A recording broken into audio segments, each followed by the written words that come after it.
მშვიდობისა 25 მარტის დილას ვიწყებთ საქმიანად ტელეპიროლზე BMG-ს გუნდის წევრებთან ერთად. პატარა, მაგრამ გამარჯვება კორონავირუსი ასეთი ტექსტით შეფასდა სასტუმრო Legends წყალტუბო სპა რიზორტის მფლობელი საკარანტინო ზონიდან აუცილებელი პერიოდის შემდეგ მოქალაქეობის გასვლა. BMG-სთან ანდროჟიშკარიანი ამბობს, რომ სასტუმრო რამდენიმე დღეში მზად იქნება, მიიღოს უკვე ახალი ნაკადი. Legends წყალტუბო სპა რიზორტიდან 10 მარტს იტალიის ჩარტერით ჩამოსული სტუმრების უმრავლესობა განთავსდა და მათგან ყველა კორონავირუსის ინფიცირების დადასტურების გარეშეა გამოსული. ეროვნული ვალუტა 21 თეთრით გაუფასურდა ბანკთა შორისი ვაჭრობის შედეგად ლარი დოლართან მიმართებით 3 ლარი და 54 თეთრია, რაც შეეხება ევროს. ამ შემთხვევაში ლარმა 28 თეთრიანი გაუფასურება აჩვენა და 1 ევროს ოფიციალური ფასი 3 ლარი და 74 თეთრია. ფინანსთა სამინისტროს სახაზინო ობლიგაციების აუქციონზე გუშინ 80 მილიონი ლარის ნომინალური ღირებულების 5 წლიანი ვადიანობის ფასიანი ქაღალდები გაიყიდა. ეროვნული ბანკის ინფორმაციით აუქციონში მონაწილეობა 3 კომერციულმა ბანკმა მიიღო. საქართველოს საბანკო სექტორი ჯანსაღი და მდგრადია, რაც იმის გარანტია, რომ შოკის პიკის გადავლის შემდეგ საქართველოს ეკონომიკას სწრაფად აღდგენას და ნორმალურ რეჟიმში დაბრუნებას შეძლებს. ნათქვამი არის ეროვნული ბანკის მიერ გამოქვეყნებულ განცხადებაში. გუშინ გავრცელდა ეს განცხადება, სადაც სებმა მორიგი სავალუტო ინტერვენციის განხორციელება დაანონსა. სწორედ ამ განცხადების თანახმად ბანკის სავალუტო აუქციონზე 40 მილიონი დოლარის გაყიდვას დღეს გეგმავს. 9 სასურსათო პროდუქტზე ფასების ზრდის და დაზღვევისათვის სახელმწიფო ბიუჯეტიდან 10 მილიონი ლარის დახარჯვა ეგეგმება. პირველადი მოხმარების სასურსათო პროდუქტებზე ფასების შენარჩუნებას სახელმწიფო პროგრამის მიხედვით იმპორტიორი კომპანიებისათვის 2020 წლის 15 მარტიდან 15 მაისის ჩათვლით პროდუქტების იმპორტის მიზნით უცხოურ ვალუტაში გაწეული ხარჯის სავალუტო კურსით გამოწვეული ცვლილების სუბსიდირება მოხდება. მარგებელი ჰოლდინგში შემავალმა მარნეულის სასურსათო ქარხანამ ერთდღიანი გაჩერების შემდეგ მუშაობა განაახლა. მარნეულის და ბოლნისის მუნიციპალიტეტები კორონავირუსის ინფექციის ფაქტის დაფიქსირების გამო 23 მარტიდან კარანტინის რეჟიმშია და მარნეულის ქარხანა ამის გამო 1 დღით იყო გაჩერებული. არ სრულდებოდა სასოფლო-სამეურნეო სამუშაოებიც კომპანიის საკუთრებაში არსებულ მიწის ნაკვეთებზეც. რა ხდება ქარხანაში? ნანა ბერიშვილი მარგებელი ჰოლდინგის მარკეტინგის დეპარტამენტის ხელმძღვანელი შემოგვიერთდება საქმიანი დილის ეთერში. მარნეულსა და ბონისის მუნიციპალიტეტებში მკაცრი საკარანტინო რეჟიმის მიუხედავად ღია სივრცეებში მუშაობის გაგრძელება კვლავ დაშვებული იქნება. როგორ მიდის პროცესი, სად განახლდა სამუშაოები, სად ჯერ ისევ განხილვის ეტაპია და როგორია მდგომარეობა საკარანტინო ზონაში. ამაზე შოთა რეხვიაშვილთან სახელმწიფო რწმუნებულთა ქვემო ქართლის რეგიონში გვექნება საუბარი დღევანდელი გამოშვების მიმდინარეობისას. ამერიკა იმისთვის არ შექმნილა, რომ დახურული იყოს. თეთრ სახლში გამართულ ბრიფინგზე შტატების ლიდერმა აღნიშნა, რომ მისი ადმინისტრაცია იმუშაობს იმაზე, რომ ადგილობრივმა ეკონომიკამ ფრთხილად განაახლოს საქმიანობა. BMG-ის საერთაშორისო მიმომხილველი ბექა ბაციკაძესთან ერთად საქმიანი დილის ეთერში ყველაზე აქტუალური თემის გავლენით ნაკარნახევ პოლიტიკურ ნაბიჯებზე მოგვიყვება, როგორია მსოფლიო დღეს, როგორც ასეთი, რამდენიმე წუთში გვექნება შესაძლებლობა, რომ ლუკა პეტრიაშვილს უმასპინძლოთ. არის თუ არა კორონავირუსის გამო გამოწვეული პანდემია ფორს-მაჟორი და შესაძლოა თუ არა, რომ ამის გამო სამსახურიდან გადაშვათ. რა უნდა მივიჩნიოთ ფორს-მაჟორად? იურისტების განმარტებების სიუხვის მიუხედავად ონლაინ სივრცეში ნამდვილად არ არის ყველა კითხვაზე პასუხი გაცემული და კონკრეტულ კითხვებზე კონკრეტული პასუხებისათვის ვისაუბრებთ ჩვენ სტუმართან. პანო გოგელია, PricewaterhouseCoopers საქართველოს იურიდიული პრაქტიკის ხელმძღვანელი იქნება საქმიანი დილის ეთერში. არც დამწყებ ბიზნესებს და სტარტაპერებს ვიწყებთ, მათ ვისი იდეებიც მომავალს განსაზღვრავს და ვისაც დახმარება და წახალისება არანაკლებ სჭირდება. ლევან თაღიაშვილი დღეს გიორგი ნოზაძეს ბებიას დაფუძნებელს გაგვეცნობს, მარიამ ადამიაკი სერთი ანდერსერთის გამარჯვებული სიის კიდევ ერთ წარმომადგენელს ლინგვის დაფუძნებელს ბატო ველიაშვილს უმასპინძლებს.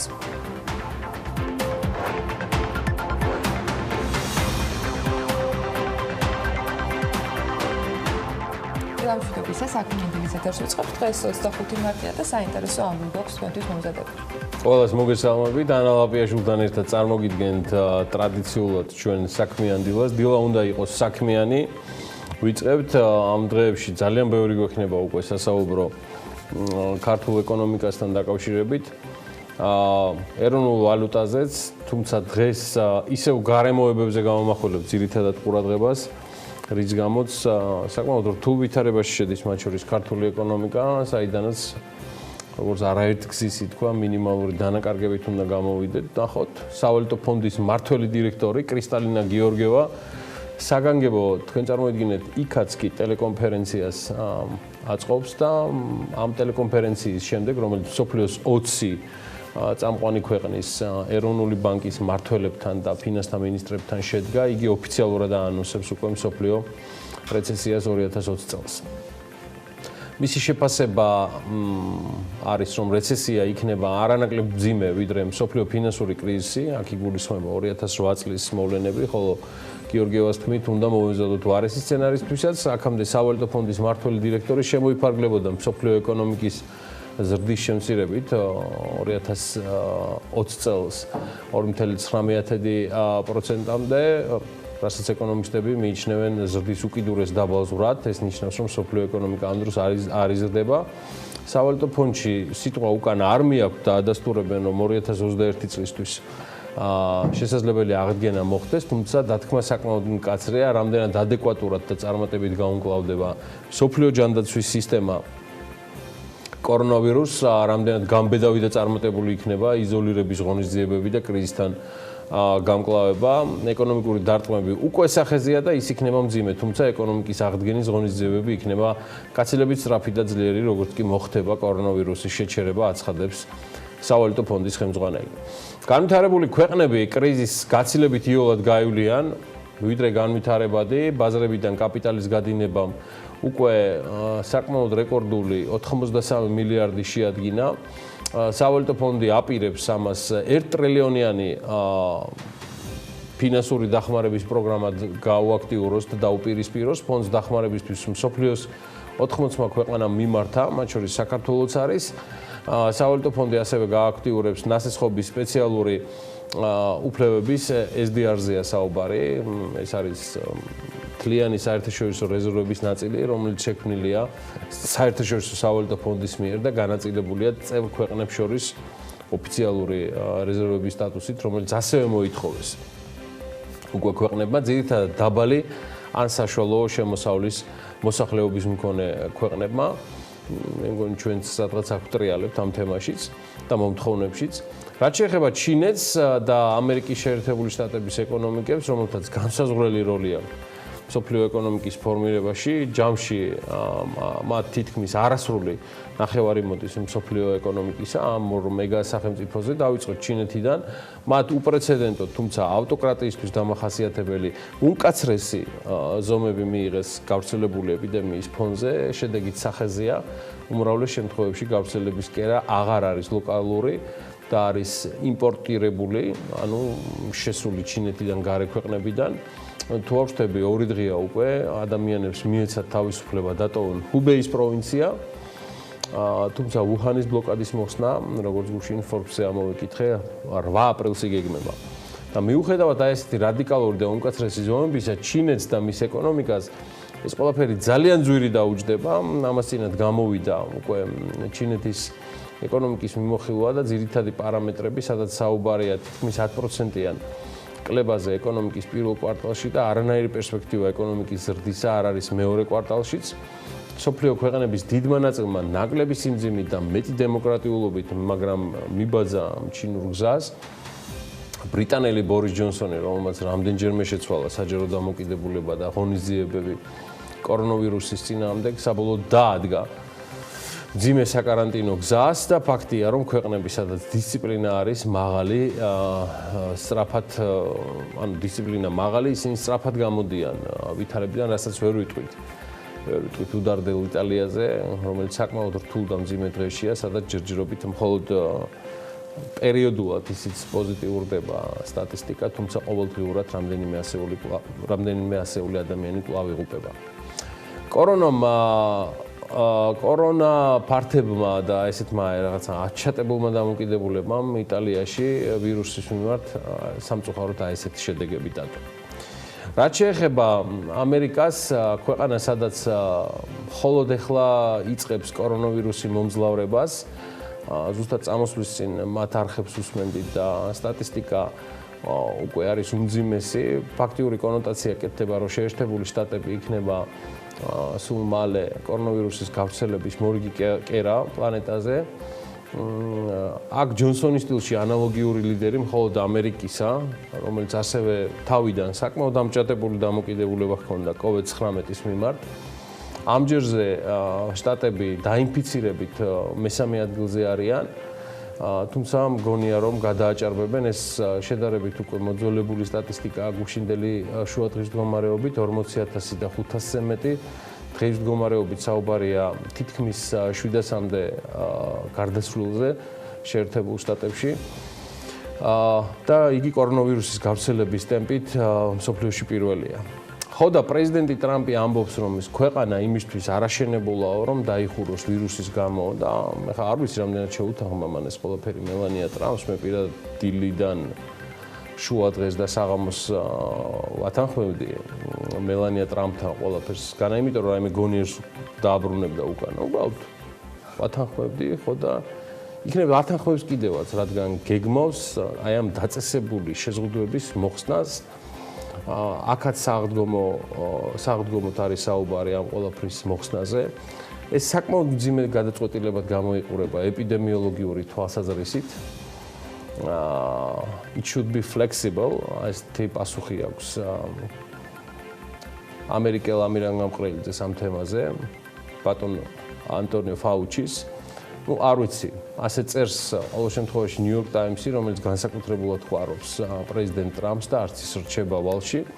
შეზღუდვების მოხსნა ზრდის ამერიკის ჯანდაცვის სისტემის გადატვირთვის რისკებს, რაც ბევრმა ქვეყანა არ თუ გადაიტანა, ამის ონლაინ რეჟიმში მიდის კოშმარები სხვადასხვა ქვეყნების საავადმყოფოებიდან, რომლებიც უბრალოდ ვერაუდიან ავადმყოფებს.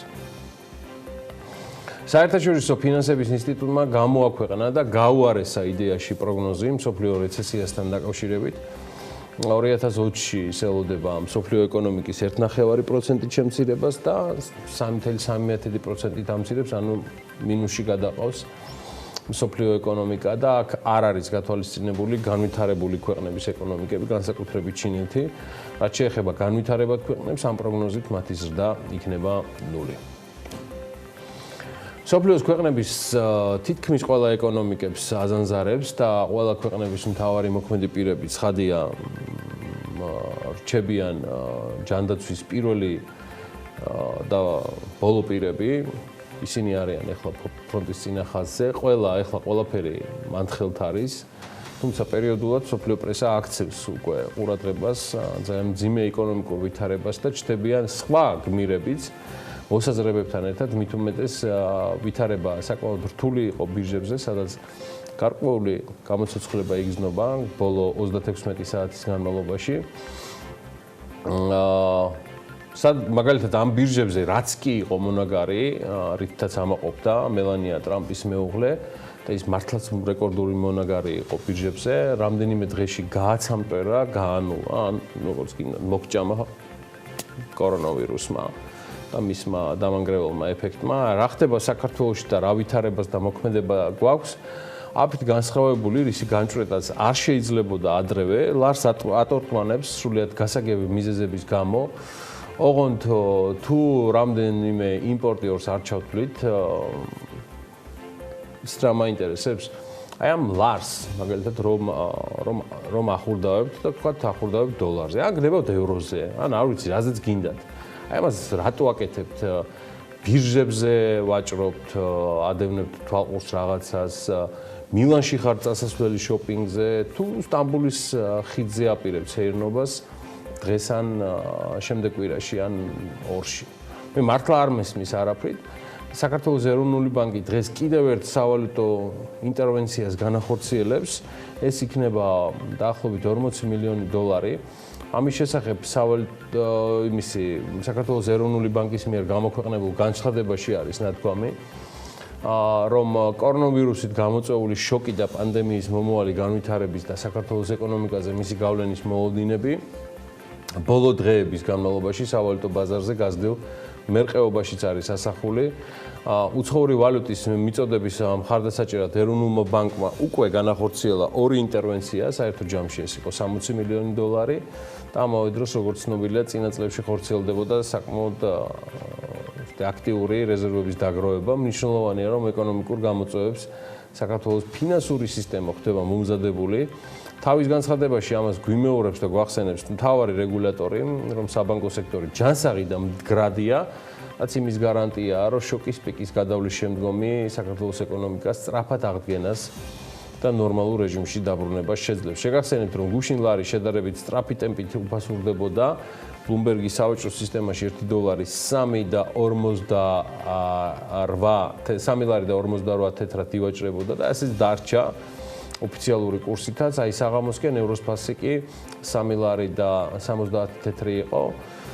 ხო, მე დღეს მეტი კომენტარი არსებულ ვითარებასთან დაკავშირებით არ მინდა, რადგან კორონავირუსზე ვსაუბრობ იდეაში ისედაც მხოლოდ ეკონომიკის კუთხით და ლარზე დღეს საუბარი მგონია, რომ ჯერჯერობით მაინც არის სრულად კონტრპროდუქტიული, რომელიც ერთდროულად, ანუ ლარი არის რამდენიმე შოკის მსხვერპლი და იმედია დროულად შევძლებთ არა მხოლოდ ამ ვითარების დასტაბილურებას, არამედ საგარეო რესურსების მოზიდვას, რომელიც ისედაც საკმაოდ სერიოზულად მომზადებულ რეზერვებს და ჩვენ ფინანსურ სისტემას მეტად გააძლიერებს და დაასტაბილურებს და მის შეიტანს ამ საბოლოო დასტაბილურებას ჩვენ საფინანსო სისტემაში და ყოველდღიურობაში. სხვა რა გითხრათ, ახლა ამ დილა უთენია, კარგი ამბებიდან მიხარია, რომ არნეულში ერთდღიანი გამოდგა მარტო პაუზა და სოფლის მეურნეობის სამინისტროსგან შესაბამისი ნებართვაც მიიღეს და თანამშრომლების სამედიცინო შემოწმების ჯანდაცვის სამინისტროს მოთხოვნების შესაბამისად ეკიპირების და ქარხნის ტერიტორიაზე სანიტარო-ჰიგიენური ნორმების დაცვის შემდეგ მარნეულის ქარხანა სრულად ამოქოქილია. ამაზე გვეტყვის ამ კომპანიის წარმომადგენელი დღეს ცოტა მოგვიანებით საქმიან დილაში. კიდევ არის ის, რომ Apple მიმდინარე წელს დამატებით 20 ქვეყანაში აპირებს Apple Store-ის ფუნქციონირების გაფართოებას. მათ შორის არის საქართველოც. ამ ეტაპზე უცნობია თუ როდის იქნება ხელმისაწვდომი მხარდაჭერა ამ ახალ 20 ქვეყანაში, სადაც ჩვენც ვართ, თუმცა Apple-ის ინფორმაციით წლის ბოლომდე ეს პროცესი უნდა დასრულდეს, წყალი არ გაუვაო. ეხლა თავარია ეს ჭირი და დოზანა COVID-19-ის სახით დროზე დასრულდეს და მერე ჯანდაბას, თუმცა გადაუფიქრებია ამ Apple-ს ეს ამბავი, მაგრამ რაღაც არ ამგონია. არ გადაიფიქრებს და ამ COVID-19-საც მალე დავცემთ. ბეჭებზეც და იმის ქვემოთაც. კარგია, რომ კორონავირუსის საწინააღმდეგოდ სახელმწიფო ბიუჯეტის გარდა კიდევ 5 მილიონ ლარზე მეტია მობილიზებული ქველმოქმედების სახით სპეციალურ ფონდში ქართველი ბიზნესმენების და ფილანტროპების მიერ. კარგი ამბავია ისიც, რომ TBC ბანკმა და OPEC-მა უпростоრად უკაცრავად ხელი მოაწერეს 50 მილიონი დოლარის სასახო შეთანხმებას. სამწლიანი სესხი უპირველესად TBC ბანკის მომხმარებლების საერთაშორისო სავაჭრო აქტიურობის დაფინანსებას მოხმარდება. ჩვენ გვჭირდება ახლა ესეთი ხელშეკრულებები და რეალური ჩასხმები ფინანსურ სისტემაზე. ჯანზე არის და იმედი მაქვს დანარჩენებთან ერთად მალე დატოვებს თბილისის ინფექციურ საავადმყოფოს საქართველოს ჯანდაცვის ჯგუფის აღმასრულებელი დირექტორი ნიკა გამყრელიძე. ვეკონტაქტით აქედან გამომდინარე ვიცი და მასთან ერთად ყველა ინფიცირებულს დროულად გამოჯანმრთელებას უსურვებ. ჯამში მსოფლიოში უკვე მე მგონი 105,000 კაცს გადასდა გამოჯანმრთელებულთა რიცხვი. ესეც მუდმივად იცვლება და მე მოპატიეთ თუ აქაც დაუშვი სტატისტიკური შეცდომა. დაუბრუნდეთ საქართველოს. ორი გადაწყვეტილება, რაზეც მთავრობა ხარჯავს ფულს, არის მნიშვნელოვანი იცოდეთ. 9 სასურსათო პროდუქტზე მე დღეს მხოლოდ ფაქტების კონოდ ასე ვთქვათ წარმოდგენას გავაკეთებ, შეფასებები უფრო ჩვენს რესპონდენტებს და ხანძელ გადაცემას მივადოთ. მოკლედ, სასურსათო პროდუქტზე ფასების ზრდის დაზღვევისთვის სახელმწიფო ბიუჯეტიდან 10 მილიონი ლარის დახარჯვას გეგმავს. კერძოდ, მთავრობის დადგენილებით პირველადი მოხმარების სასურსათო პროდუქტებზე ფასების შენარჩუნების ეს სახელმწიფო პროგრამა, რომლის დაფინანსებისთვის გარემოს დაცვისა და სოფლის მეურნეობის სამინისტროს 2020 წლის ბიუჯეტის ასიგნებებიდან 10 მილიონი ლარი გამოიყოფა. აი, რაც შეეხება უშუალოდ პროგრამას, აღნიშნული თანხა ცალსახად არის სუბსიდია, რომლითაც სახელმწიფო კონკრეტულ სასურსათო პროდუქტებზე სავალუტო კურსის ცვალებადობით გამოწვეული ფასის ზრდას გადააწყვეტს. აქ კითხვებია, თუმცა პროგრამა ითვალისწინებს იმპორტიორი კომპანიებისთვის 2020 წლის 15 მარტიდან 15 მაისის ჩათვლით პროდუქტების იმპორტის მიზნით უცხოურ ვალუტაში, საუბარია დოლარზე და ევროზე გაწეული ხარჯის სავალუტო კურსით გამოწვეული ცვლილების სუბსიდირებას ისეთ პროდუქტებზე, როგორებიც არის ბრინჯი, მაკარონის ნაწარმი, წიწიბურა, მზესუმზირას ზეთი, შაქარი, ხორბალი, ხორბლის ფქვილი, რძის ფხვნილი და ლობიო. წინასწარ არის განსაზღვრული სავალუტო კურსი, რომლის ზემოთაც სხვაობის სუბსიდირება მოხდება, კერძოდ სუბსიდიით ბენეფიციარი ისარგებლებს, აი ეს პროდუქტები, ეს ჩამონათვალი ჩემგან ახლა არის ხელმარცვნივ, თქვენთვის ხელმარჯვნივ. თუ ეროვნული ბანკის მიერ დადგენილი ოფიციალური გაცვლითი კურსით კონვერტაციის დღეს დოლარის ღირებულება აღემატება 3 ლარს, აბა კარგად დაფიქრდით, ხოლო ევროს შემთხვევაში 1 ევროს ღირებულება ამ შემთხვევაში აი ეს სხვაობა იქნება დაფარული სწორედ აი ამ სუბსიდირებული თანხის მიერ. სხვათა შორის დადგენილებით განსაზღვრულია სანქციები, რომ თუო კომპანიაო არ შეასრულებს ვალდებულებასო, ჯერ საკითხავია რომელი კომპანიები იქნება და სუბსიდირების მიღების შემდეგ პროდუქტების ფასებს გაზრდისო, უფრო კონკრეტულად ვალდებულების შეუსრულებლობის შემთხვევაში ბენეფიციარს დაეკისრება მიღებული სუბსიდიით განსაზღვრული თანხის უკან დაბრუნება და პირგასამტეხლო მიღებული სუბსიდიის თანხის ოდენობით, მაგრამ არანაკლებ 10,000 ლარისა. აი რა იქნება ისეთი კომპანიების შემთხვევაში, რომლებიც იმპორტიორებად რჩებიან, არ მიიღებენ ამის დასუბსიდირებაში მონაწილეობას, თქვათ არ მოკიდებენ ხელს ამ თანხებს და მაინც ბაზარზე შევლენ საბაზრო ფასებით. და მე რას მოქმედებთ? ამაზე ალბათ აქვს პასუხი ეკონომიკურ გუნდს, ამაზე მოგვიანებით. მეორე თემა, ეს უკვე ეხება სასტუმრო სექტორს, რომლის წარმომადგენლები სხვადასხვა მოთხოვნებს აყენებენ და ვიდრე გეტყვით, რას აკეთებს სახელმწიფო მეორე მსხვილი ასე ვთქვათ, ხარჯის სანაცვლოდ, გეტყვით, რომ ჰოტელერების და რესტორატორები, ანუ სასტუმროების და რესტორნების მეპატრონეები სთხოვენ სხვადასხვა სახის მორატორიუმთან დაკავშირებით ძალიან აქტიურ კონსულტაციებს პარლამენტთან და მთავრობასთან, რომელიც ეხება მიმდინარე საბიუჯეტო გადასახადებს, მათ შორის უმნიშვნელოვანესი საშემოსავლო გადასახადია და ყველაზე აქტუალურად დგას კომუნალური სახდელები. პრობლემებია ასევე საიჯარო ფართებზე. საიჯარო ფართების თემაზე, რაც გასაგებია, რომ კერძო ურთიერთობებია, მაგრამ შესაძლოა აქაც უმძიმესი გაუგებრობები წარმოიშვას.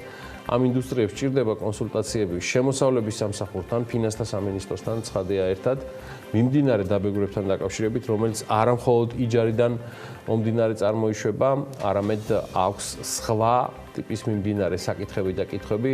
ამ სექტორს სჭირდება მყარი განმარტებები, როგორ იმოქმედოს თან იმ ფონზე, რომ ამ სექტორის წარმომადგენლები ფაქტიურად დაიხურნენ პანდემიის ფონზე გამოცხადებული საგანგებო ვითარების გამო. მეორე სიახლე სწორედ აი ეს სასტუმროებთან დაკავშირებით მაქვს, რომ 23 მარტის მდგომარეობით სახელმწიფოს მიერ მოწყობილ საკარანტინო სივრცეებში 3320 ადამიანი იმყოფება. ამ ადამიანებს უახლოეს მომავალში ევროპიდან სპეციალური რეისით დაბრუნებული საქართველოს მოქალაქეებით შეუერთდებიან. სახელმწიფო შეზღუდვების სააგენტოში შესულია ეკონომიკისა და მდგრადი განვითარების სამინისტროს ტურიზმის ეროვნული ადმინისტრაციის მოთხოვნა გამარტივებული შეწყიდვის განხორციელების თაობაზე. გასაფორმებელი ხელშეკრულების საპროგნოზო ღირებულება და 10,517,823 ლარი არის მითითებული და შეზღუდვების სააგენტომ განცხადზე გადაწყვეტილება 26 მარტამდე, ხვალამდე უნდა მიიღოს. სახელმწიფო შეწყიდვის განაცხადს ცხადია თან ახლავს ტურიზმის ეროვნული ადმინისტრაციის ხელმძღვანელის მარიამ ქრივიშვილის მიერ 20 მარტს ხელმოწერილი ბრძანება, სადაც ვკითხულობთ, რომ კორონავირუსის პრევენციის მიზნით შესაბამისი პირების სავალდებულო კარანტინის ფარგლებში განთავსებასთან დაკავშირებით ტრანსპორტირება იქნება ეს კვება, დასუფთავება, უსაფრთხოება თუ საკარანტინო პირობებში, სათანადო პირობების შექმნაზე, აი ეს სხვადასხვა საქონლისა და მომსახურების გამარტივებული შესყიდვის უფლების განხორციელება, ანუ ზრახვა ამ გამარტივებულ შესყიდვაზე, აი ეს ეხება მარიამის ბრძანება. ჩვენი ინფორმაციით ამისთვის 40-ზე მეტი სასტუმროა ნახირავები, მეტი სიზუსტისთვის ინფორმაციას ალბათ თავად ეკონომიკის სამინისტრო და ტურიზმის სააგენტო მოგვაწვდის. კარგი, ბოლოსკენა ვართ უკვე. მოდი კიდევ ერთხელ დაუბრუნდეთ მარაგებს, მას შემდეგ ვიცით რომ გვაქვს ჭარბად შაქარი, პური, კვერცხი, მე მგონი კიდევ რა არ მიმოვიხილეთ. ყველაფერი მიმოვიხილეთ. ბატონო? ქვილი. ქვილიც მიმოვიხილეთ და ხო, აუცილებლად იყო საუბარი ასევე კვერცხზე და არა კვერცხებზე. კვერცხები პერიოდულად ვართ, მაგრამ ის, რასაც მივირთმევთ, იმას არ სჭირდება მრავლობითი რიცხვი, ის კვერცხია. და მრავლობითი კვერცხებზე სხვა რამეზე შეიძლება მხოლოდ ფიქრი. მანამდე კი მარაგში 1200 ტონა ქათმის ხორცია. და ამის შესახებ უკვე კომენტარი კომპანია ჩილინას დამფუძნებელმა რევაზ ვაშაკიძემ გააკეთა, რომელიც სტუდიაში გსტუმრობდა და შემდეგ ამ თემაზე ცალკე ჩავწერეთ. რაც კიდევ ერთხელ დაადასტურა, რომ ჩილინა დღეში 70 ტონა ქათმის ხორცს აწარმოებს, შესაბამისად გაზრდილი მოთხოვნის დაკმაყოფილების პრობლემის გარეშე შეძლებენ და არანაირი პრობლემა მარაგებთან დაკავშირებით არ არის. ბატონი რეზო განმარტავს, რომ კომპანია მიიღო გადაწყვეტილება და უახლოეს მომავალში პროდუქციაზე ფასის გაზრდაც არ იგეგმება.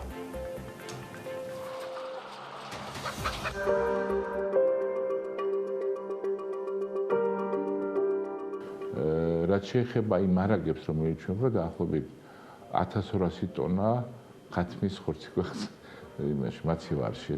დღეში დაახლოებით ჩვენ 70 ტონა პროდუქცია ძღებულობ და ვიდით ბაზარზე. გეტყვით, რომ მოთხოვნილება ეს გაზრდილია სადღეისოდ, მაგრამ ეს ჩვენთვის უმნიშვნელო არის. რომ ჩვენ დაახლოებით ივნისში უკვე ვსდით წარმოებას კიდევ დამატებით 600 ტონით და გვექნება დაახლოებით 1800 ტონა და შესაბამისად ჩვენ დაგეგმილი გვქონდა არამედ შიგა ბაზარზე კი არა, უფრო ექსპორტზე გასვლის. კომპანიის შიგა გადაწყვეტილება არის, რომ ჩვენ ხორცის ფასს არ გავსვით. გამომდინარე იქიდან რა მდგომარეობაც ახლა არის და რომ სანამ ეს იქნება და დამთავრდება, მე მგონი წელს განსაკუთრებულად შემოდგომამდე არ ვაპირებთ ფასის გაზრდა, მიუხედავად იმისა, ეს კურსი თქვენს ისტორიული არის.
ხდება უძრავ ქონებაზე აღსრულება, შენობების დემონტაჟი, ადმინისტრაციული საჩივრის წარდგენა, განხილვის ვადებით გინდება ნოტარიუსთა საქმიანობის განსხვავებული წესი, რომელსაც დაადგენს იუსტიციის სამინისტრო. არ ჩერდება მშენებლობებს, ამ კორონავირუსის გავლენით შეზღუდვებისა და ნებერთვების ძირითადი საკითხები. 9 ძირითადი სასურსათო პროდუქციის ფასის შესანარჩუნებლად მთავრობა 10 მილიონს დახარჯავს საკანონმდებლო მცნეზე გამოქვეყნდა საქართველოს მთავრობის მიერ დამტკიცებული დადგენილება პირველადი მოხმარების სასურსათო პროდუქტებზე ფასების შენარჩუნების სახელმწიფო პროგრამის დამტკიცების შესახებ. შინაგან საქმეთა სამინისტრო საგანგებო სიტუაციების მართვის სამსახურის ინფორმაციით მარნეულში 100 პაციენტზე გათვლილი საველე ჰოსპიტალია მოწყობილი. უწყების მიერ გავრცელებულ განცხადებაში წერია, რომ ჰოსპიტალის შიდა და გარე ინფრასტრუქტურა ტექნიკურად სრულად არის აღჭურვილი. დრონები აქტიურად ჩაერთნენ იტალიის ცხოვრებაში მოქალაქეების გადაადგილების მონიტორინგისათვის იტალიის პოლიცია სწორედ დრონებს გამოიყენებს სამოქალაქო ავიაციის ეროვნულმა სამსახურმა შესაბამისი ნებერთვა გასცა. განცხადებაში აღნიშნულია, რომ პოლიციელები უპილოტო საფრენ აპარატებს 3 აპრილამდე გამოიყენებენ. იტალიამ სიკვდილის მიზეზის კლასიფიკაციის მეთოდს გადახიდა და მაღალი ალბათობით სიკვდილიანობის პროცენტი ამ დღეებში დაიკლებს. ეს ექიმ ინფექციონისტმა მაია ბუწაშვილმა სოციალურ ქსელში ვიდეოსი დაწერა და ვრცელი განმარტება გააკეთა თუ რატომ არის იტალიაში სიკვდილიანობის მაღალი მაჩვენებელი. გადაწყვეტილება მიღებულია ტოკიოს ოლიმპიური თამაშები 2021 წლამდე გადაიდო. ბლუმბერგის ინფორმაციით ამის შესახებ იაპონიის პრემიერ-მინისტრმა სინძო აბემ განაცხადა. 2020 წლის ზაფხულის ოლიმპიური თამაშები იაპონიის დედაქალაქში 24 ივლისიდან 9 აგვისტოს ჩათვლით უნდა გამართულიყო. 30 მარტიდან საზოგადოებრივი მაუწყებლის პირდაპირ ეთერში სკოლის მოსწავლეებისათვის გაკვეთილების ტრანსლირება დაიწყება. ამის შესახებ პრემიერ-მინისტრმა გიორგი გახარიამ კორონავირუსთან დაკავშირებით გამართულ საკოორდინაციო საბჭოს სხდომაზე გუშინ განაცხადა. მთავრობის ხელმძღვანელი ამბობს, რომ განათლების სამინისტროს და საზოგადოებრივი მაუწყებლის ერთობლივი ინიციატივა პანდემიის პირობებში მნიშვნელოვანი წინ გადადგმული ნაბიჯია. რეალურად ძალიან კარგი თანამშრომლობა აქვთ საზოგადოებრივ მაუწყებელთან და 30 აპრილიდან უკვე დაიწყება პირდაპირ ეთერში კონკრეტული გაკვეთილები ჩვენი საშუალო განათლების მოსწავლეებისთვის. ამასთან ერთად მინდა მოუწოდო თითოეულ ინტერნეტ პროვაიდერს, რომ გაითვალისწინონ როგორც სტუდენტების, ასევე ჩვენი მოსწავლეების, სკოლის მოსწავლეების ინტერესი იმასთან დაკავშირებით, რომ მათ უფრო მარტივად ჰქონდეთ ცდომა ინტერნეტთან შესაბამისად დისტანციურ გაკვეთილებთან. დიახ, რაც შეიძლება მეტ განგვჭირდება ინტერნეტთან ხელმისაწვდომობა და არა იმიტომ, რომ მაინც და მაინც ეპიდემიის საფრთხის თავიდან ასარგებელი ღონისძიებების სიმრავლეს ველოდებით, თუნდაც სამომავლოდ. უბრალოდ გვჭირდება ყველგან თანაბარი ხელმისაწვდომობა იმაზე, რომ თითოეულ მოქალაქეს ჰქონდეს ინფორმაციაზე, განათლებაზე ხელმისაწვდომობა. პანდემიის ფონზე მთელ მსოფლიოში ინტერნეტ რესურსი დღეს ყველაზე მნიშვნელოვანი წყაროა ადამიანებისათვის, რომ გადარჩნენ, ფსიქოლოგიურად გადარჩნენ და იყვნენ ინფორმირებულები, იყვნენ ორგანიზებულები და უფრო მეტი გააკეთონ მათ შორის იმისთვის, რომ კარანტინის რეჟიმშიც შესაძლებელი იყოს ეკონომიკების სრულად არ გაჩერდეს. სამყაროსთან წვდომა არ შეჩერდება ისეთი მსხვილი კომპანიებიც კი, როგორიც არის Facebook და YouTube-ია, შეუფერხებელი ინტერნეტ მომსახურების გასაცემად HD ხარისხს უთიშავენ ევროპაში მათ მომხმარებლებს.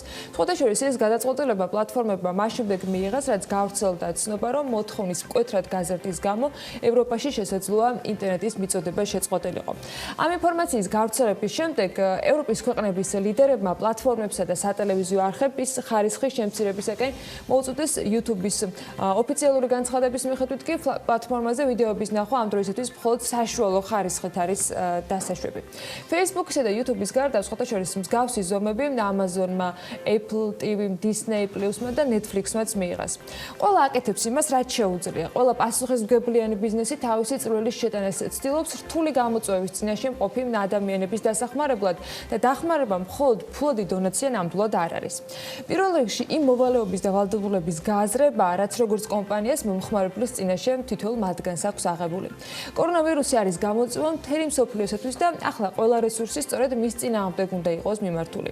მსოფლიოში ცნობილმა ავტოკონცერნმა ეს კარგად გაიაზრა და Ford-მა განაცხადა, რომ კომპანია იწყებს სამედიცინო ეკიპირების და რესპირატორების დამზადებას სამედიცინო პერსონალისათვის, რათა ინვენტარის დეფიციტის აღმოფხვრაში დაეხმარონ კორონავირუსთან ბრძოლისას.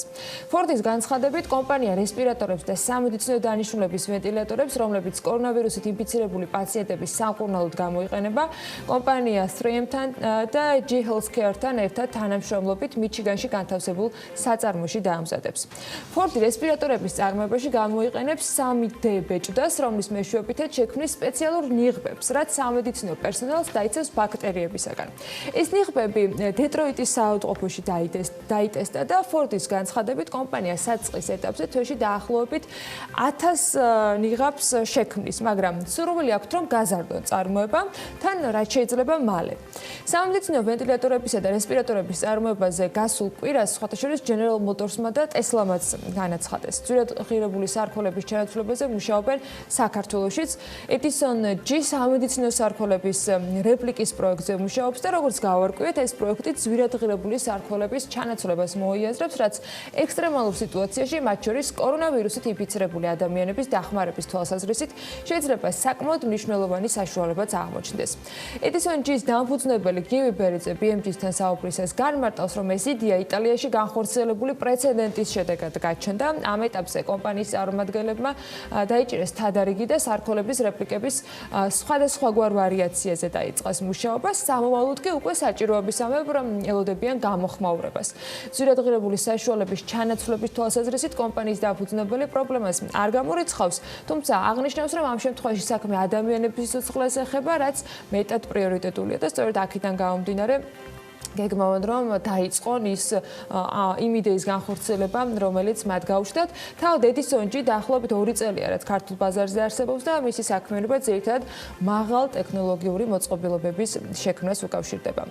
ძვირადღირებული სუნამოების ნაცვლად სანიტაიზერების დამზადებაზე გადაწყობილი ფრანგული პარფიუმერული კომპანიების შემდეგ სამედიცინო აღჭურვილობის შესავსება თავისი წვრილი პასუხისმგებლობა სხვა კომპანიებმაც აიღეს. მაგალითად, ფრანგული ძვირადღირებული მოდის კონგლომერატი ქერიგინი, მოდის სახლები ბალენსიაგა, გუჩი და ასე შემდეგ ნიღბების წარმოებას გეგმავენ და მოდის სახლები აცხადებენ, რომ ნიღბების წარმოება შესაბამისი ნებართვის მოპოვებისთანავე დაიწყებენ და იქვე აღნიშნავენ, რომ წარმოების ყველა სტანდარტი ზედმიწევნით იქნება დაცული. როგორც ქერიგინი აცხადებს, სამედიცინო პერსონალს ისინი უახლოეს მომავალში დაახლოებით 3 მილიონი ცალი სამედიცინო ნიღბით მოამარაგებენ, რომელსაც ჩინეთში შეიძენენ, ხოლო გუჩი აღნიშნავს, რომ იტალიისათვის შეკერავს და უსასყიდლოდ გასცემს 1,100,000 ნიღაბს და 55,000 სამედიცინო კოსტიუმს. ამ ბრენდის, უпростоრად ბრენდების ხშირი მომხმარებლები არიან ჰოლივუდის ვარსკვლავებიც, რომლებიც ასევე გამოკეტილები არიან სახლებში იზოლაციის მიმართულებით. ეს საუკეთესო შემთხვევაში, თუმცა საკმაოდ ბევრი ვარსკვლავი ასევე ვირუსის მსხვერპლი გახდა. შედარებით პირველი მერცხალი იყო ტომ ჰენქსი და მისი მეუღლე, რომელსაც ეს ვირუსი ავსტრალიაში შეხვდათ.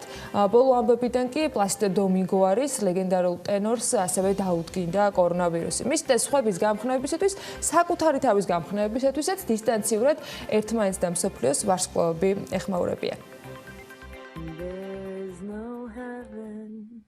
Easy if you try.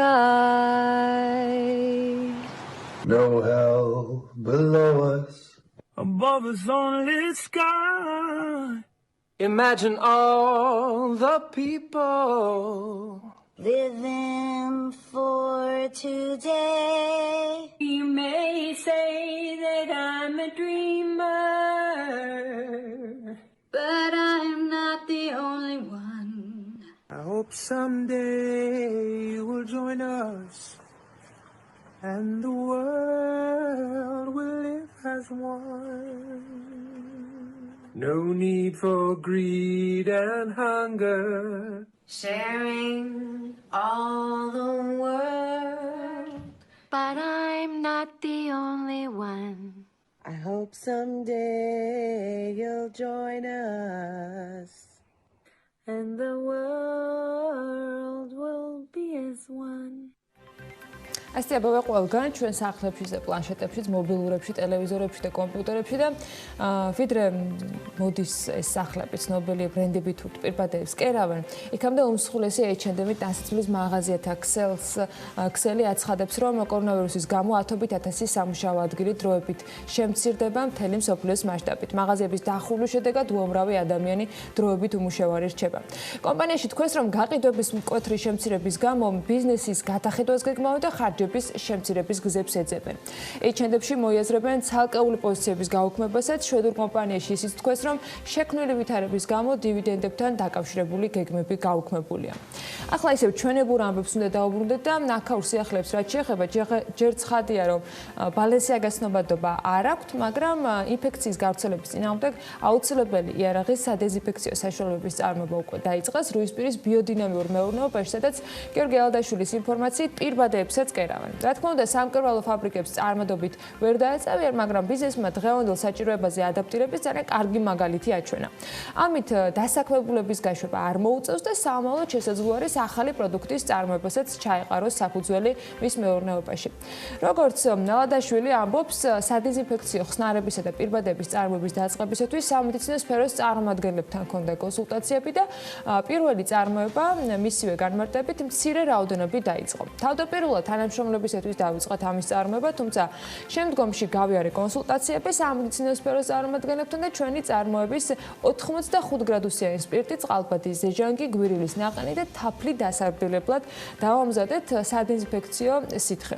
პირბადეებისათვის კი სამაგი მატერია მიტკალი გამოვიყენეთ, ძველად საავადმყოფოებში სწორად ამას ხმარობდნენ, ახლა რისი რესურსი გქონდა ამ პერიოდისათვის ის ავითვისეთ, ეს პირბადეები კი მრავალჯერადი გამოყენების იქნებაო, განმარტავს გიორგი ალადაშვილი და სხვათა შორის მისივე თქმით პირველი წარმოებისას დამზადებული არის 10,000 ცალი სადეზინფექციო ხსნარი, პირბადეების რაოდენობა კი 5,000 ცალია და ამის წარმოებას უკვე მოთხოვნიდან გამომდინარე გააგრძელებენ. ამასთან ერთად მომხმარებელს შესთავაზებენ პროდუქტების კალათა სურვილისამებრ, რომელშიც იქნება სადეზინფექციო პირბადე, კვერცხი, სხვა სოფლის პროდუქცია და ასე შემდეგ. ასეთი ამბები აქვთ მოკლედ რუისპირის ბიოდინამიურ მეურნეობაში და როგორც ჩვენთან ამბობენ, კარგი იქნება თუ სახელმწიფო დაინტერესდება ასეთი ინიციატივებით და ხელს შეუწყობენ ადგილობრივი ბიზნესის წარმოებაში. გიორგის წამოწყებასაც ექნება ალბათ გამოხმაურება, ან სულ მცირე მიმბაძველები მაინც გამოუშვებიან და იქნებ ერთი მხრივ დასაქმების პატარ-პატარა კლასტერები გაჩნდეს და მეორე მხრივ დეფიციტის შევსებაშიც თავის როლს შეიტანენ, რა თქმა უნდა. მნიშვნელოვანია ადგილობრივი რესურსის განაწილებაც. საქართველოს მთავრობის დავალებით კომპანია საქართველოს ფოსტის კურიერებმა ქვეყნის მთელ ტერიტორიაზე 70 წელს გადაცილებული პენსიონერებისათვის, რომლებიც ჩართული არიან ქრონიკული დაავადებების სამკურნალო მედიკამენტებით უზრუნველყოფის სამთავრობო პროგრამაში, კუთვნილი მედიკამენტების და პირბადების დარიგების სერვისი ამუშავეს. მეორე პრიორიტეტულ ჯგუფად ეკონომიკის მინისტრი საკარანტინო ზონებში მომუშავე ადამიანებს ასახელებს და მისი განცხადებით 10,000 ცალი პირბადე გაიგზავნა ბოლნისისა და მარნეულის მუნიციპალიტეტებში. დღის ბოლომდე კი მომდევნო პარტია 50,000 ცალამდე უნდა გაგზავნილიყო ისევ მკაცრი კარანტინის ზონებში. ადგილობრივი წარმოების პირბადეები ჯერ შეზღუდული რაოდენობით არის, სამკერვალოებსაც ბუნებრივია სჭირდებათ დრო, რომ რაღაც მარაგი დააგროვონ და ბაზარზე შესაბამისად გამოვიდეს ეს პირბადეები, თუმცა როგორც მინისტრი აღნიშნავს, ლუგარის ლაბორატორიის მიერ უსაფრთხოების სტანდარტებთან შესაბამისობაში არსებული პირბადეები მრავალჯერადი გამოყენების არის და გარკვეული დროის შემდეგ ისინი უკვე ბაზარზე გამოჩნდება და მოქალაქეებსაც შეეძლებათ რომ შეიწინონ. რასაც ჩვენ ამ ეტაპზე ვაწარმოებთ, ეს არის პირველ რიგში ეგრეთ წოდებული დოლბანდის პირბადეები, რომელთა წარმოება და სტანდარტი არის შეთანხმებული დაავადებათა კონტროლის ცენტრთან და ლუგარის ლაბორატორიაში გაიარეს ტესტირება, ამიტომ ჩვენ ზუსტად ვიცით თუ როგორი ტექნოლოგიით უნდა დამზადდეს ეს პირბადეები და რამდენი შრე უნდა იყოს კონკრეტულად იმისთვის, რომ უფრო მეტი ეფექტი ჰქონდეს. მნიშვნელოვანია, რომ ეს პირბადეები არ არის ერთჯერადი გამოყენების, ისინი ექვემდებარებიან რეცხვას და გაუთავებას და ამის შემდეგ კვლავ შეიძლება რომ გამოყენებაში იყოს. ბუნებრივია რომ ეს ისეთი წარმოებაა, რომელიც ჩვენ აქამდე არ გაგვაჩნდა, იმიტომ რომ საჭიროება ამისი არ არსებობდა ელემენტარულად. აქედან გამომდინარე, რაოდენობა სანამ უფრო მასობრივად არ აეწყობა არის შეზღუდული. ჩვენ გადავადაწილეთ პირბადეების კერვის ფუნქცია რამოდენიმე სამკერვალო საწარმოში და 10-მდე სამკერვალო საწარმო ეტაპობრივად ერთვება. გუშინ სხვა ბევრ თემასთან ერთად სახელმწიფო კანცელარიაში ეკონომიკის მინისტრს სრულად მოუწია აეხსნა რა სჭირს ლარს და რა მიზეზია იმისა, რომ ანტირეკორდების აღრიცხვას ვერც კი ვეწევით. ლარს უჭირს, ნამდვილად უჭირს, თუმცა ეს გასაკვირიც არ უნდა იყოს. მისი ძირითადი სავაჭრო პარტნიორი ვალუტების რყევას განიცდიან და მეორე კიდევ ის გარემოება, რომ ზოგადად მოთხოვნა ბაზარზე მნიშვნელოვნად არის შემცირებული და ნასახვა შესაძლო არის ნაკლები იყოს ინფლაციაზე. მოკლედ გუშინდელი ბანკთაშორისი ვაჭრობის შედეგად ეროვნული ვალუტა 21 თეთრით გაუფასურდა. ვაჭრობის შედეგად ლარი დოლართან მიმართებით არის 3 ლარი და 44 თეთრი. ევროს რაც შეეხება, ლარმა 28 თეთრიანი გაუფასურება აჩვენა და 1 ევროს ოფიციალური ფასი 3 ლარი და 74 თეთრია. ამ ფონზე ფასების მატებას იმპორტიორი და მწარმოებელი კომპანიები აანონსებენ, რა რესურსი აქვს ბიზნესს და რა შეფასებებს აკეთებენ ისინი არსებულ ვითარებაში. ელინე გოგბერაშვილი ცდილობდა გუშინ შეეგროვა თავი მოეყარა ყველა იმ პოზიციისათვის, რომელიც მხარეების მხრიდან არსებობს. დახლებზე დღეს ერთი ფასი გვაქვს მიღებული, თუმცა უახლოეს დღეებში რა თქმა უნდა ეს ფასები გადაიხედება და აიწევს. დისტრიბუტორთა ასოციაციის ხელმძღვანელი აცხადებს, რომ დღევანდელი კურსის პირობებში იმპორტირებულ პროდუქციაზე ფასების უცვლელად შენარჩუნება შეუძლებელია. ივა ჭყონიას თქმით, ლარი უკვე გასცდა იმ ნიშნულს, რაზეც სადისტრიბუციო ბიზნესს გათვლა ჰქონდა გაკეთებული. ის მიმდინარე პროცესებში ქვეყნის ეკონომიკური გუნდის და ცენტრალური ბანკის დროული ჩარევის საჭიროებას ხედავს. სხვა ჩარევა არის უკვე საჭირო მთავრობის ეკონომიკური გუნდისგან, რაღაცა გარკვეული გეგმა თუ არ დაიდო. თუ რაღაცა შემოთავაზებული არ იქნა მათი მხრიდან, არის უმძიმესი ვითარება იმპორტიორ კომპანიებში განსაკუთრებით, იმიტომ რომ მაქსიმალური კურსი, რაც გაანგარიშებული ჰქონდათ იმპორტიორ კომპანიებს, ეს იყო დოლართან შეფარდებაში 3, ხოლო ევროსთან შეფარდებაში 3 და 3. ძალიან სერიოზული პრობლემა შეექმნებათ, იმიტომ რომ მილიონობით, როგორც დოლარში, აგრეთვე ევროში აქვთ ვალდებულებები გასასტუმრებელი და უბრალოდ შეუძლებელია დღევანდელი კურსის პირობებში ამ ვალდებულებების გასტუმრება. ლარის გაუფასურების გამო რთულ მდგომარეობაში არა მარტო სადისტრიბუციო ბიზნესი აღმოჩნდა, არამედ მძიმე პირობებში უწევთ ოპერირება ადგილობრივ მწარმოებლებსაც, რომლებიც იმპორტირებულ ნედლეულს მოიხმარენ. ჯორჯიან ბეიქერსის ხელმძღვანელის განმარტებით, ბოლო პერიოდში ფქვილის ფასი 10%-ით, შაქრის კი 70-80%-მდე გაიზარდა. აქედან გამომდინარე, ისინიც სხვების მსგავსად ფასების კორექტირებისთვის ემზადებიან. პრობლემა არის იმაში, რომ დაუშვათ გარდა ამ შაქრისა და ფქვილისა, გარდა ამ პროდუქტებისა, უამრავი სხვა ნედლეულია, ასევე მასალებია, მანქანა დანადგარების ნაწილებია, საწვავი, იჯარები, ამ ყველაფერს რას უშვებით. მთავარი პრობლემა ზუსტად დანარჩენ ხარჯებშია, რომლებიც დღეს უკვე 3 და 5-ის პირობებში ალბათ ეს 20%-ზე მეტი ზრდა არის, ანუ ამას უკვე აღარ ქვია რაღაც ნორმალური და პროგნოზირებადი სიტუაცია. მე არ ვიცი ჩვენი კონკურენტები თუ ჩვენი კოლეგები როგორ აპირებენ ფასების შენარჩუნებას, რას აპირებენ, იმიტომ რომ ჩვენ გარდა ადგილობრივი საწარმოს იმპორტირებული პროდუქციაც გვაქვს, რომელსაც, რავი, ამ კვირაში უკვე სავარაუდოდ დავიწყებთ უკვე ფასებზე მუშაობას, რომ გადავხედოთ, იმიტომ რომ შეუძლებელია ესეთ პირობებში ოპერირება. ლარის გაუფასურებას და სადისტრიბუციო კომპანიების განცხადებებს დღეს ეკონომიკის მინისტრი გამოეხმაურა. ნათია თურნავა იმპორტიორებს მოუწოდებს ნეგატიური მოლოდინების ესკალაციაში წვრილი არ შეიტანონ.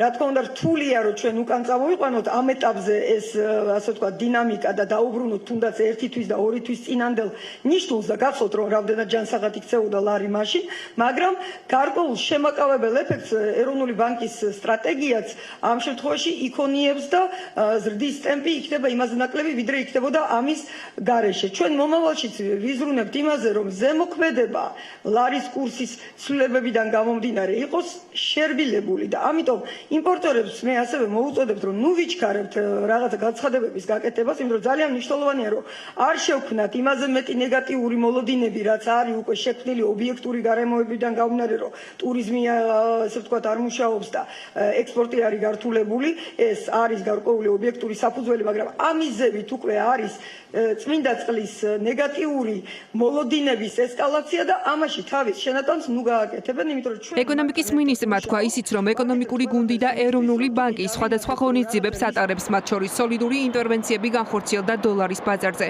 მორიგ ინტერვენციას ლარის გაუფასურების შესაჩერებლად ცენტრალური ბანკი ხვალაც მიმართავს. მათ უკვე დაანონსეს, რომ ხვალ 40 მილიონ დოლარს გაყიდიან. სებმა უკვე განახორციელა 2 ინტერვენცია საერთო ჯამში 60 მილიონი დოლარის ოდენობით. ეს მიმდინარე წელს უკვე მესამე სავალუტო ინტერვენცია იქნება. ეროვნული ბანკი დღეს კიდევ ერთ სავალუტო ინტერვენციას განახორციელებს და 40 მილიონ დოლარს გაყიდის. ამის შესახებ სებისმიერ გამოქვეყნებულ განცხადებაშია ნათქვამი. კორონავირუსით გამოწვეული ეკონომიკური შოკი და პანდემიის მომავალი განვითარებისა და საქართველოს ეკონომიკაზე მისი გავლენის მოლოდინები ბოლო დღეების განმავლობაში სავალუტო ბაზარზე გაზრდილ მერყეობაშიც აისახა. მიუხედავად იმისა, რომ არსებობს მრავალი გაურკვევლობა, ბანკი ინტენსიურ რეჟიმში მუშაობს ნეგატიური შედეგების მოსახლეობაზე გავლენის მინიმიზაციის მიმართ. სავალუტო ბაზრის უცხოური ვალუტით მიწოდების მხარდასაჭერად ეროვნულმა ბანკმა განახორციელა 2 ინტერვენცია საერთო ჯამში 60 მილიონი დოლარის ოდენობით. ამავე დროს, როგორც ცნობილია, წინა წლებში ხორციელდებოდა რეზერვების დაგროვება. მნიშვნელოვანია, რომ ეკონომიკურ გამოწვევებს საქართველოს ფინანსური სისტემა მომზადებული შეხვდა. საბანკო სექტორი ჯანსაღი და მდგრადია, რაც იმის გარანტია, რომ შოკის პიკის გადავლის შემდგომ საქართველოს ეკონომიკა სწრაფად აღდგება და ნორმალურ რეჟიმში დაბრუნებას შეძლებს. სავალუტო ბაზრის მხარდაჭერის მიზნით ეროვნული ბანკი 25 მარტის აუქციონზე 40 მილიონ ამერიკულ დოლარს გაყიდის. ეს წერია ეროვნული ბანკის მიერ გუშინ გავრცელებულ განცხადებაში. სხვათა შორის საინვესტიციო ბანკმა რენესანს კაპიტალმა საქართველოს ეკონომიკაზე კორონავირუსის გავლენის შესახებ მიმოხილვაში აღნიშნა, რომ ქვეყანაში შექმნილი ვითარებიდან გამომდინარე ეკონომიკური ზრდის ტემპის განახევრებაა მოსალოდნელი, რაც პირველ რიგში ტურიზმის სექტორში მოსალოდნელ მრავალ მილიონიან დანაკარგებს უკავშირდება.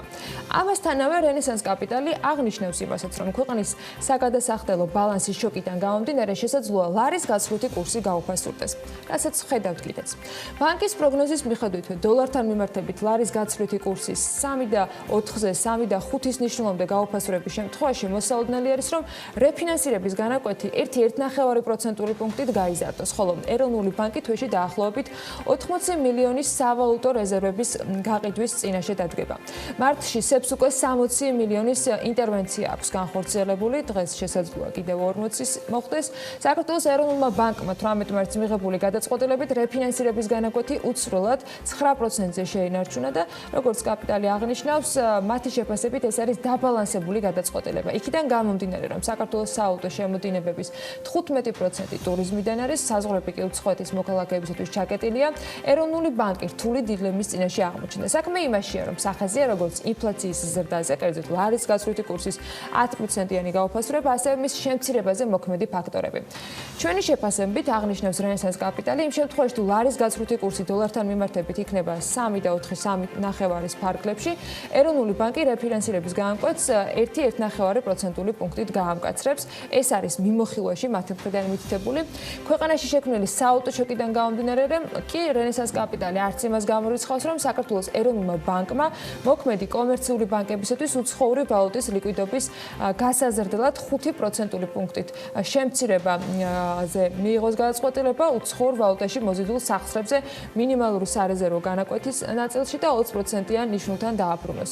ეს გადაწყვეტილება თავის მხრივ ბანკებს მისცემს საშუალებას, რომ საკუთარი დაკრედიტება 200 მილიონი დოლარით გაზარდონ. ეკონომიკური ზრდის კუთხით კი რენესანს კაპიტალის მიერ განახლებული საბაზრო სცენარით საქართველოს მთლიანი შიდა პროდუქტის ზრდის პროგნოზი განახევდება და ის იქნება 2.3% პროგნოზი. ეს მე მგონი ცოტა ოპტიმისტური პროგნოზიც არის რენესანს კაპიტალისგან, თუმცა ეს გასული კვირის ბოლოს არსებული ანგარიში არის.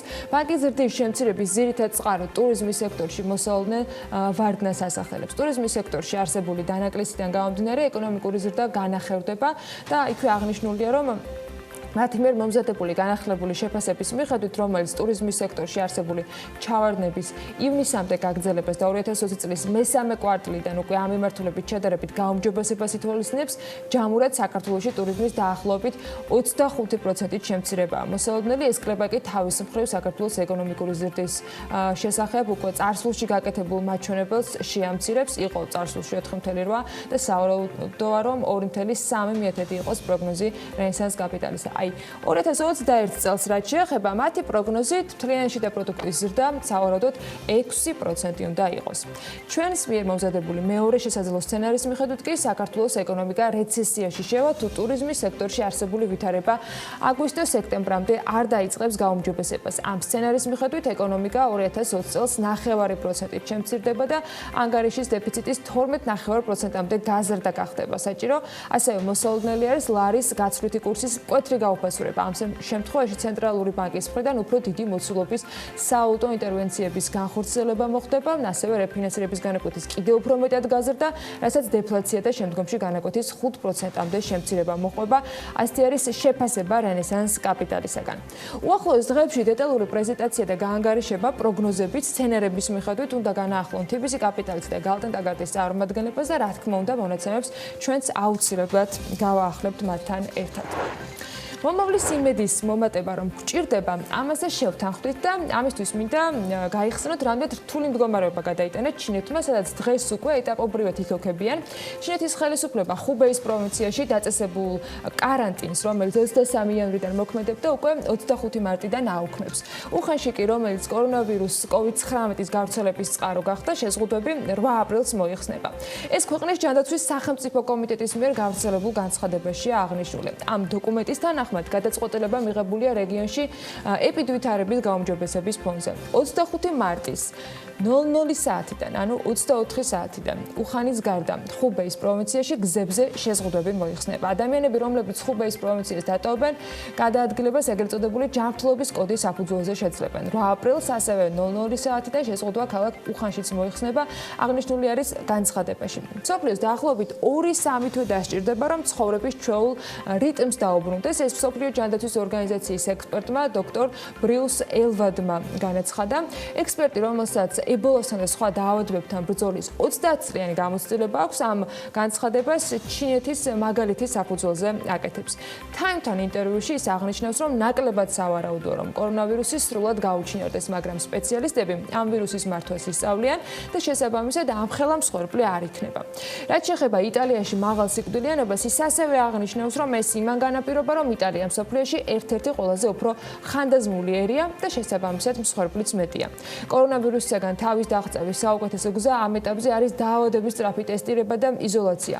ექსპერტის აზრით, ბევრმა მთავრობამ დროული გადაწყვეტილების მიღება დააგვიანა და პრობლემაც ეს იყო. მისივე შეფასებით, ვირუსის განმეორება თუნდაც ჩინეთში სავსებით შესაძლებელია. მთავარია ქვეყნის მთავრობა უფრო მობილიზებული შეხვდეს ვირუსის ახალ ტალღას მისი გამოჩენის შემთხვევაში. ან უნდა მოხდეს სამედიცინო დაწესებულებების სპეციალური ინვენტარით უზრუნველყოფა, ამბობს ექსპერტი. ჩვენს მომარაგებას რაც შეეხება ტესტების ნაწილში, ჯანდაცვის მინისტრის ინფორმაციით, გუშინ სპეციალური რეისით ჩინეთიდან უნდა წამოსულიყო სწრაფი ტესტები, რომლითაც მარაგების შევსება მოხდება საქართველოში. Developing a test to detect COVID-19. მივიღებთ ორი ტიპის სწრაფ ტესტს.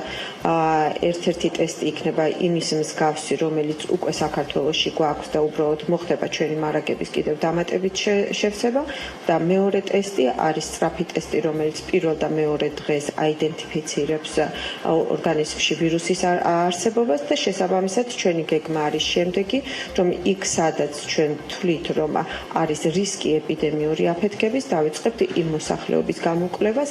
ამ ეტაპისთვის ეს რეგიონი შერჩეული არის და არის მარნეულის რეგიონი. რაც შეეხება კერძო კლინიკებს და მათი ლაბორატორიების მიერ სწრაფი ტესტების ჩატარების უფლების მიღებას. ჯანდაცვის მინისტრი ამბობს, რომ სახელმწიფო ყიდულობს ძალიან დიდი რაოდენობით ტესტებს და საჭიროდ არ ითვლება, რომ ისინი კომერციული მიზნით იყოს გამოყენებული. კერძო ლაბორატორიაში ჩატარებული ტესტირების შედეგებზე დადასტურებული მონაცემები გუშინ პაატა იმ ნაწილს მოგვაწოდა, რომლის ინფორმაციითაც ის შემთხვევა, როცა კვლევამ ინფიცირება დაადასტურა და რომელიც სახელმწიფო ლაბორატორიაში პირველ ეტაპზე არ მომხდარა, მათთან თანამშრომლობაში მყოფ კლინიკაში დაფიქსირდა და შედეგი ლუგარის ლაბორატორიაში მაინც გადამოწმდა.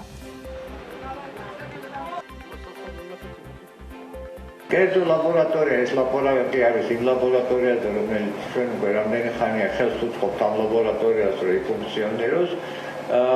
ჩვენ ასე ვთქვათ, შევისწავლეთ ისინი რა დონის და ისინი აკეთებენ სწორედ იგივე მოლეკულურ ტესტირებას, რაც კეთდება და მიღებულია ოქროს სტანდარტად, ამიტომ ჩვენ ამ ლაბორატორიის მუშაობას ხელს უწყობთ. დიახ, მათ მიერ მართალია ეს ყველა შემთხვევა შემდეგ გადამოწმებული იქნა ჩვენთან ლუგარის ლაბორატორიაში, მაგრამ მათ მიერ აღმოჩენილი იყო ერთი თუ ორი შემთხვევა. აუცილებლად აღსანიშნავია, ვიდრე ბიზნეს სიახლეებზე გადავთ, რომ ჯეოჰოსპიტალების ქსელის და სადაზღვევო კომპანია ბენეფიცის სამთავრობო საბჭოს თავმჯდომარემ თქვა, რომ ჯეოჰოსპიტალების არც ერთ თანამშრომელს კორონავირუსი არ დაუდასტურდა. მისივე განცხადებით, მარნეულში თავად კლინიკაში ჩატარებული ტესტირების შედეგად კლინიკის არც ერთი თანამშრომელი არ არის ამ დროისათვის კორონავირუსით ინფიცირებული. გუშინ შეყვანილი 3 პაციენტიდან ასევე არც ერთზე არ არის დადებითი პასუხი დადასტურებული.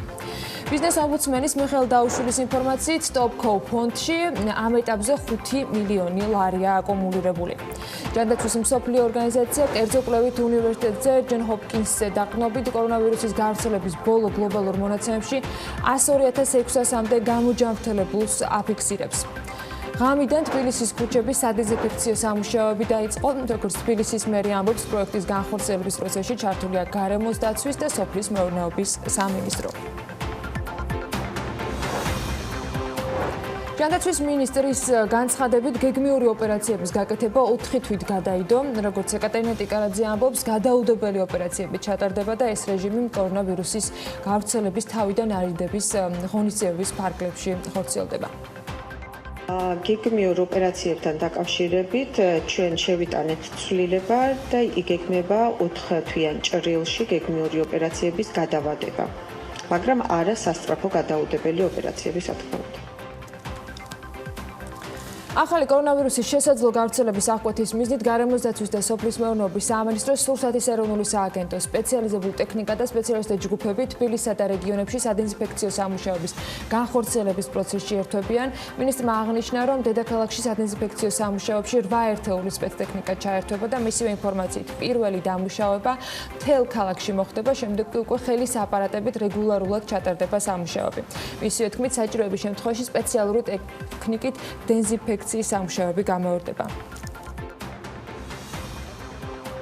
მოხდება უშუალოდ იმ ქუჩების სადეზინფექციო სამუშაოების განხორციელება, სადაც არის გაჩერებები, მეტრო შესასვლელები.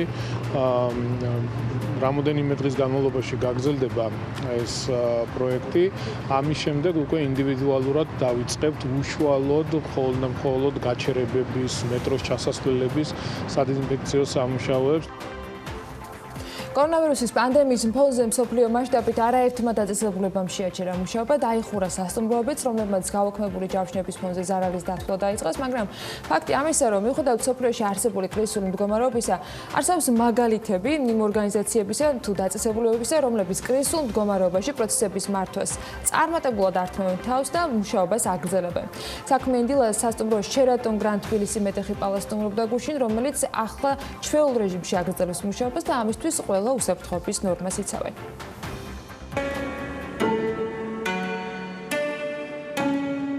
ბოლო დროს მსოფლიოში განვითარებული მოვლენებიდან გამომდინარე მენეჯერებისთვის პროცესების მართვა განსაკუთრებულად გართულდა. ამ მოვლენების მნიშვნელოვანი ნაწილია ტურიზმი, რომელიც ყველაზე მეტად დაზარალდა. შესაბამისად, განსაკუთრებული გამოწვევების წინაშე სასტუმროების მენეჯერები აღმოჩნდნენ, რომლებსაც მნიშვნელოვანი გადაწყვეტილებების მიღება დღითი დღე უწევთ. შერატონ გრანდ თბილისი მეტეხი პალასი ერთ-ერთია, რომელმაც პროცესები მალევე გადააწყო და კრიზისულ მდგომარეობაში მაინც მოახერხა ის, რომ სასტუმროს კარი დღემდე არ დაუხურავს. მსოფლიო მასშტაბით სასტუმროები იხურება, ეს გადაწყვეტილება კი სხვადასხვა სცენარებზე დაყრდნობითაა მიღებული. ჩვენ გადავწყვიტეთ, რომ სასტუმრო არ დავხუროთ და გავაგრძელოთ მუშაობა. შერატონს თბილისში თავისი ისტორია აქვს. კრიზისის დროს არასოდეს დახურულა. ამიტომ იმის გათვალისწინებით, რომ ეს კრიზისიც დროებითია, გადავწყვიტეთ სასტუმროს კარი არ დაგვეხურა. დღესაც ყავს სტუმრები. ისინი, რომლებიც ჩვენთან დიდი დროით არიან ჩამოსულები და ასევე ისინი, რომლებიც ქვეყანას ამ ეტაპზე ვერ ტოვებენ.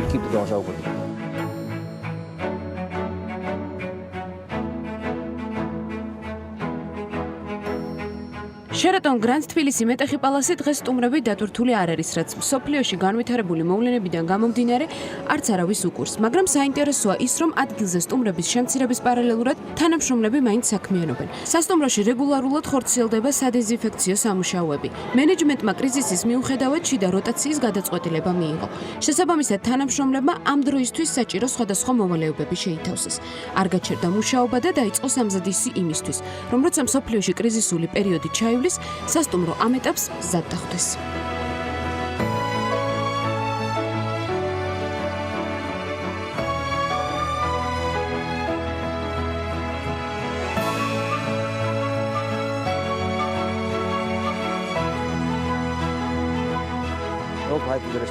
პროტოკოლის მიხედვით ჩვენ სასტუმროში 24 საათის განმავლობაში ხორციელდება სადეზინფექციო სამუშაოები. ჩვენ გვყავს როგორც ბექ, ისე ფრონტ ოფისის თანამშრომლები.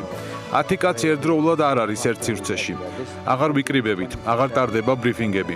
თუ შეხვედრა ჩაინიშნება, ყველაფერი ონლაინ ხორციელდება. ვიყენებთ მსოფლიოში აპრობირებულ პროგრამებს, Skype-ს და Zoom-ს. ამაზე გადაწყობა მარტივად მოვახერხეთ, ვისწავლეთ როგორ უნდა ვიმუშაოთ განსხვავებულ პირობებში.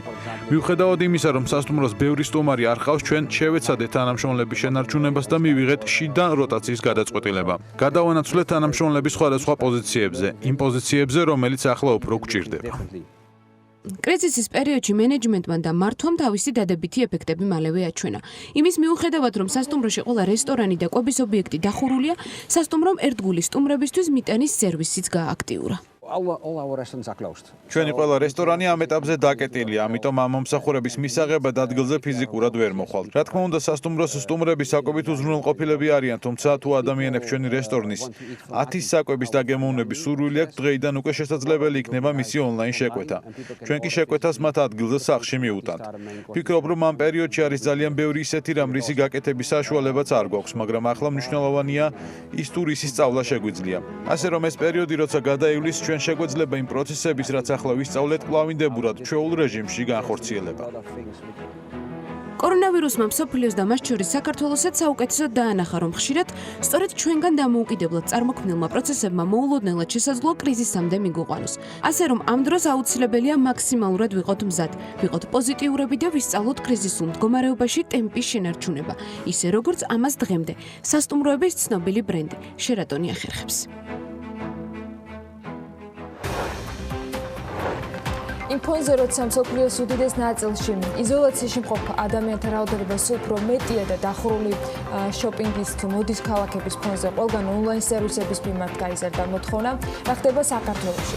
ის რაც ყველა სხვა ბიზნესისთვის საკმაოდ დიდი დარტყმა აღმოჩნდა, ონლაინ შოპინგისათვის გაყიდვების ზრდას უზრუნველყოფს. როგორია მსოფლიო მასშტაბის გიგანტების შედეგები კორონავირუსის ფონზე და რა ხდება ჩვენთან. ლევან თაღიაშვილმა ქართული და უცხოური მაგალითების მოკითხვით მიმოხილვები მოგუმზადა და ამ თემაზე საუბარს გვექმნებთ ასევე ნიკა ჩილინდარაშვილთან, My Market-ის, My Shop-ის პროექტის ხელმძღვანელთან.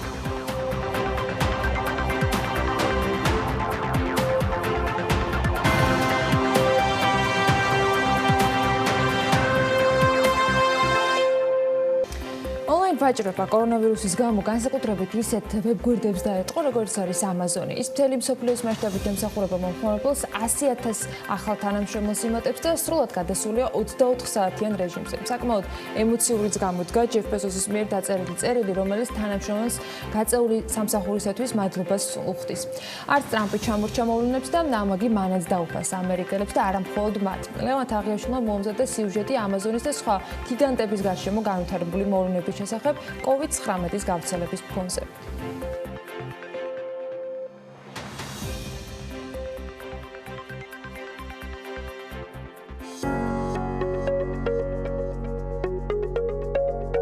ჩვენ უკვე ჩვეულებრივ ბიზნესს აღარ ვქმნით. დღეს ჩვენი საქმიანობა კრიტიკულად მნიშვნელოვანია მთელი მსოფლიოსთვის. შევცვალეთ ლოჯისტიკის სქემა, ტრანსპორტირება, მიწოდების ჯაჭვი. პრიორიტეტების მიხედვით ვაწვდით ადამიანებს პროდუქტს. მხოლოდ მე არ ვარ თქვენი მუშაობით ამაყი. ვიღებ ათასობით ელექტრონულ წერილს მომხმარებლებისგან, რომლებიც მადლობას გიხდიან გაწეული სამსახურისთვის. Amazon-ის მუშაობა ხელისუფლების უმაღლეს დონეზე ფასდება და პრეზიდენტმა დონალდ ტრამპაც მადლობა გადაუხადა ჩვენს გუნდს. სამწუხაროდ კარგი მოლოდინები არ უნდა გქონდეს და ვიცოდეთ, რომ გლობალური ეკონომიკის მდგომარეობა მომავალში უფრო დამძიმდება. ეს Amazon-ის დამფუძნებლის ჯეფ ბეზოსის წერილია, რომელიც თითოეულ თანამშრომელს პირადად გაუგზავნა და გაწეული სამსახურისთვის მადლობა გადაუხადა. ონლაინ მაღაზიები არა მხოლოდ ამერიკის, არამედ მთელი მსოფლიოს მასშტაბით სრული დატვირთვით მუშაობს. შეიცვალა ვაკანსიების რაოდენობაც, მხოლოდ Amazon-ი 100,000 ახალ კადრს ამატებს და საათობრივ ანაზღაურებას ზრდის თანამშრომლებისთვის, რომლებიც 24 საათის განმავლობაში თავს არ ზოგავენ, რომ მიწოდება არ შეჩერდეს. კაფე-ბარები დაიხურა, სასტუმროების საკარანტინო სივრცეებადაა გადაკეთებული. შესაბამისად, მთელი ტვირთი ახლა უკვე ვებგვერდებზე გადავიდა. როგორც ბეზოსი აღნიშნავს, მხოლოდ Amazon-ზე მილიონობით პირბადე გაიყიდა. ონლაინ რეჟიმზეა გადასული IKEA-ც, რომელიც დიდ ბრიტანეთსა და ირლანდიაში უკონტაქტო მიტანის სერვისით ოპერირებს. როგორც ოფიციალურ განცხადებაშია ნათქვამი, კომპანია სამზარეულოსა თუ საძინებლის მოწყობაში მომხმარებლებს ვირტუალურად დაეხმარება. ადაპტირდა მოდის ინდუსტრიაც. H&M-ი უფასო მიტანის და მაქსიმალურად კომფორტული დაბრუნების სერვისს თავაზობს მომხმარებლებს, რათა ტანსაცმლის შერჩევა გაგიედვილდეთ და ინდუსტრია არ გაჩერდეს. სიაცხადია ამით არ ამოწურულა. Gap-ი, Disney Stores-ი, River Island-ი, John Lewis-ი და კიდევ უამრავი საცალო გაყიდვების წარმომადგენელი დღეს ვირტუალურ სივრცეში აგრძელებს ოპერირებას.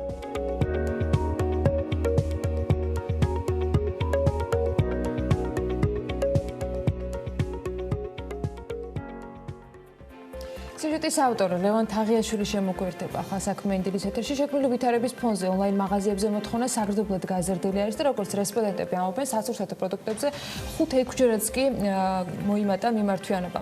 ქართულ რეალობაზე უნდა ვისაუბროთ უფრო მეტი, არა მხოლოდ სასურსათო პლატფორმებს, არამედ საყოფაცხოვრებო თუ ტექნიკის მაღაზიებსაც დაუკავშირდით და სწორედ ლევანი მოგვიყვება პირდაპირ ეთერში, როგორი არის მათი მდგომარეობა დღეს. ლევან, რას ამბობენ ჩვენი რესპონდენტები? დილომშვიდობის, ანა მესალმებით ჩვენს მაყურებელს. დღეს ისე არაფერი ფასობს, როგორც მიტანის სერვისი და კომპანიები, რომლებიც ასე აგრძელებენ საკუთარ საქმიანობას. გაზრდილია პირველად პროდუქტებზე მოთხოვნა და ჩვენს პირველი სოფლიდან ჯის დაუკავშირდით, რომელიც ხორცს, რძის ნაწარმს და კვერცხს, ბოსტნეულს და მსგავს პროდუქტებს აწვდის მომხმარებლებს. როგორც კომპანიის დამფუძნებელი ნათია ნინიკელაშვილი ამბობს, 5-6-ჯერაა გაზრდილი პროდუქტებზე მომართვიანება. კომპანიაც მაქსიმალურად ცდილობს დააკმაყოფილოს თითოეული მომხმარებელი და დაიცვას ყველა ის ნორმა, რომელიც რეკომენდებულია ჯანდაცვის ორგანოების მიერ. არსებული ვითარებიდან გამომდინარე, სოფლიდან ჯიმ უფასო გახადა მიტანის სერვისი და ნაღდი ფულით გადახდაც დიდი ხანია გაუქმებულია. სიუჟეტზე მოთხოვნა და მის სერვისზე მოთხოვნა გაიზარდა ამ ბოლო დროს ობიექტური მიზეზების გამო. ფაქტიურად 5-ჯერ და 6-ჯერ არის ჩვენთან მომართვიანობა გაზრდილი. ჩვენ პირველივე დღეებიდან, როცა დაიწყო უკვე ეს არასასიამოვნო პროცესები, მივმართეთ ზომებს მაშინ გადავედით უკონტაქტო, კიდევ უფრო უკონტაქტო სერვისზე, რაც გამოიხატებოდა იმაში, რომ გადახდის საშუალებებიდან ამოვიღეთ ფული საერთოდ. პირველივე დღეებიდან გავხადეთ უფასო მიტანის სერვისი, მათ შორის ქალაქის შემოგარენშიც, ეს ეხება ქალაქის ახლომდებარე აგარაკებს, წყნეთი, კოჯორი, წავკისი და მსგავს ადგილებს. ბოლო პერიოდში განსაკუთრებული მოთხოვნა გაჩნდა შაქარზე, წიწბურაზე და მსგავს პროდუქტებზე და სოფლიდან ჯიმ ესიც გაითვალისწინა და ამატა ახალი კატეგორია ბაკალია იმისათვის, რომ სახელიდან გასვლა აღარ გახდეს აუცილებელი და სრულად დაფაროს კომპანიამ პირველადი საჭიროების პროდუქტებზე მოთხოვნა. იზარდა მოთხოვნა ბოსტნეულზე, ხილზე, რა თქმა უნდა. ასევე ჩვენ მოვახერხეთ და ძალიან სწრაფადვე დავამატეთ ახალი კატეგორია საიტზე. ეს არის ბაკალია, სადაც მომხმარებელს შეუძლია შეიძინოს ისეთი პროდუქტი, როგორც არის შაქარი, წიწიბურა, ბრინჯი, ზესუზის ზეთი და ესეთი პირველადი მომხმარების პროდუქტები და შეძლოს რომ აღარ გავიდეთ, თქვათ, სახლიდან ამ პროდუქტების შესაძენად ცალკე და სოფლიდან ჯიშ შეკვეთან ერთად შეძლოს რომ მიიღოს ეს პროდუქტი სახლში. სურსათის გარდა გაიზარდა მოთხოვნა პირველადი დანიშნულების საყოფაცხოვრებო ნივთებზე, მაგალითად სანათებსა და ნათურებზე. ახალ ნათებასთანაც ჩავწერეთ მცირე ინტერვიუ და როგორც მისი კომერციული დირექტორი ირაკლი გაბინაშვილი გვიყვება, მისი მენეჯმენტი ოპტიმისტურადაა განწყობილი და კომპანია სრულად ონლაინ რეჟიმზე მუშაობს. მიტანის სერვისი კი საკუთარი ავტომობილებით პირდაპირ საწყობიდან მიმდინარეობს. შეეხება ონლაინ გაყიდვებს, დიახ, გაიზარდა მოთხოვნა პირველადი საჭიროების საყოფაცხოვრებო ნივთებზე, როგორც არის ერთეული დეკორატიული სანათები და ნათურები, ძირითადად. რაც შეეხება მიწოდებას, ჩვენივე ტრანსპორტით საწყობიდან ხორციელდება პირდაპირ მიწოდება მომხმარებელს. რაზეც არის ახლა მოთხოვნა, ძირითადად საყოფაცხოვრებო დანიშნულებით სანათ საშუალებით, ამაზე ვაკეთებთ აქცენტებს და პრინციპში მიწოდებასაც მხოლოდ ამისას ვახორციელებთ. ჩვენი კომპანიის მენეჯმენტი ოპტიმისტურად განწყობილია, ვფიქრობთ, რომ ყველაფერს აუვალს და ყველაფერი ძალიან მალე გაივლის. როგორც იცით, საგანგებო მდგომარეობის გამო დაკეტილია ტექნიკის მაღაზიები და საოჭრო ცენტრები. ამ დროს კი ისეთი ვებგვერდები, როგორიცაა მაგალითად ვენდუ, დიდ დატვირთვას იღებს. ვესაუბრეთ მის აღმასრულებელ დირექტორსაც და გამოვკითხეთ იმ დატვირთვის შესახებ, რომლის ქვეშაც კომპანიას უწევს ყოფნა. ვენდუმაც მსგავსად სხვა ორგანიზაციებისა უფასო გახადა მიტანის სერვისი საგანგებო მდგომარეობიდან გამომდინარე. გაიზარდა მოთხოვნა, განსაკუთრებულად ისეთ პროდუქციაზე, როგორც არის საყოფაცხოვრებო ტექნიკა და ისეთი ტექნიკა, რომელიც განპირობებული არის ასე ვთქვათ მოთხოვნის და გამომდინარე იქიდან, რომ ხალხი რეალურად ცდილობს რომ დარჩეს სახლში. ამ კუთხით გამოვარჩევთ ჩვენ თვითონ ტექნიკაში საყოფაცხოვრებო ტექნიკას, სამზარეულო ტექნიკას, ისეთი ტექნიკა, რომელიც გამოიყენება სამზარეულოს მიმართულებებით. შეიძლება იყოს დაწყებული მიქსერი, გაგზელებული ბლენდერი, ბაკალია დავამატეთ ჩვენ საიტზე და ეს კატეგორია გაიზრდება დღითიდღე და ყოველდღიურად დაემატება ახალი პროდუქტები, იმისთვის რომ უფრო მეტი კომფორტი შეუძლოს მომხმარებელს, ვინც სახლიდან შოპინგობს. ერთიორად დაფასდა ონლაინ შოპინგი კორონავირუსის პირობებში და მედია ეს ტენდენცია სიტუაციის ნორმალიზების შემდეგაც გაგრძელდება. მანამდე კი ბიზნესი მზად უნდა იყოს თუნდაც 5-6-ჯერ გაზრდილი მოთხოვნის დასაკმაყოფილებლად, მით უმეტეს იმ პირობებში, როდესაც სურსათის მარაგების კუთხით არანაირი პრობლემა ქვეყანას არ გააჩნია. მადლობა ლევან მიმოხილვისათვის. ჩვენ საუბარს ახლობ დეტალურად უკვე სტუმართან ერთად გავაგრძელებთ. ნიკა ჩილინდრიშვილი მაიმარკეტის მაიშოპის პროექტის ხელმძღვანელი გვერდება საქმიანი დილის ეთერში. ნიკა მოგესალმებით და მადლობა ჩართვისათვის. პირველ რიგში თქვენს პლატფორმებზე როგორი არის მოთხოვნა, როგორი არის აქტიურობა, ეს მაინტერესებს და რა მიმართულებით აქტიურობს ძირითადად მომხმარებელი. იმიტომ თქვენ ძალიან ბევრ პლატფორმას აერთიანებთ, რომელიც ონლაინ შოპინგს და ონლაინ შესაბამისად შერჩევას გულისხმობს სხვადასხვა პროდუქტისა. მოგესალმებით. ქცევა მომხმარებლის ქცევა რა თქმა უნდა შეიცვალა ჩვენ საიტებზეც.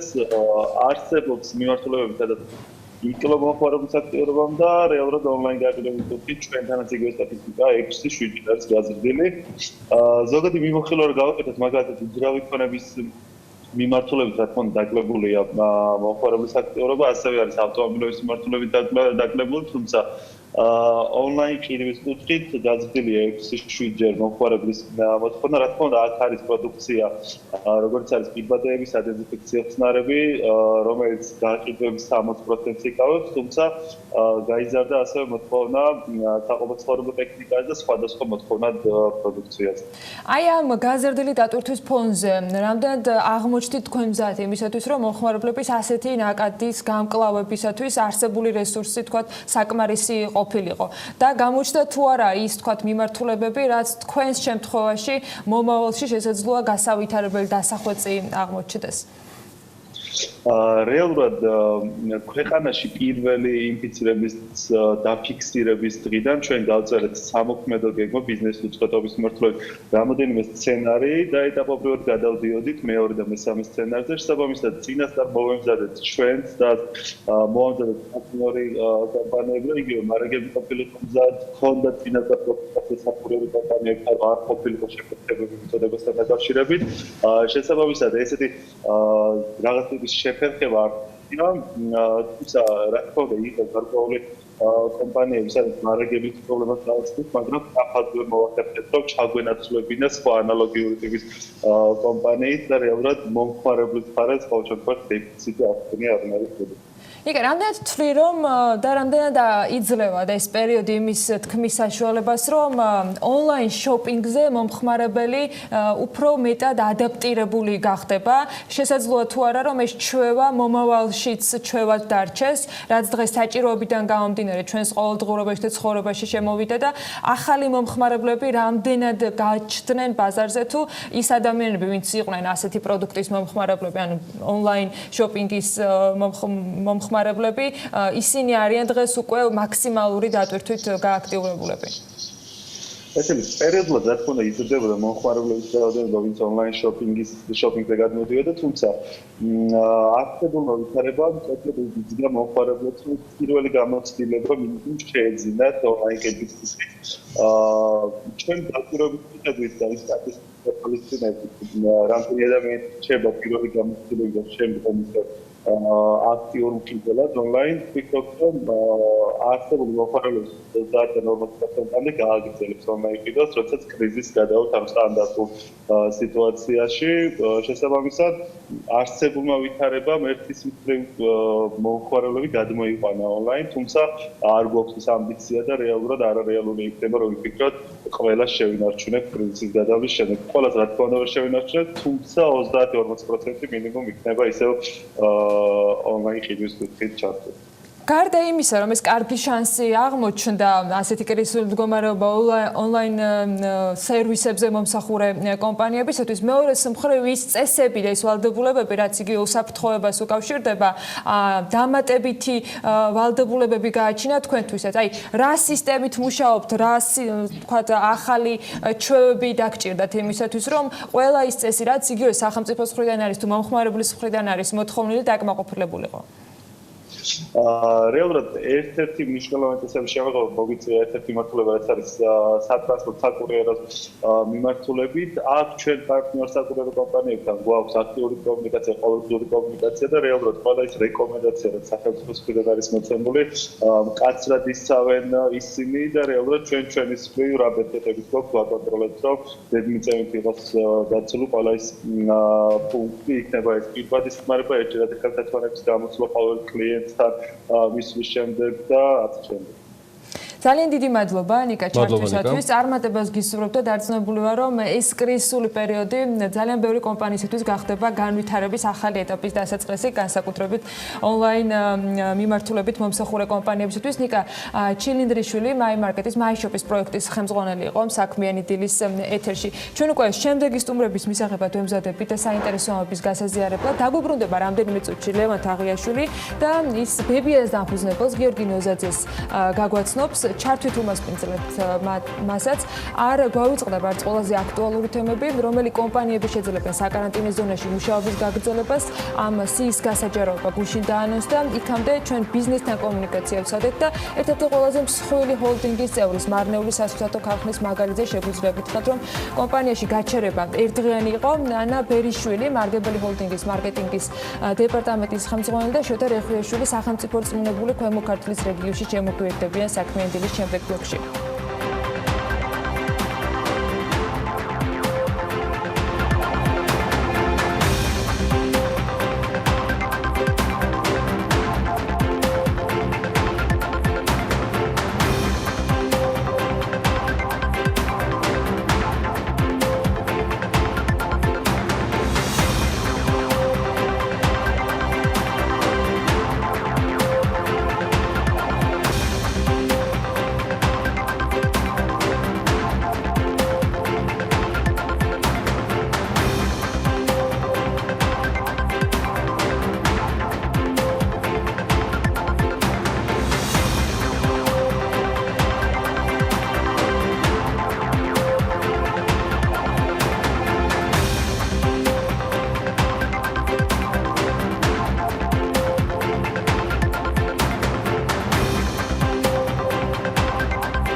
სოციალური ღონისძიება, რომელიც 10-ზე მეტი პირის შეკრებას ითვალისწინებს, დამატებით იმ განმარტების მიხედვით 10-ზე მეტი პირის თავშეყრა დასაშვებია დაწესებულებებში, რომლებიც აგრძელებენ მუშაობას, ოღონდ ისინი ვალდებულები არიან დაიცვან 2 მეტრიანი სოციალური დისტანცია და დაემორჩილონ ჯანდაცვის სამინისტროს რეკომენდაციებს.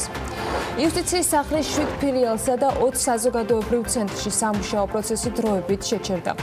ვიზიარი ქუთაისის საერთაშორისო აეროპორტიდან ყველა ფრენას 1 მაისამდე აჩერებს. თეგიტა მოტორსი კორონავირუსის წინააღმდეგ ბრძოლის მხარდასაჭერად საქართველოს სამთავრობო ფონდში 200,000 ლარს გადარიცხავს. Stop-Co ფონდში ამ ეტაპზე 5 მილიონი ლარია აკუმულირებული. ეს ბიზნეს ომბუდსმენმა მიხეილ დაუშულმა მთავრობის კანცელარიაში გამართულ ბრიფინგზე თქვა. მისივე განცხადებით, Stop-Co ფონდში ჩარიცხული თითოეული თეთრი კანონმდებლობის შესაბამისად დაიხარჯება.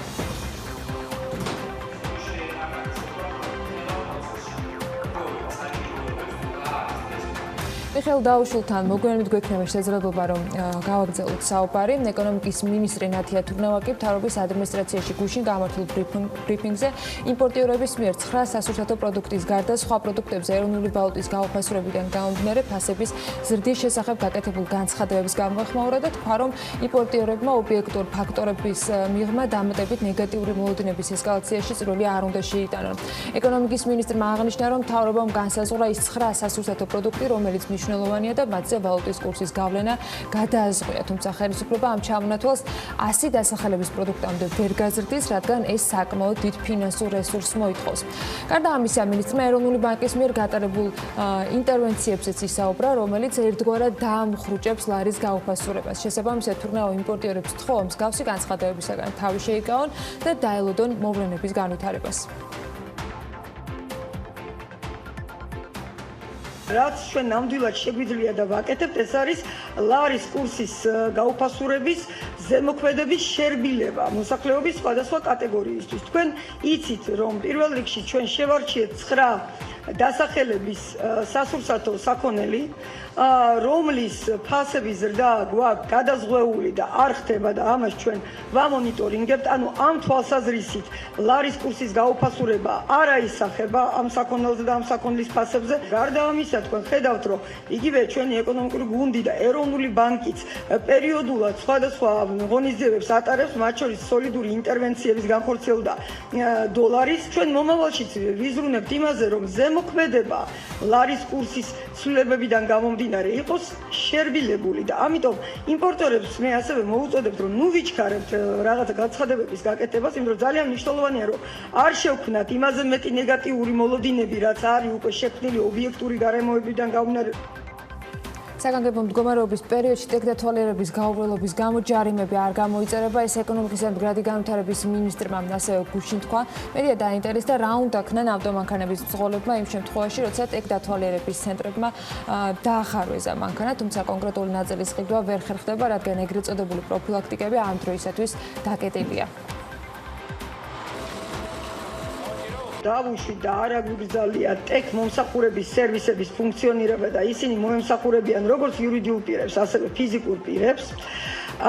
რაც შეეხება ჯარიმებს, ჩვენ შევთანხმდით, რომ ამ ეტაპზე ჯარიმები არ დაეკისრებათ და ეს არის გადავადებული, ასე რომ შეუძლიათ შვიდად იყონ ეს, რა თქმა უნდა, იმოქმედებს მხოლოდ აი ამ საგანგებო ვითარების პერიოდში.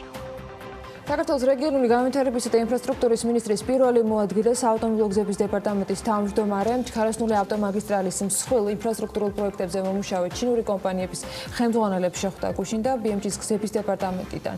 მიაწვდეს ინფორმაცია, რომ ამ შეხვედრის მთავარი თემა ახალი კორონავირუსის გავრცელების პრევენციის მიზნით, შესაბამისად პრემიერის ხელმძღვანელობით მოქმედი უწყობათა შორისი საბჭოს დავალებისა და ჯანდაცვის სამინისტროს რეკომენდაციების შესაბამისად დაავადებათა კონტროლისა და საზოგადოებრივი ჯანმრთელობის ეროვნულ ცენტრთან ერთად შემუშავებული სპეციალური რეკომენდაციების შესრულებაზე მითითება და მონიტორინგი იყო.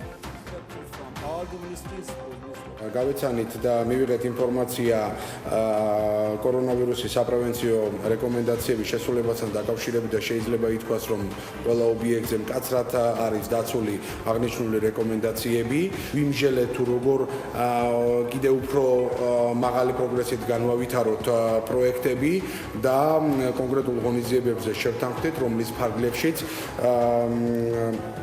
იქნება დამატებითი კომუნიკაციები შესაბამის სპეციალისტებთან, მათი მომდევნო ჩართულობის აღნიშნულ პროექტებში, ისევე როგორც სხვა დამატებითი ღონისძიებების გატარება, რათა მიღწეული და მიმდინარე პროგრესი კიდევ უფრო მაღალი იყოს.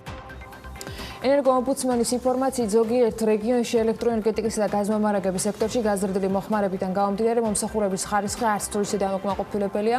ენერგოომბუდსმენი რეკომენდაციით რეგიონებში ლიცენზიის მფლობელ გამონაწილებელ კომპანიებს მიმართავს, რომ დაგეგმოს და ედაპროად გაატაროს ყველა აუცილებელი პრევენციული ხასიათის სამუშაოები სათანადო მომსახურების მიწოდებისა და მხარვეზების გამოსწორების მიზნით.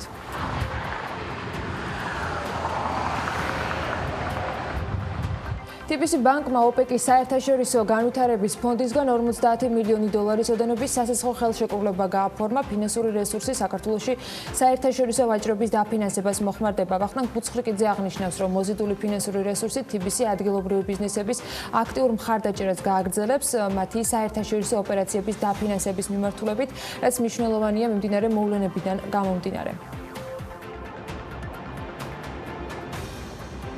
კორონავირუსის ფონზე ბიტკოინის ფასი 15%-ით გაიზარდა და ის ამ დროისათვის $6729 ფასობს. 15% არის გაზრდილი მეორე ყველაზე გავრცელებული კრიპტოვალუტის ეთერიუმის ფასი და $140 ღირს.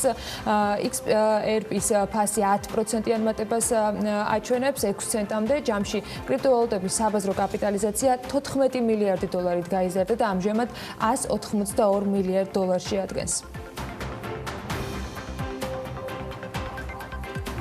რომელი კომპანიები შეძლებენ საკარანტინო ზონაში მუშაობის გაგრძელებას, ამ სიის გასაჯაროება გუშინ დაანონსდა. იქამდე ჩვენ ბიზნესთან კომუნიკაციას ვსადეთ და ერთ-ერთ ყველაზე მსხვილი ჰოლდინგის წევრის მარნეული სასურსათო ქარხნის მაგალითზე შეგვიძლია გითხრათ, რომ კომპანიაში გაჩერება იყო ერთდღიანი. BMG-ს მარგებელი ჰოლდინგის დამფუძნებელმა ავთანდილ სვიმონიშვილმა უთხრა, რომ მუშაობა განახლებულია, თუმცა სამუშაოზე მხოლოდ თანამშრომლების ნაწილი გავიდა. რა რეჟიმშია მარნეული სასურსათო ქარხანა დღეს, როგორ მიდის სამუშაო პროცესი, დეტალებზე უკვე ანა ბერიშვილთან მარგებელი ჰოლდინგის მარკეტინგის დეპარტამენტის ხელმძღვანელთან გვექნება საუბარი. ანა, მოგესალმებით. მადლობა იმისთვის, რომ ხართ საქმიანი დილის ეთერში. პირველ რიგში მინდა გითხოთ სამუშაო პროცესთან დაკავშირებით, როგორ რეჟიმზე არის მარგებელი ჰოლდინგი, მარნეულის ქარხანა და ის სამუშაოები, რომელიც ამ ჰოლდინგის ფარგლებში, მათ შორის სასოფლო-სამეურნეო სამუშაოებს გულისხმობს. მოგესალმებით, ძალიან დიდი მადლობა, რომ დაინტერესდით ჩვენი სამუშაოთი, ასე ვთქვათ. როგორც ახსენეთ, მარნეული საზურსათო ქარხანას მხოლოდ ერთი დღე ქონა შეჩერებული პროცესი. ახლა ქარხანაში და ზოგადად კომპანიაში მიმდინარეობს სამუშაო პროცესები, ვემზადებით 2020 წლის სეზონისთვის დაახლოებით მაისის შუა რიცხვებისთვის იგეგმება პირველი მოსავლის მიღება და გადამუშავების დაწყება, ასე ვთქვათ. ახლა ქარხანაში მუშაობს დაახლოებით 25-მდე ადამიანი, ხო, საველე სამუშაოებზეა დაახლოებით 50-მდე ადამიანი.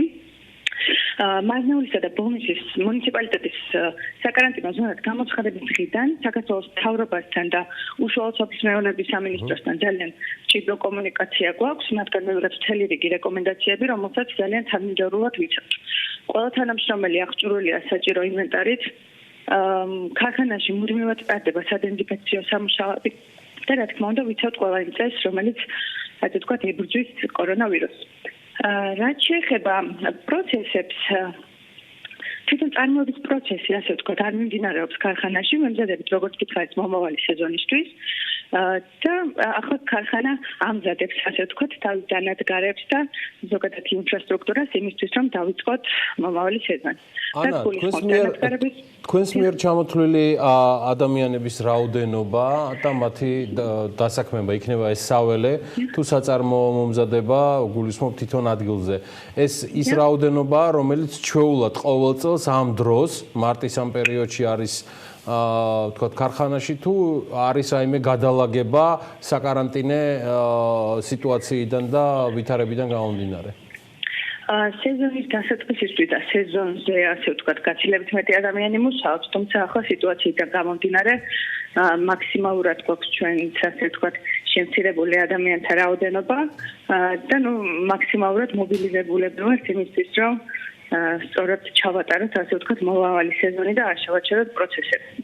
სეზონთან დაკავშირებით მე როგორც ვხვდები 2020 წლის სეზონთან მიმართებაში არანაირი შეფერხება არ არის და მარგებელი ჰოლდინგი მიდის გეგმიურად თქვათ იმ მოსავლიდან და იმ ფართობებიდან გამომდინარე, რასაც ამუშავებს გარშემო. დიახ, ძალიან მნიშვნელოვანია, რადგან მოგეხსენებათ, რომ მარნეულის სასურსათო ქარხანა ქვეყანაში ერთ-ერთი უდიდესი ჩამბარებელია ნედლეულის, ასე ვთქვათ, ჩვენ 150-ზე მეტი ფერმერისგან ვიბარებთ ნედლეულს და ხდება მისი გადამუშავება. და მოგეხსენებათ, მაგალითად, პომიდრის ყველაზე მსხვილი ჩამბარებლები ვართ და პომიდრის პასტის, ასე ვთქვათ, ტომატ პასტის ყველაზე მსხვილი მწარმოებლები. შესაბამისად, ამ პროცესის გაჩერება, ასე ვთქვათ, არ იქნება კარგი საქართველოს. ანა, ის რა მაინტერესებს იმ ფონზე, რომ საკარანტინე ზონაში გადაადგილება არის შეზღუდული, მაგრამ განსხვავებული რეჟიმი მუშაობს სატვირთო ავტომობილებს, თქვენ შემთხვევაში მომარაგების ნაწილში ხომ არ ყოფილა შეფერხება, ან ხომ არ შეიძლება იყოს, როგორი არის კომუნიკაციის შედეგი ამ ნაწილში, რომელიც როგორც თქვენ ახსენეთ, შესაბამის უწყებებთან. მარნეულის სასურსათო ქარხანას 2019 წლის მარაგები უკვე გამზადებული აქვს. ან პროდუქცია უკვე წარმოებულია, შებუთულია, ასე ვთქვათ, და გადმოცემულია და მომარაგებულია თბილისის და დასავლეთ საქართველოს ჩვენი საწყობები. შესაბამისად, მომარაგების მხრივ კომპანიას პრობლემა არ შეექმნება. ასევე მნიშვნელოვანია, რომ მარნეულის სასურსათო ქარხანას არა მხოლოდ საქართველოს ბაზრისთვის აქვს მარაგების შექმნილი, ასე ვთქვათ, ასევე საექსპორტო ქვეყნებისთვისაც გვაქვს მარაგები და თუ ჩვენ ქვეყანას დაჭირდა და იქნება ასე ვთქვათ შეიქმნება მომარაგების პრობლემა გამოვიყენოთ საექსპორტო მარაგებსაც. რაც შეეხება დღევანდელ ურთიერთობას საექსპორტო ბაზრებთან, იყო თუ არა რაიმე ფორმით შეფერხება და როგორ მიდის ამ მიმართულებით სამუშაო? მიწოდება. იცით როგორ არის, თავიდან საქართველოში მოთხოვნა გაზრდილი იყო, გაყიდვები გაიზარდა, ასე ვთქვათ, და ეს ალბათ გამოწვეული იყო ქვეყანაში პირველი პანიკის ნაკადით, ასე ვთქვათ. თუმცა ახლა ბაზარი დარეგულირდა. რაც შეეხება საექსპორტო ბაზარს, რაღაცა ტიპის შეკვეთები ისევ გვაქვს, თუმცა აი მომავალში როგორ იქნება ეს ამაზე პრობლემის გაკეთება გვიჭირს. გასთავარია პროცესი მიდის მაინც დაგეგმილად და ყველაფერი გეგმიურად ხორციელდება 2020-ის ფარგლებში. ეს არის ყველაზე მნიშვნელოვანი. ანი, დიდი მადლობა ჩართვისთვის. წარმატებები მარგებელი ჰოლდინგის გუნდს. ყველას უღრმესი მადლობა იმ შრომისთვის, რასაც წევთ და ჩვენ კავშირზე ვრჩებით და პერიოდულად მოგიკითხავთ ესე საჯაროდ, ასე ვთქვათ, და განუახლებთ ინფორმაციას თქვენი ჰოლდინგის საქმიანობის შესახებ. წარმატებებს გისურვებთ. ეს ანა პერიშვილი იყო, იგი კომპანია მარგებელი ჰოლდინგის მარკეტინგის ხელმძღვანელი გახლავთ. მადლობა მას ჩართვისათვის. ჩვენ ვიდრე კიდევ ერთ სატელეფონო ჩართვა გვექნება, აქვე უნდა აღვნიშნოთ, რომ ნათია თურმეამ გულში თქვა, რომ მარნეულსა და ბოლნისის მუნიციპალიტეტებში მკაცრი საკარანტინო რეჟიმის მიუხედავად ღია სივრცეებში მუშაობის გაგრძელება კვლავ დაშვებული იქნება.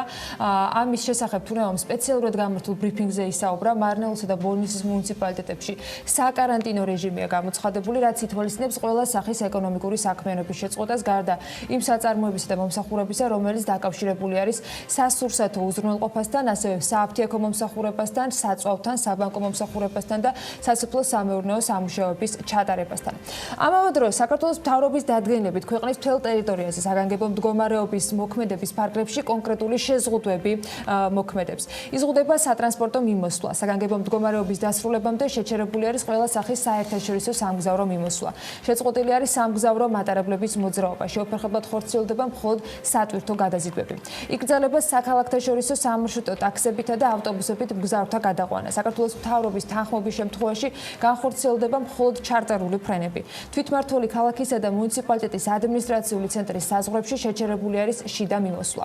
საგანმანათლებლო დაწესებულებებში 21 აპრილამდე შეჩერდა სასწავლო პროცესი. შესაბამისი ტექნიკური რესურსის შემთხვევაში ზოგად საგანმანათლებლო და უმაღლეს საგანმანათლებლო დაწესებულებებში შესაძლებელი არის დისტანციური სწავლება. აიგრძალა ყველა სახის ტრენინგი, კონფერენცია და სემინარებს. გავსი ღონისძიებები დასაშვებია მხოლოდ დისტანციურ რეჟიმში. შესაძლებლობის ფარგლებში დასაშვებია ავტორიზაციის და აკრედიტაციის, ასევე პროფესიული მომზადების და გადამზადების წესებით მოთხოვნილი ადმინისტრაციული წარმოების დისტანციურად წარმართვა. ასეთ შემთხვევაში ადმინისტრაციული წარმოების ვადები საგანგებო მდგომარეობის დასრულამდე შეჩერებულად ჩაითვლება. ასევე შეიზღუდა სხვადასხვა სახის ღონისძიებები. მათ შორის აკრძალული არის ყველა ტიპის კულტურული ღონისძიების ჩატარება, როგორც დახურულ, ისე ღია სივრცეში. აიგრძალა ყველა ტიპის სპორტული ღონისძიება, როგორც დახურულ, ისე ღია სივრცეში, მათ შორის წრთნა და ვარჯიში. როგორც კულტურული, ასევე სპორტული ღონისძიებებისა და აქტივობებისათვის დასაშვებია მხოლოდ დისტანციური ფორმები. იზღუდება შეკრება, მანიფესტაცია და თავშეყრა. იზღუდება ეკონომიკური საქმიანობა. წესდება შეზღუდვები კერძო საკუთრებასთან დაკავშირებით. წესდება შეზღუდვები საჯარო სერვისების მიწოდებაზე. ჩნდება ან გადაიდება შენობების დემონტაჟი. ჩერდება ადმინისტრაციული საჩივრის წარდგენის განხილვის ვადებით. გინდება ნოტარიუსების საქმიანობების განსხვავებული წესები, რომელიც იუსტიციის სამინისტრომ უნდა დაადასტუროს. საქართველოს მთელ ტერიტორიაზე საგანგებო მდგომარეობის მოქმედების დროს დასაშვებია 10-ზე მეტი პირის თავშეყრა საზოგადოებრივ ტრანსპორტში, თუ მას არ შეუჩერდა საქმიანობა საგანგებო მდგომარეობის გამო, ასევე 10-ზე მეტი პირის თავშეყრა სამედიცინო ან საჯარო დაწესებულებაში, თავდაცვის ძალებსა და პენიტენციურ დაწესებულებებში, 10-ზე მეტი პირის თავშეყრასთან დაკავშირებული შეზღუდვა არ ეხება სამშენებლო ინფრასტრუქტურული სამუშაოების შესრულებას. დასაშვებია სურსათის, ცხოველის, საკვების, ცხოველური და მცენარეული პროდუქტების, საყოფაცხოვრებო, ქიმიისა და ჰიგიენის, ვეტერინარული პრეპარატების, პესტიციდებისა და აგროქიმიკატების სათესლე და სარგავი მასალების საცალო რეალიზაცია. ელექტროკომუნიკაციის, ელექტროენერგიის, ბუნებრივი გაზის, წყლის, ბენზინის, დიზელის, თხევადი აერის მიწოდების ობიექტების საქმიანობა. სამედიცინო დანიშნულების, საქონლის, ფარმაცევტული პროდუქტის რეალიზაცია. საქმიანობის შეჩერება არ ეხება საქონლის პროდუქტის საცალო საბითუმო მიწოდება რეალიზაციის ობიექტებს, თუ საცალო მიწოდება რეალიზაცია ადგილზე მიტანის მომსახურებით ან ადგილიდან გატანით სარეალიზაციო სივრცეში მომხმარებლის წვდომის გარეშე ხორციელდება. საქმიანობის შეჩერება არ ეხება ასევე პრესის ჯიხურებს. დასაშვები არის რესტორნების, საზოგადოებრივი კვების ობიექტების, საწარმოებსა თუ ორგანიზაციებში არსებული კვების ობიექტების საქმიანობა მხოლოდ ადგილზე მიტანის ან პროდუქტის სატრანსპორტო საშუალებებით გატანის მიზნით სარეალიზაციო სივრცეში მომხმარებლის შესვლის გარეშე. მესამე დღეა უკვე საკარანტინო სივრცედ არის ქცეული ბოლნისისა და მარნეულის რაიონები, სადაც ყველა ეს წესი კიდევ დამატებითი პირობებით რეგულირდება. როგორი არის ვითარება ამ მხარეში, შოთა რეხვიაშვილი სახელმწიფო რწმუნებული ქვემო ქართლის რეგიონში გვერდება. ახლა სატელეფონო ჩართვით პირდაპირ ეთერში მოგესალმებით ბატონო შოთა. მადლობა იმისთვის რომ ხართ ჩვენთან ხაზზე. პირველ რიგში ინფორმაცია მინდა რომ გავაახლოთ და თქვენ კითხოთ, როგორი არის ბოლო მონაცემები, თუ ფლობთ ინფორმაციას, რამდენ ადამიანთან დაკავშირებით არის შესაბამისი სამსახურების მხრიდან დადასტურებული ან რისკის მატარებელი ვთქვათ მოქალაქეები, რაოდენობა ან ინფიცირების რაოდენობა და როგორ მიმდინარეობს პროცესი საველე ჰოსპიტალის სამუშაოს გულისხმობ. დილა მშვიდობის მოგესალმებით, მივესალმებით თქვენს ტელემაყურებელს. მოგესალმებით. ჩვენ ამ დღეების მანძილზე არაერთხელ განვაცხადე და კიდევ ვიმეორებ, რომ ძალიან ეფექტურად დავიწყეთ ფართომასშტაბიანი სკრინინგი მოსახლეობის ჩვენი მობილური ჯგუფებით, სადაც შესაბამისი კვალიფიკაციის ექიმები არიან ჩართული. შემიძლია გითხრათ ბოლო მონაცემები, რომ მარნეულში 19614 მოქალაქესთან მივედით, სადაც გარკვეული პრევენცია ჩავატარეთ და გუშინდელი ინფორმაციით 2 საეჭვო გარემოების გამო 2 მოქალაქესთან მოგვიხდა ჰოსპიტალიზირება, შესაბამისი ნაცხების აღება და ველოდებით პასუხებს, ასევე იყო ტრანზიტული მიმართულებით სომხეთიდან საქართველოში გადმოსული ბელორუსი მძღოლები, რომელთაც ჰქონდათ გარკვეული სიმპტომატიკა, ტემპერატურა და ასე შემდეგ, ისინიც ჰოსპიტალიზირებული არიან და ველოდებით მათთანაც დასკვნებს. ასევე იგივე აქტივობა მიმდინარეობს ბოლნისში ბოლო დადასტურებულ ფაქტთან დაკავშირებით ქალბატონთან კავშირზე მყოფი ოჯახები შემოწმდნენ 14 ადამიანია, 7 ოჯახია ესეთი, სადაც დღეის მდგომარეობით რაიმე ისეთი არაფერი არ შეიმჩნევა და არ დასტურდება, თუმცა კონტროლი და თვითიზოლაცია ეცდება. გუშინდელი ფაქტი ცნობილია, რომ 4 პირი დადასტურებულად შეემატა ინფიცირებულთა დიახ. მაინტერესებს პროცესის მიმდინარეობა, მოქალაქეებს აქვთ განსაკუთრებული მითითება მიცემული, რომ ისინი უნდა იყვნენ სახლში, მაქსიმალურად უნდა შეზღუდონ კონტაქტები ერთმანეთთან და მომარაგების ნაწილს რაც შეეხება, მთავრობა ამ მიმართულებასაც აკონტროლებს, როგორც ადგილობრივ, ისე ცენტრალური ხელისუფლება. მიუხედავად იმისა, რომ გუშინ ითქვა, რომ აფთიაქები და სასურსათო მაღაზიები იმუშავებდნენ, ხომ არ არის ამ მხრივ პრობლემები, როგორ რეგულირდება ეს საკითხი, ხომ არ გამოიკვეთა რაიმე თემა, რომელზეც რეაგირება არის თქვენი მხრიდან საჭირო. მოგახსენებთ თანმიმდევრულად, საინფორმაციო კამპანია პრაქტიკულად არ წყდება, ეს ყოველდღიური ჩვენი აქტივობა და გუშინ კიდევ ერთი ახალი სიახლე გქონდა ჩვენ ფაქტის დადასტურების პირველი დღიდან იმ ღამეს მოვახერხეთ ეთნიკურ მშობლიურ ენაზე გვეთარგმნა თვალსაჩინოებები, ფლაიერები და დაგვერიგებინა.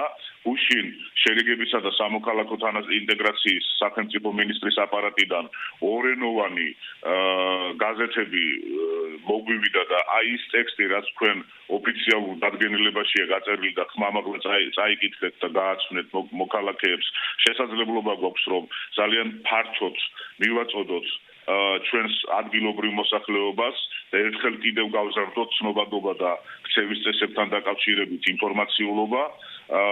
ეს პროცესი ყოველდღიურად არის მოძრავი მანქანები, რომლებიც ხმოვანი მესიჯებით, ასევე ეთნიკურ ენაზე მოუწოდებენ მოსახლეობას დაიცვან ჰიგიენური და ყველა საჭირო ინფორმაცია და დარჩნენ სახლებში.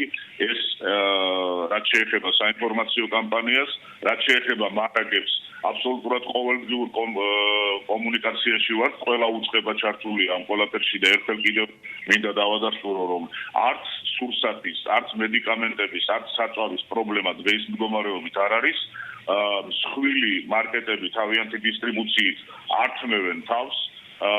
არის ცოტა უფრო მეტად საჭირო და უფრო მეტი ყურადღება დასახლებებში და იმ მცირე ზომის სავაჭრო დაწესებულებებთან, მაღაზიებთან, რომლებთაც ალბათ უფრო მეტი შეფერხება აქვს და დღეს ვიცი, ჩემთვის ცნობილია, რომ სამთავრობო საკოორდინაციო საბჭოზე ეს საკითხი ძალიან დეტალებში განიხილება და კიდევ უფრო ჩვენ გუშინ ველოდებოდით ასევე იმ ეკონომიკური სუბიექტების ჩამონათვალს, რომლებსაც მიეცემათ უფლება, რომ ამ საკარანტინე რაიონებში გააგრძელონ მუშაობა. ეს ჩემი ბოლო კითხვა იქნება, ზუსტად თუ შეგიძლიათ გითხრათ ჩამონათვალი, ვის აქვს უფლება, რომ გააგრძელოს სამუშაო პროცესი გარდა აფთიაქებისა, სასურსათო მაღაზიებისა და თუ არის ეს ინფორმაცია მიწოდებული ადგილზე წარმოებლებისათვის და კიდევ ერთი, როდის გაიცემა ნებართვა ადგილობრივებისათვის, რომ მათ სასოფლო-სამეურნეო სამუშაოები გააგრძელონ.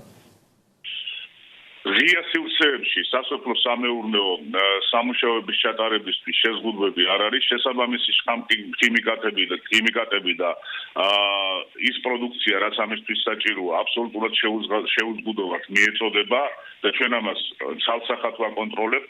რაც შეეხება რეალურად მოქმედ ბიზნესებს, რომელთაც შეუძლიათ ამ შეზღუდვების რეჟიმში იმუშაონ ადგილობრივი დასაქმებულების პირობებში.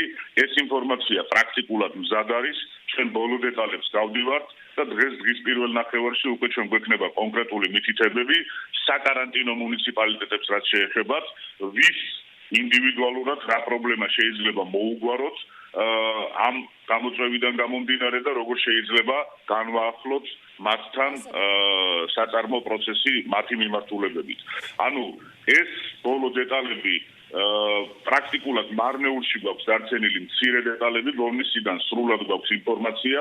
ამას გადავაწოდებთ ახლა ჩვენ აქტიურად თანამშრომლობს ჩვენთან რეგიონებთან კოორდინაციის სამსახური დეპარტამენტი ბატონი სოზარ სუბარი გუშინ იყო ესეთი საჭიროებაც რეალურად ბანკებიდან გამომდინარე ხელფასების და პენსიების განაცხადების, უпростоრად პედაგოგთა ხელფასების განაცხადების მიღების კუთხით ლიბერტი შეფერხებულად მუშაობდა ამ მუნიციპალიტეტებში და სადღაც 1 საათში მოგვარდა ის რომ დაირიცხა პედაგოგების პენსიები და ჩვენ დღეს გავაკონტროლებთ რომ ბანკომატებთან არ იყოს თავყრილობები და დაცული იყოს რიგი ისევე როგორც ყველა კონცენტრაციაში, მათ შორის დილით აგრარულ ბაზარში, ვიცი რომ უკვე ჩართულია ჩვენი მოხალისეები და იქ სივრცეები ისეა განლაგებული რომ დაცული იყოს აი ეს გამოწვევები და მოთხოვნები, რაც ნულამდე დაიყვანს რისკს ამ დაავადებასთან. გასაგებია, მადლობა ბატონო შოთა.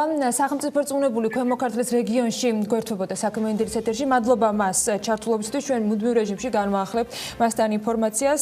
კიდევ ერთხელ შეგახსენებთ, რომ მესამე დღე არის, რაც ბოლნისსა და მარნეულის რაიონებში საკარანტინე სივრცეებად არის გამოცხადებული ეს რაიონები. ასეთი იყო ინფორმაცია ამ ნაწილში. რამდენიმე წამში უკვე ლევან თაღიაშვილი შემოგვიერთდება სტარტაპერის რუბრიკით.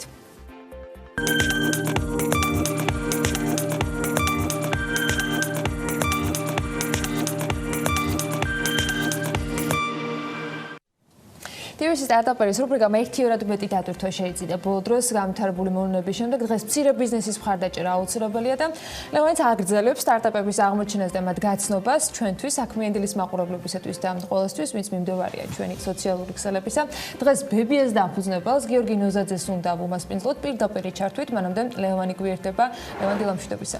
დილამშვიდობის კიდევ ერთხელ. ბებიის მოქსოვილი ქუდი ზოგი ადამიანისთვის განსაკუთრებით დიდ ნოსტალგიასთან ასოცირდება, თუმცა გიორგი ნოზაძემ გადაწყვიტა ეს ყველაფერი ბიზნეს იდეად ექცია. ბებიასთვის ქუდებს ნამდვილი ბებიები ქმნიან ისინი, ვინც კათარზისში ცხოვრობენ, ან მას ხშირად სტუმრობენ, ასე უბრალოდ ქსოვის მოყარული ქალბატონები და ასე შემდეგ. როგორ შეიქმნა ერთგვარი კომუნა და საზოგადოება და როგორ აგრძელებს ამ რთულ ვითარებაში ბიზნესი ოპერირებას, რომელსაც სხვათა შორის უცხოეთიდან აქვს ბევრი შეკვეთა, ამას მისი დამფუძნებელი გიორგი ნოზაძე გვეტყვის, ის გვერდდება პირდაპირ ჩართვით. გიორგი, დილამშვიდობის, მადლობა რომ ხარ ჩვენთან ერთად. პირველ რიგში გითხარი, რა პირობებში აგრძელებთ მუშაობას ბოლო პერიოდში? დილამშვიდობის, პირველ რიგში მშვიდობას გისურვებთ გამწვევას. ამომენტისთვის ჩვენ პრინციპში ვაგრძელებთ სტანდარტულად მუშაობებს, ჩვენ პროცესში როდესაც ვემზადებით მომავალი სეზონისთვის, ანუ მომავალი ზამთრის სეზონისთვის და ჩვენ ამისად გვაქვს მიწესები პროექტების გამზადების და პროექტების მარაგების გამზადების და ეს ვაკეთებთ შეიძლება მოხდეს. აი ეს პროცესები მიმდინარეობს ძირითადად მაქსიმალურად ყოველდღე, ანუ გულისხმობს შეფასებაში და ჩვენ მივაწვდით დაფები და იმათო მოვაწვდით დაგუძლებული კურსი. დისტანციურად ეხლა ვერ ვიქნებია, ანუ აპრიორიტეტები მომუშავებთ ისედვისთანაც ამამდე ქონდა ურთიერთობა, მაგრამ უმეტესწილად კურსი არის ალტერნატივები.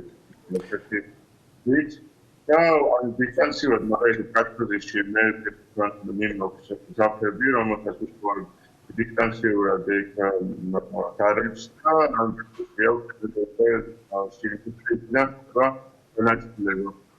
თვითონ კათარზის მუშაობს არასდროს დისტანციურ რეჟიმში.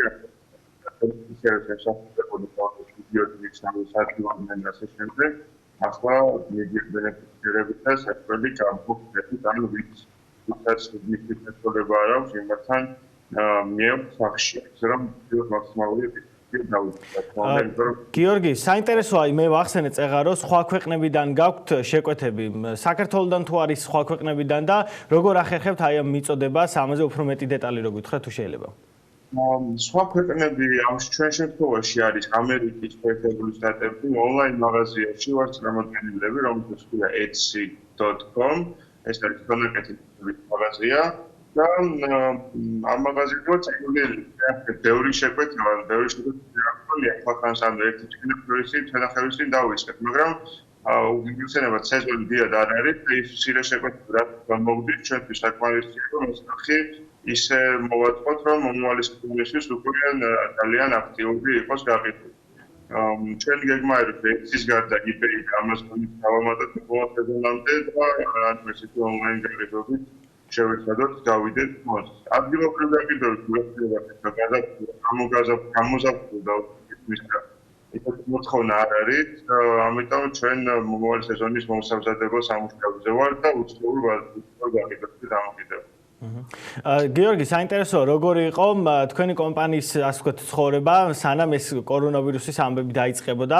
მანამდე რამდენად შეეჩვია მომხმარებელი, რამდენად მოეწონა ეს პროდუქტი და თვითონ ალბათ აქ იდეა არის მთავარი, რომ აი ბებიების მიერ მოქსოვილი ქუდები არის თქვენი პროდუქტი. აქამდე როგორი იყო მომხმარებლის უკავშირი? ჩვენ მომხმარებელმა გაგვიხსნა პირველად ნოემბრის ბოლოს, ფაქტიურად დეკემბრის დასაწყისთან 2019 წლის და გამოხმაურება და ხალხის ფიდბექი იყო სუპერ პოზიტიური. ყველა ადამიანი ვინც მივიდა ბრენდის იდეის შესახებ, იყო აღფრთოვანებული იქით, რომ ჩვენ შევძელით დავაგვესაქმებინა და დაახლოებით 20-მდე ხანშესული ქალბატონი და მათთვის დამატებითი შემოსავალის წყარო გაგვეჩინა სახლიდან გავუსწროთ. ხსენება და ჩვენ სახში მივყავთ ან იმ ადგილებს, სადაც ისინი არიან, ჩვენ თვითონ ვაწყდით საფრთხეს, ვაძლევთ საინებს და ისინი მათი დავალება უბრალოდ მოგწვია ამაში აი რომ გასამჯელო, რომელიც არის და მათთვის ეს როგორც მისავალის წყარო არის, ეს ხალისი არის და ეხლა კონკრეტად ვიწყებები სახში რო არიან, ვერ აკეთებენ, დამატებითი საქმე ძალიან მოწონაა და რა ვიცი, ყველა ადამიანი ძალიან დადებითი ენერგიას გვაწვდის და ძალიან სიტუაცია არის ხოლმე, როდესაც ადამიანებს ძალიან მოსწონს და ეს ყოველთვის უზრუნველყოფა. გიორგი, მე დასაწყისში ვახსენე კიდევაც, რომ სტარტაპერების მნიშვნელობა ბოლო პერიოდში განსა ერთიორად გაიზარდა თქო, იმიტომ რომ თქვენ ფაქტობრივად ხართ ადამიანები, რომლებიც აქამდეც ცდილობდით, რომ დისტანციურად განგეხორციელებინათ თქვენი საქმიანობა, ასე ოპერირებდით ყოველ შემთხვევაში, თუმცა დღეს მსოფლიო საერთოდ სხვა რეალობის წინაშე დგას და ძალიან ბევრი მილიონობით ადამიანისთვის ფაქტობრივად ეს დისტანციურად მუშაობა არის ახალი ხილი, პირველად მოხდა მათ ცხოვრებაში ასე.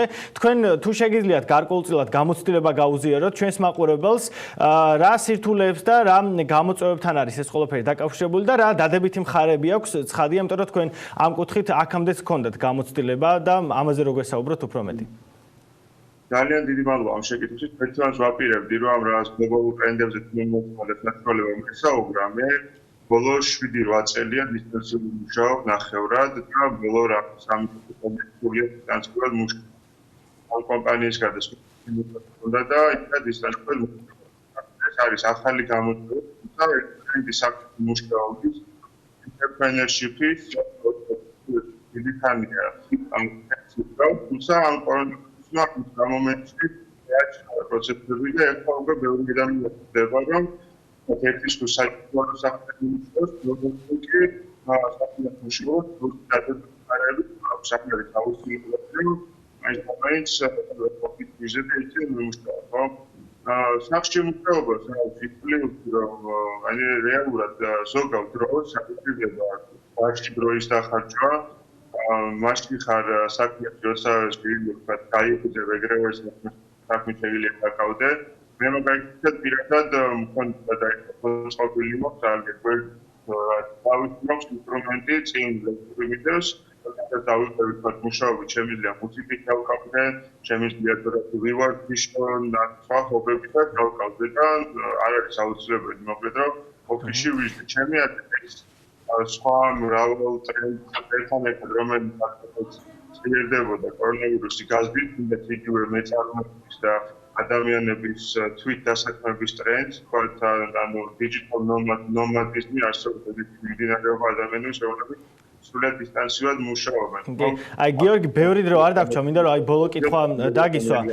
რამდენად რეალურია შენი აზრით, რომ აი ამ 2-3 თვის განმავლობაში კიდევ ასე გაგრძელდეს მასობრივად დისტანციურად მუშაობა, იმიტომ რომ ჯერჯერობით არ ვიცით, როდის დასტაბილურდება სიტუაცია და შენი გადმოსახედიდან რამდენად რეალურია, რომ აი ესე ყველა კომპანიამ ასე თუ ისე ეცადოს, რომ ნაწილობრივ თუ სრულად გააგრძელოს დისტანციურად მუშაობა. ჩემი აზრით 2-3 თვე ესეთი პერიოდი აუცილებლად გაგრძელდება და კარგია თუ გაგრძელდება 2-3 თვე და არა მეტი, მაგრამ ნაკლების ვერ გამოაჩენა. თქო მივიდეთ ისე როგორ საბოლოო ჯამში პანიკა გადავწია და ვიბრეთ როგორ უნდა გავაგრძელოთ ცხოვრება. მივხვდებით იმას სოდანში ალბათ რომ შეუძლებელი არის ამ ვირუსს გავუხსნათ. დავიმალოთ და ისე ვაჯობთ.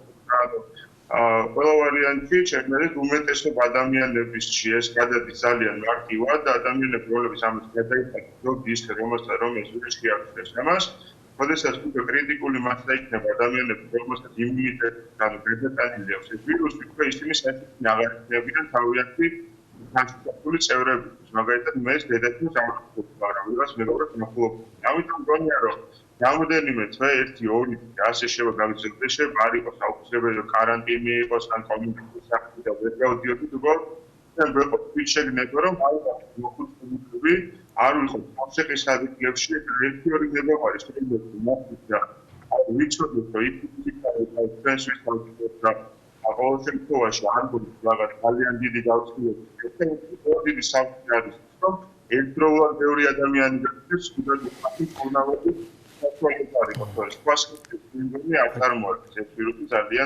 ნამდვილად ასე. მადლობა გიორგი, სამწუხაროდ აღარ დაგვრჩა ბევრი დრო სასაუბროთ, მაგრამ კიდევ დავუთმობთ აუცილებლად ბებიას და დარწმუნებული ვარ, რომ მომავალ სეზონზეც ძალიან აქტიურად გაიყიდება თქვენი პროდუქტი და იმედი მაქვს, რომ აღარ დაგჭირდება ონლაინ ჩართვა და უკვე სტუდიაშიც გვეწევი. დიდი მადლობა გიორგი ნოზაძე, ბებიას დამფუძნებელი იყო TBC სტარტაპერის რუბრიკის მორიგის სტუმარი.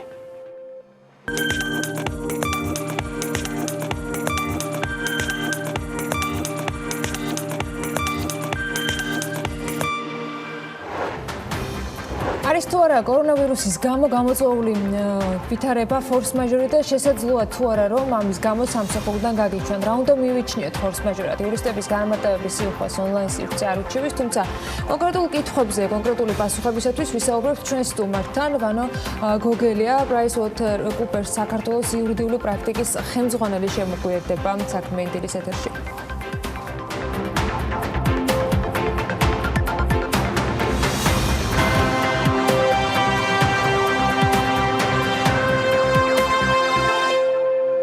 არის თუ არა კორონავირუსის გამო გამოწვეული არსებული ვითარება ფორს მაჟორი და შესაძლოა თუ არა რომ ამის გამო სამსახურიდან გაგიშვან. ამ საკითხზე საზოგადოებას შეთანხმება ემოციური ფაქტორებიდან გამომდინარე ჭირს, თუმცა საქმიან ურთიერთობაში გადამწყვეტი ყოველთვის კანონია და ის სამართლებრივი რეგულირება, რაც ამ თემაზე მოქმედებს. ის რომ ყველა მაქსიმალური ღონე უნდა იხმაროს დამსაქმებელმაც და დასაქმებულმაც, მოიჯარემაც და მეიჯარემაც, დამკვეთმაც და შემსრულებელმაც, კონტრაქტის ორივე მხარეს მდგომა ადამიანებმა იმისათვის რომ რთული პერიოდი გადავლახოთ, ეს ფაქტია, მაგრამ რა ხდება მაშინ, როცა ყველა გზა ამოწურულია, როგორია სამართლებრივი რეგულირება კორონავირუსული ინფექციის გავრცელების და საგანგებო რეჟიმის მოქმედების შემთხვევაში. ჩვენი სტუმარი არის უკვე ხაზზე, ვანო გოგელია, PricewaterhouseCoopers საქართველოს იურიდიული პრაქტიკის ხელმძღვანელი გვერდება ეთერში და სწორედ ამ კითხვით დავიწყებთ მასთან საუბარს. არის თუ არა დღეს ქვეყანაში ისეთი მდგომარეობა, რომელიც დასაქმებულსა და დამსაქმებელს ნეკონტრაქტის ნებისმიერ მხარეს მდგომ ადამიანს მისცემს საშუალებას, რომ საგანგებო მდგომარეობის გათვალისწინებით ისე იყო შეწყვეტილი ურთიერთობა, რომ ვალდებულებები არ შესრულდეს. ბანო დილა მშვიდობის. მოგესალმებით გამარჯობათ. მადლობა მოწვევისთვის. კარგად ისმის ხო ჩვენი ხმა? კი. კარგი, ვანო, მოდი ესეთი რამე დავიწყოთ, ცოტა ბლიც რეჟიმში, იმიტომ რომ თქვენს მიმოხილვას რაც გადავხედეთ, თითქმის ამოწურულია ყველა თემა. ამიტომ მე მინდა რომ შევეხოთ ყველა ნაწილს, მათ შორის საქმიან ნაწილსაც, რითაც ანამ დაიწყო. მანამდე ძალიან მოკლედ წარმოადგენს თუ არა კორონავირუსით ინფიცირება და შეიძლება თუ არა კორონავირუსით ინფიცირებულს ცალსახად მიენიჭოს სტატუსი, როგორც დროებით შრომის უუნაროსი და რა ვალდებულებები აქვს ამ დროს დამსაქმებელს? კი ბატონო, თქვენზე პასუხი დადია თავისთავად კორონავირუსით ინფექცირებული პირი. ის რომელიც კარანტინში ან თუნდაც რომელიც არ არის ინფექცირებული და იზოლაციაში. შრომის კოდექსის მიხედვით ჩაითვლება დროებით შრომის უუნაროდ, დროებითი შრომის უუნარობა წარმოადგენს შრომითი ხელშეკრულების შეჩერების საფუძველს. ამ პერიოდში ეს პერიოდი ვერ ჩაითვლება ბოდიში მშვებულებად, არანაზღაურებად მშვებულებად და დროებითი შრომის უუნარობის პერიოდში დამსაქმებელი ვალდებულია დასაქმებულს მისცეს გარკვეული დახმარება სოციალური და ჯანმრთელობის დაცვის სამინისტროს მიერ არის დამტკიცებული ბრძანება, რომელიც განსაზღვრავს, რომ აღნიშნული დახმარება როგორც წესი უთანაბრდება ხელფასს. შესაბამისად, ამ პერიოდში დროებითი შრომის პერიოდში ინფიცირებული პირი იღებს ხელფასის იღებს ჩვეულებრივად ხელფასის ოდენობის ანაზღაურებას. კი ბატონო. კარგი, ჩვენ ყველამ ვიცით, ჩვენმა საქმიანობამ მაყურებელმაც, მე მგონი ამაზე დიდი ამბავი არ არის, რომ თითქმის 3300 სრულად მე მგონი შრომის უნარიანი საქართველოს მოქალაქე იმყოფება დღეს ეგრეთ წოდებულ თვითიზოლაციაში, საკარანტინო ვითარებაში, მეორეს ვიტყვი, ანაზღაურდება თუ არა, ანუ აი ამ კატეგორიის ადამიანების, რომლებიც მადლობა ღმერთს არ არიან დაინფიცირებულნი, მაგრამ მეორეს მხრივ იყოფებიან თვითიზოლაციაში ან საკარანტინო სივრცეებში. რა არის მათი სტატუსი ამ შემთხვევაში? ანაზღაურდება თუ არა აი ეს ყოფნის პერიოდი, რაც მათ გაატარეს თვითიზოლაციაში ან კარანტინში? დიახ, გიორგი, ზუსტად იგივე რეჟიმი ვრცელდება მათზე, ანუ ეს არის დროებითი შრომის უნარობა შრომის კოდექსის მიხედვით და მათაც ეკუთვნით იგივე ტიპის დახმარება, რომელიც ტოლი უნდა იყოს ანაზღაურების, ანუ ხელფასის. ვანო, იყო ესეთი ფაქტები, ოღონდ არ დასახელებულა კომპანია, როცა დამსაქმებელი ჩვენ ეს გავიგეთ დაავადებათა კონტროლის ცენტრის მესვეურებისგან ამბობდნენ, რომ ისინი კითხულობენ უფრო დაბეჯითებით და ასე ვთქვათ, მტკიცებით რეჟიმში ითხოვდნენ კარანტინში მყოფთა ან თვითიზოლაციაში მყოფთა პირების სამსახურებრივი მოვალეობის შესრულებას. რამდენად რისი უფლებები აქვს ამ დროს დამსაქმებელს და რამდენად შეუძლია მას ხელშეკრულებით მოითხოვოს აღნიშნული უფლებები საგანგებო ვითარების და გამოცხადებული პანდემიის პირობებში. კი ბატონო, ალბათ ყველაზე მნიშვნელოვანი კითხვა დღეს, რასაც დამსაქმებლები სვავენ, მათ შორის ჩვენი კლიენტებიც, არის ხელშეკრულების შეწყვეტის საკითხი და ნუ ეს საკითხი მნიშვნელოვანია როგორც დამსაქმებლისთვის, ისე დასაქმებულისთვის. რამდენიმე გარემოება რო ვთქვათ, უპირველეს ყოვლისა, შრომის კოდექსი არ ითვალისწინებს ეპიდემიას ან საგანგებო მდგომარეობის დროს შრომითი ურთიერთობის შეჩერებას ან თუნდაც შეწყვეტას. უბრალოდ არ არის გათვალისწინებული ამ კოდექსში მსგავსი ჩანაწერი. მიუხედავად ამისა, როგორც მოგეხსენებათ, შრომის კოდექსი ითვალისწინებს ამ მომწურავ ჩამონათვალს, რა საფუძვლებითაც შეიძლება დასაქმებულის გაშვება. ერთ-ერთი საფუძველი ესეთი არის ეკონომიკური გარემოებები ან ორგანიზაციული ცვლილებები, რომელიც აუცილებლად ხდის სამუშაო ძალის შემცირებას. სწორედ ეს არის ის საფუძველი, პოტენციური საფუძველი, რითაც დამსაქმებელებმა შეიძლება შეწყვიტონ შრომითი ურთიერთობა, რამდენადაც ეკონომიკური გარემოებები რადიკალურად შეიცვალა კორონავირუსის პირობებში, ხო? თუმცა გასათვალისწინებელია სასამართლოს დგომაც ამ მუხთან მიმართებაში, კერძოდ სასამართლოს პრაქტიკა არის, რომ შრომითი ხელშეკრულების შეწყვეტა უნდა იყოს უკიდურესი ზომა, დამსაქმებელმა მანამდე რეკომენდებულია სადონ სხვადასხვა ზომები, მაგალითად ეხლა ჩვენ რამდენიმე კლიენტთან ვლაპარაკობთ უკვე, როდესაც ისინი ახდენენ მათი შრომის ძალის სხვანაირ რეორგანიზაცია წყალებში, ანუ ხდება სხვადასხვა ალტერნატივების შეთავაზება, მათ შორის ნახევარგანაკვეთზე მუშაობა, სვლაში მუშაობა, ანაზღაურებადი არანაზღაურებადი შეულებების მიცემა ან ამისი კომბინაცია. მოკლედ სხვადასხვა ტიპის დაგეგმვა ხდება, სადაც ჩართულია HR-ის ფუნქცია და იურიდიული ფუნქციაც კომბინირებულად, გარკვეულ გეგმას შეიმუშავებენ, შემდეგ ამ გეგმას უკვე ეს გეგმა ჯდება გარკვეულ სამართლებრივ ჩარჩოში, ხო? ამიტომ ანუ რეკომენდებულია რომ მანამდე განხილული იქნას სხვადასხვა ოფციები, მოხდეს მოლაპარაკება თანამშრომლებთან, შეთანხმება ამ პირობების ცვლილებაზე და მხოლოდ იმ შემთხვევაში თუ უკვე უკიდურესი ძომაა რომ შეთანხმება ვერ ხდება და კომპანიისთვის აუცილებელია სამუშაო ძალის შესრულება, ამ შემთხვევაში უკვე ის საფუძველი, რაც ახსენე ეკონომიკური გარემოების საფუძველი, რეალურად ლეგიტიმური საფუძველია ხელშეკრულების მოსაშორებლად. გასაგებია ინფორმირება, შემდეგ შეთანხმება, მოლაპარაკება და მერე უკვე შეთანხმების ეტაპი. კარგი, კიდევ კითხვა, რომელიც მომდინარეობს საკმაოდ აქტიურად ბიზნესის მხრიდან და მნიშვნელოვანია თქვენი პოზიცია, COVID-19 თავისთავად როგორც მოვლენა შეიძლება თუ არა ჩაითვალოს როგორც force majeure და შესაბამისად force majeure-ული ურთიერთობები, რომელიც PricewaterhouseCoopersისთვის არ არის, ასე ვთქვათ, თუ უცნობი მუხლი, რბილად რომ თქვა, ნებისმიერ ხელშეკრულებაში, რამდენად ამოქმედებადია და გავრცელებადია COVID-19 force majeure-ულ ურთიერთობებს.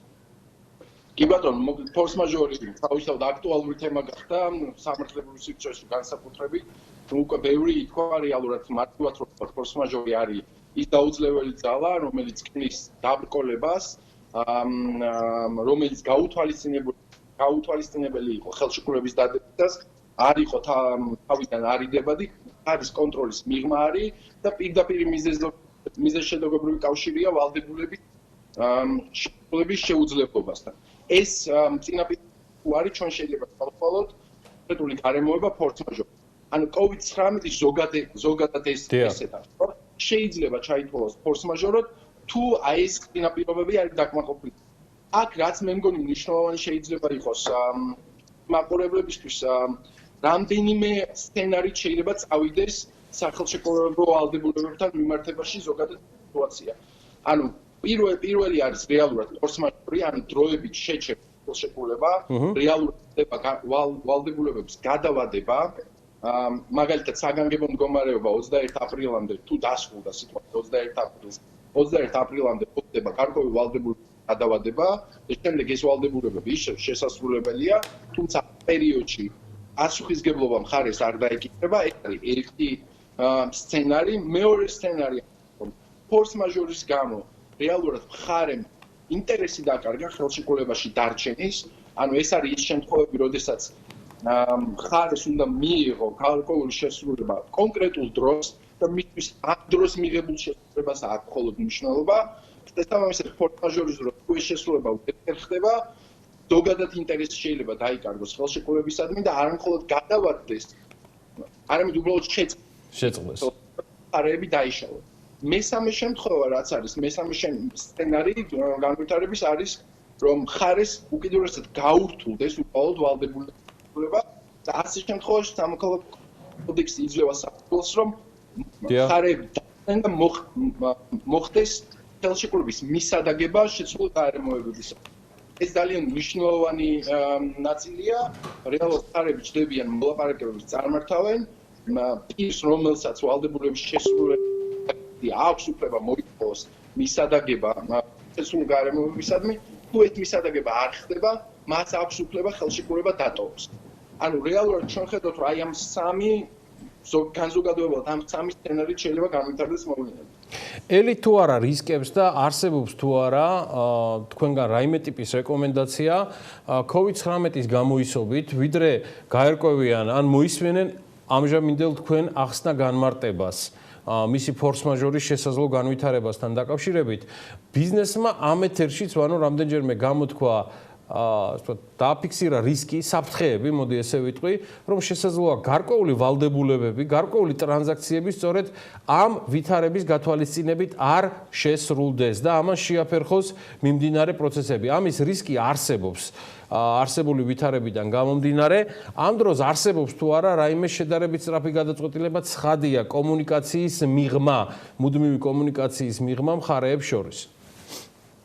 ხო, ანუ ზოგადად რომ ჩვენი შეთავაზება იქნებოდა კომპანიებისთვის, მათი შიდა იურისტებისთვის, რომ რამდენიმე სტატუსი მოქმედება გააკეთონ ამ პირობებში. პირველ რიგში დააიდენტიფიცირონ ის ვალდებულებები, რომლის შესრულება რეჟიმში ვერ მოხდება მომავალი ერთი თვის განმავლობაში. ეს ვალდებულებები დააიდენტიფიცირონ, ხელშეკრულებები დააიდენტიფიცირონ. ამ ხელშეკრულებებში მოაქვს ფორს მაჟორის მუხლების იდენტიფიცირება და შესაბამისი ანალიზი, თუ რას აძლევს, რის მოთხოვნის უფლებას აძლევს კონკრეტულად ეს მუხლი და როდის უნდა ჩააბარონ შეტყობინებები მეორე მხარეს. გაუშვან ეკონომიკური შეტყობინებები ფორს მაჟორზე.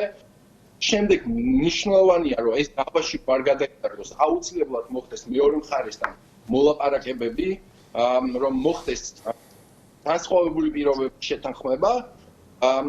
ამავე დროს მნიშვნელოვანია, რომ ყველა დოკუმენტის შეკრება მოხდეს, რომ თუ დავა მოხდა, შემდგომ ეს დოკუმენტების შეკრება მხარე მზად იყოს ამ დავისთვის. მნიშვნელოვანია, რომ ეს სტანდარტული ნაბიჯები კომპანიის ყველა შიდა იურისტმა რეალურად განახორციელოს, რომ მზად იყოს ამომავლო ამ გართულებებს. დამრჩა კითხვები ტურიზმთან დაკავშირებით, იქ ტურისტული ხელშეკრულებების თემა, ძალიან ბევრი სხვა რეკომენდაციაა. ვისარგებლებ ამ დღეებში ეს ჩვენი შესაძლებლობით, რომ დისტანციაზე თქვენი რეკომენდაციების გაზიარება მოხდეს უფრო ფართო აუდიტორიისთვის, ვიდრე საკმაოდ მნიშვნელოვანი თქვენი კორპორატიული თუ სხვა ტიპის კლიენტები არიან, გულისხმობ PricewaterhouseCoopers-ის კლიენტურას და ამ დღეებში კიდევ ერთხელ შეგაწუხებთ სხვადასხვა თემებზე. ვანო გოგელიას დიდი მადლობა. იგი PricewaterhouseCoopers-ის საქართველოს იურიდიული პრაქტიკის ხელმძღვანელია ამ ოფისის. მადლობა მას ძალიან საინტერესო ჩართვისთვის. სულ რამდენიმე წუთში ნახავთ მასთან საუბრის ვიდეო ვერსიას BMG-ზე.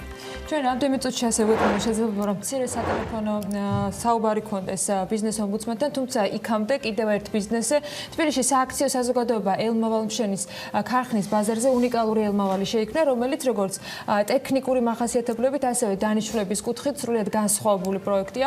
ელმავალის უნიკალურობა მის კონსტრუქციაშია, როგორც გვიხსნიან მისი შემქმნელები, რომლის მართვაც მიკროპროცესორული და წნევის ძრავის მეშვეობით ხდება. ამ პროექტის შესრულებას მნიშვნელოვანი როლი ენიჭება სამუშაო ადგილების შექმნის თვალსაზრისით და დეტალები შეგვიძლია უკვე თათია ჩაძის სიუჟეტში ვნახოთ. თბილისში სააქციო საზოგადოება ელმავალ-მშენებელის ქარხნის ბაზაზე უნიკალური კონსტრუქციის ახალი ავტომატიზირებული ელექტრონული მართვით აღჭურვილი ელმავალი შეიქმნა. შეკვეთა სააქციო საზოგადოებამ ქართველი და უზბეკი პარტნიორებისაგან მიიღო, რომლის დაპროექტება მშენებლობა 2019 წლის გაზაფხულზე დაიწყო. ახალი ელმავალი ქარხნის ბაზაზე შექმნილი ელმავლებისაგან როგორც ტექნიკური მახასიათებლებით, ასევე დანიშნულების კუთხით სრულიად განსხვავებული პროექტია. უნიკალურობა მის კონსტრუქციაშია, რომლის მართვაც ხდება მიკროპროცესორული და წნევის ძრავის მეშვეობით. ელმავალი ბორტ კომპიუტერით იმართება და სრულიად ავტომატიზირებულია. თვითონ ძრავის მართვა კი სიხშირის მეშვეობით ხორციელდება. 2019 წლის გაზაფხულზე დაიწყო პროექტირება. პარალელურად დავიწყეთ პროექტირებასთან ერთად მშენებლობა. წარმატებით გაიარა გამოცდა. ფაქტიურად არის პირველი ინოვაციური პროდუქტი, რომლის მართვაც ხდება, წევის ძრავების მართვა ხდება მიკროპროცესორული მართვის და წევის ძრავების გადამსახების მეშვეობით, რომლებიც იმართება ბორტ კომპიუტერის საშუალებით. ელმავალი პირველია, რომელიც მძიმე მრეწველობისათვის შეიქმნა და მისი დანიშნულება სამთო გამამდიდრებელი კარიერებიდან ტვირთის გადაზიდვა იქნება. მიუხედავად იმისა, რომ თბილისის ელმავალ-მშენებელ ქარხანას საკმაოდ დიდი ხნის ისტორია აქვს და ამ დროის განმავლობაში მოცულობითი და მნიშვნელოვანი პროექტებით შეუსრულებია, ასეთი მასშტაბის პროექტი 1929 წლიდან მოყოლებული პირველად შეიქმნა. ქარხნის წარმომადგენლები აცხადებენ, რომ შექმნილი სახელფასო დავალიანებისა და არც თუ ისე სახარბიელო პირობების გათვალისწინებით თეკვეთა მნიშვნელოვანი იყო, რომელმაც მათი სოციალური მდგომარეობა მკვეთრად გააუმჯობესა. ეს აჩვენებს, რომ არსებობს პოტენციალი და ჩვენ შეგვიძლია ბევრად უფრო სერიოზული პროექტებიც ავითვისოთ. ჩვენ გავიარეთ ბევრი ციდუხჭირე, გაჩერება იყო ხელფასობა, რომელმაც გაიარა ჩვენს ოჯახებზე. მაგრამ ამ პროექტის მოძიებამ მოგვცა შესაძლებლობა გამოვისწოროთ ჩვენი სოციალური მდგომარეობა. მე პირადად ძალიან მოხარული ვარ, რომ ეს პროექტი შეიქმნა, დავიწყეთ ჩვენ მუშაობა. ამდენი თვის განმავლობაში ჩვენი ოჯახები კმაყოფილები არიან, უზრუნველყოფილები არიან, არანაირი, რო ვთქვათ, ასეთი სიდუხჭერე და ისეთი სოციალური გაჭირვება აღარ გვაქვს, რაც ჰქონდა აქამდის უმშევრობის პერიოდში, რომ აისახებოდა ჩვენ ოჯახებზე. მივდიოდით სხვა სამსახურებში, აი ეს რაც გიყვარს ის საქმიანობა, რასაც ვაკეთებთ და აი როგორ რითაც მაგალითად მთელი ცხოვრება მოვდიოდით და ვაკეთებდით ეს საქმე და ეს ისე იმ წყობაში ჩავდექით და ვაკეთებთ ჩვენ საქმეს, ძალიან მე პირადად მართლაც მოხარული ვარ. მნიშვნელოვანია ისიც, რომ აღნიშნული პროექტი სრულად ქარხნის ქართველი კონსტრუქტორების, ინჟინრებისა თუ მუშა მოსამსახურეების მიერაა შესრულებული, რაც მათ კვალიფიციურობასა და კომპეტენტურობას კიდევ ერთხელ ადასტურებს. უკვე დღეისათვის გვაქვს სასიხარულო ინფორმაცია, რომ დაწყებული საქმე, რომელიც აქტიურად იქნა დაწყებული 9 თვის უკან, დღეს უკვე სერიოზულ პროდუქციად იქნა და კარიერული ელმოვალი მზად არის. ამასთან დაკავშირებით შემიძლია საკმაოდ სიხარულით და სიამაყედ თქვა, რომ ეს აგრეგატი ელმოვალი მთლიანად არის ქართული პროდუქტი. ეს პროდუქცია საქონელი გახდება ჩვენი საწარმოსათვის პირდაპირ ასე ვთქვათ, თავიდან გაცოცხლების საშუალება და უკვე გაჩნდა იმის იმედი, რომ თანდათან დაიბრუნებს ჩვენი საწარმო ძველ სახესაც და ბევრ ახალს შეიძენს, იმის გათვალისწინებით, რომ სამუშაოს მოცულობა გაიზრდება, შემოსავალი გაიზრდება. უნდა აღინიშნოს, რომ პროექტი გრძელვადიანია. დამკვეთებმა იზრუნეს იმაზეც, რომ ინტერესი და თანამშრომლობის გაგრძელების სურვილი უკვე ევროპის ქვეყნებიდანაც ყოფილიყო, რაც დამატებით სამუშაო ადგილების შექმნის გარანტიაა. Stopco ფონდში რამდენიმე მილიონი ლარია უკვე ამ დროისათვის მობილიზებული. ეს ბიზნეს ომბუდსმენმა მიხეილ დაუშვილმა მთავრობის კანცელარიაში გამართულ ბრიფინგზე გუშინ თქვა, მან გუშინ 5 მილიონი დაასახელა. მისივე თქმით, Stopco ფონდში ჩარიცხული თითოეული თეთრი საქართველოს კანონმდებლობის შესაბამისად დაიხარჯება. მიზნობრიობას მოვიკითხავთ აუცილებლად ამ ხარჯებისას და რა თქმა უნდა, განახლებულ ინფორმაციას მივიღებთ მიხეილ დაუშვილისგან, ბიზნეს ომბუდსმენი გვერდება საქმიანი დილის ეთერში. მოგესალმებით ბატონო მიხეილ, მადლობა იმისთვის, რომ ხართ ჩვენთან ერთად და პასუხობთ ჩვენ შეკითხვებს. პირველ რიგში მინდა გამაახლო მონაცემებთან დაკავშირებით ინფორმაცია, რა მოცულობის თანხა ამ დროისათვის ჩარიცხული და როგორ მიდის პროცესი? მოგესალმებით, მივესალმებით თქვენს მაყურებელს. პირველ რიგში სანამუშაო თანხებზე გადავალთ. მინდა გითხრათ, რომ რეალურად ეს ფონდი იყო შედეგი იმისი, რომ ჩვენ მოგმართავდა არაერთი მოქალაქე და რამდენიმე ათეულმა ბიზნესმენმა მოგმართა და გთხოვა მათ უნდათ, რომ თავიანთი კონტრიბუცია განეხორციელებინათ კორონავირუსთან ბრძოლის ასე ვთქვათ პროცესში. შესაბამისად, ჩვენ გადავწყვიტეთ, რომ ამ ყველაფრის აი ამ შეთავაზებების და მხარდაჭერის თავმოყრა დაგვეკეთებინა ფონდში და ცენტრალიზებულად მომხდარიყო უკვე ქვეყნის მასშტაბით არსებული საჭიროებების ესე ვთქვათ მხარდაჭერა ამ ფონდში აკუმულირებული თანხებით. გუშინ საღამოს მონაცემებით ფონდში აკუმულირებული იყო უკვე დაახლოებით 6 მილიონი ლარი. შემიძლია გითხრათ, რომ საკმაოდ ესე სწრაფად ხდება ამ ფონდში თანხების აკუმულირება და ეს ადასტურებს იმას, რომ ჩვენი მოქალაქეები და ბიზნესი ძალიან პასუხისმგებლიანი არიან და მაქსიმალურად ჩართული არიან კორონავირუსთან ბრძოლის პროცესში. კომენტარისას თქვენ ბრძანეთ, რომ აღნიშნული თანხების განკარგვა მოხდება კანონის შესაბამისად. მაინტერესებდა რა იგულისხმეთ ამასთან დაკავშირებით და კონკრეტულად არის თუ არა გამოკვეთილი, რამდენიმე პრეზენტაციაც ჰქონდათ თქვენ წარდგენას ბიზნესმენების წინაშე ამ თემასთან დაკავშირებით. საითკენ და როდის და რა ფორმით აპირებთ მიმართოთ თავმოყრილი თანხები, რომელიც ჯერ მხოლოდ 6 მილიონია და დარწმუნებული ვარ, რომ გაიზრდება. მადლობა გიორგი ამ კითხვისთვის.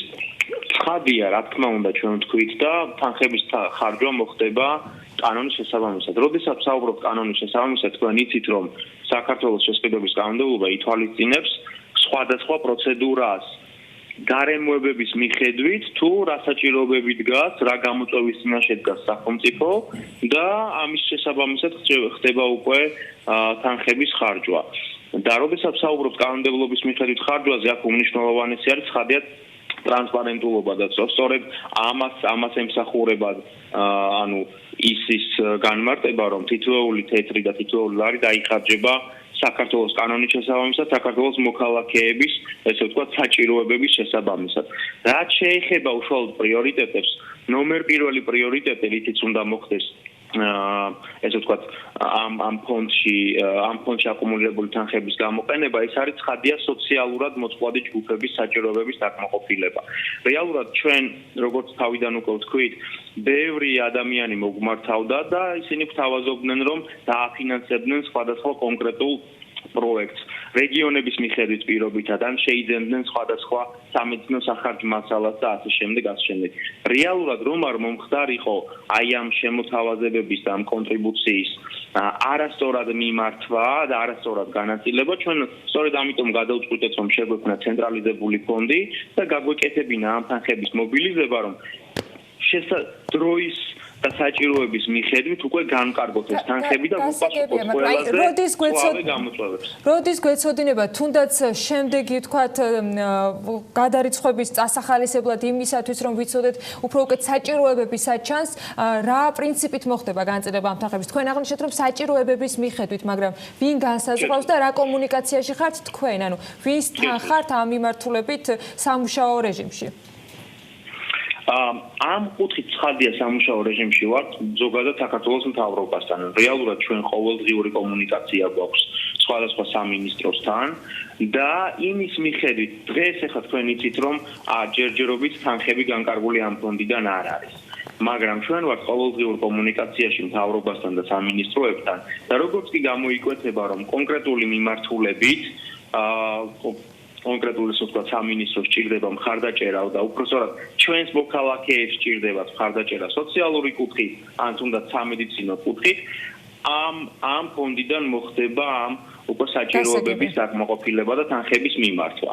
რეალურად ეს ხდება ცხადია მთავრობასთან ძალიან მჭიდრო კომუნიკაციაში და კოორდინაციით. ამ კვირაში ამ თემაზე და განსაკუთრებით ეკონომიკის სტიმულირების შემდგომ ეტაპებზე, რაზეც აანონსებს მთავრობა, რომ გააკეთებს განაცხადს, თქვენთან საკმაოდ აქტიურ კავშირზე ვიქნებით და იმედი მაქვს, რომ ყოველთვის დაგვრჩება დრო, რომ გავაკეთოთ კომენტარები. მადლობა მიხეილ დაუშვილს ჩართვისთვის საქმიან დილაში, საქართველოს ბიზნეს ომბუდსმენი, სტუმრობდა საქმიან დილას.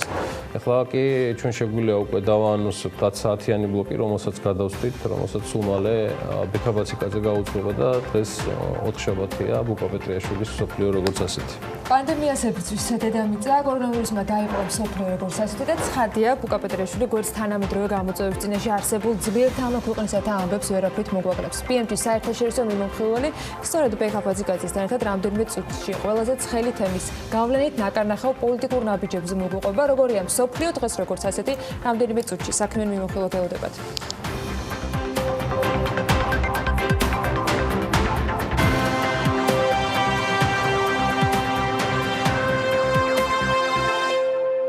TBC ბანკმა ოპიკის საერთაშორისო განვითარების ფონდისგან 50 მილიონი დოლარის წოდენობის სასესხო ხელშეკრულება გააფორმა ფინანსური რესურსის საქართველოს საერთაშორისო ვაჭრობის დაფინანსებას მოხმარდება. საინვესტიციო ბანკმა რენესანს კეპიტალმა საქართველოს ეკონომიკაზე კორონავირუსის გავლენის შესახებ გამოაქვეყნა მიმოხილვა, რომელშიც აღნიშნულია, რომ ეროვნული ბანკი თვეში დაახლოებით 80 მილიონი სავალუტო რეზერვს გაყიდის. მარტში სებს უკვე 60 მილიონის ინტერვენცია აქვს განხორციელებული და 40 მილიონს კიდევ გაყიდის. GMP მოსახლეობას მიმართავს განცხადებაში ნათქვამია, რომ მედიკამენტებზე დეფიციტი არ შეიქმნება. კომპანია აღნიშნავს, რომ პანიკის საფუძველი არ არსებობს და არ არის საჭირო GMP-ს წარმოებული მედიკამენტების მომარაგება. ქვეყანაში და მსოფლიოში მიმდინარე პანდემიის ფონზე საფრთხის თავიდან აცილების მიზნით ზოგიერთ კომპანიას მუშაობის დროებით შეჩერება მოუწია. GPC საფთიაქო ქსელი მომზადყოფნას გამოთქვამს ხარდაჭერა გამოუცხადოს მათთან დასაქმებულებს, რომელთაც სამუშაო ადგილები დროებით აღარ აქვთ. შექმნილი მდგომარეობიდან გამომდინარე, ჩაიმანი ადგილობრივი ჩაის მწარმოებლებისთვის ხელშეწყობისთვის პროდუქციის გასაყიდა თავისი ონლაინ პლატფორმის გამოყენებას თავაზობს.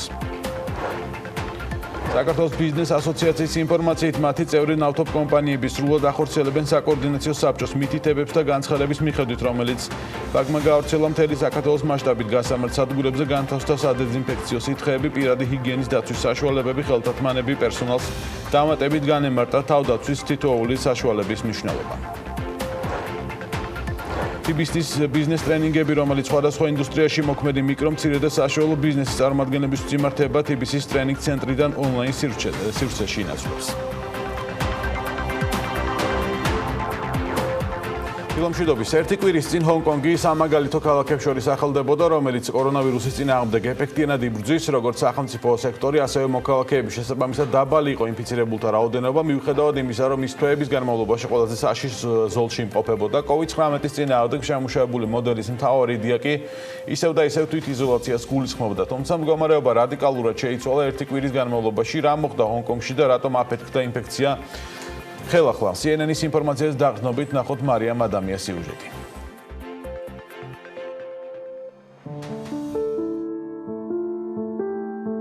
ადამიანების დროული რეაქცია და იზოლაცია იყო ის მთავარი ელემენტები, რომლის საშუალებითაც იცავდნენ თავს ჰონკონგში მოქალაქეები. მუშაობდნენ დისტანციურად, იცავდნენ უსაფრთხოების ნორმებს, ხშირად იბანდნენ ხელებს, ატარებდნენ ნიღბებსა და სპეციალურ აღჭურვილობას და რაც მთავარია, იცავდნენ სოციალურ დისტანციას. ახლა ამ ყველაფერს წარსულ ბრუნვაში ვსვამ, იმიტომ კი არა, რომ დღეს ამას აღარ აკეთებენ, უბრალოდ იმიტომ, რომ მათ ეს მექანიზმი დროებით შეასუსტეს და ინფექციის ახალი ტალღის წყაროც გახდნენ. მოკლედ, იმ დროს, როდესაც მთელს მსოფლიოში, განსაკუთრებით აღმოსავლეთ აზიაში, მათ შორის სამხრეთ კორეაში და იაპონიაში კორონავირუსის დაავადებულთა რაოდენობა ყოველდღიურად იზრდებოდა, 7,5 მილიონიან ქალაქში, ჰონკონგში მხოლოდ 150 შემთხვევა იყო დაფიქსირებული. სწრაფად გავრცელდა ინფექცია მთელს ევროპაში და ჩრდილოეთ ამერიკაში, თუმცა ჰონკონგი ამ პანიკის პერიოდში სტაბილურობას ინარჩუნებდა. თუმცა მდგომარეობა რადიკალურად შეიცვალა, როდესაც საზოგადოებამ ვირუსის წინააღმდეგ კარგად აპრობირებული და ყველაზე გამართლებული მეთოდები შეასუსტა. სახლიდან რამდენიმე კვირის მუშაობის შემდეგ ჰონკონგის 180,000 საჯარო მოხელეთა უმრავლესობა დაბრუნდა ოფისში. ისევ დაიწყო ხალხმა სიარული ქუჩაში და ხალხმრავლობა აღარ მიაჩნდათ საშიშად. შეგახსენებთ, რომ საგანგებო მდგომარეობა აქ არასდროს გამოცხადებულა და არც აკრძალულა სადმე გასვლა, რადგან ყველაფერი ნებაყოფლობითი იყო, როგორც სახლში ჩდომა, ასევე იქიდან გამოსვლაც. ასე დაიწყო ჰონკონგმა ძველი ცხოვრების სტილის დაბრუნება. შედეგად კი ბოლო ერთ კვირაში დაავადებათა რაოდენობა ქალაქში გაორმაგდა და დაიწყო ადგილობრივი გადაცემა. ინფექცია ქალაქში ასევე შეიტანეს მოქალაქეებმა, რომლებიც სასწავლებლად ან სამუშაოდ იყვნენ წასულები სხვა ქვეყნებში. ასევე დაინფიცირდნენ ის ადამიანები, რომლებმაც ჩინეთში კორონავირუსის აფეთქების ფონზე თავის დასაცავად ჰონკონგი დატოვეს და სხვა კონტინენტზე გადაინაცვლეს. ახლა სამშობლოში დაბრუნებულები კი დაავადებულები არიან. ამიტომაც დღევანდელი მდგომარეობით ყველას, მათ შორის არარეზიდენტს, ეკრძალება ტერიტორიის დატოვება და შემუშავებულია ახალი გეგმა, შეზღუდვები, რადგან მოულოდნელი დარტყმებისთვისაც მზად იყოს ქალაქი. მსგავს გადაწყვეტილებას უახლოეს მომავალში მიიღებს მთელი მსოფლიო, რადგან აქ განხორციელებული ღონისძიებებით ხელმძღვანელობს შემდეგ ევროპა და ამერიკა. ასე უკარნახობს ჰონკონგი ცხოვრების სტილს და თავდაცვის საშუალებებს. ხოლო სახლში დარჩენა უფრო გრძელვადიანი იქნება, ვიდრე ალბათ ჩვენ ეს წარმოგვიდგენია. მაგრამ ჰონკონგის ბოლო შემთხვევა შეიძლება მწარე გაკვეთილად დაგვამახსოვრდეს ყველას, როგორც ჰონკონგის მოქალაქეებს, ასევე ჩვენ, რომ იგივე არ გავიმეოროთ, არ მოვდუნდეთ დროზე ადრე და სულ გვახსოვდეთ, რომ დავრჩეთ სახლში. ასევე უნდა გავაძლიეროთ კარანტინი და სოციალური დისტანცია, რომ ინფექციის მორიგი რაუნდი ავიცილოთ თავიდან. ამაზე პასუხისმგებელი კი ვართ ყველა, ჩვენ ინდივიდუალურად.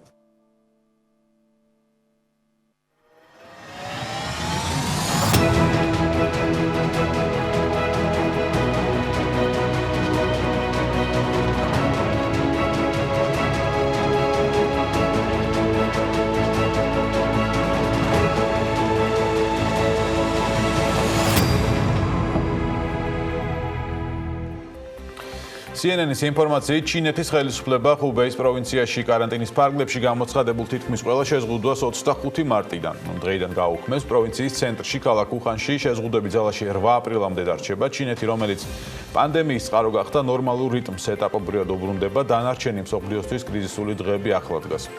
ვირუსული ინფექციით ჩინეთში მიკვლევადობის და დასავლეთ ქვეყნებში აფეთქების წინ ნავთობის ფასებმა ყველა რეკორდი მოხსნეს. მართალია, ტრამპი ამბობს, რომ ნავთობის ფასის დასაკორექტირებლად ჯერ მისი ჩარევის საჭიროებას ვერ ხედავს, მაგრამ OPEC პლუსის შეკრებაზე ვერ შემდგარმა შეთანხმებამ გავლენა ამერიკის ეკონომიკაზეც იქონია. კორონა, ნავთობი და ამერიკა ამ თემებით ვიწყებს საუბარს ბუკა პეტრიაშვილთან ერთად, რომელიც სტუდიაში უკვე შემოგვიერთდა. ბუკა, დილამშვიდობის. დილამშვიდობის, ბექა, მივესალმები ჩვენს მაყურებელს.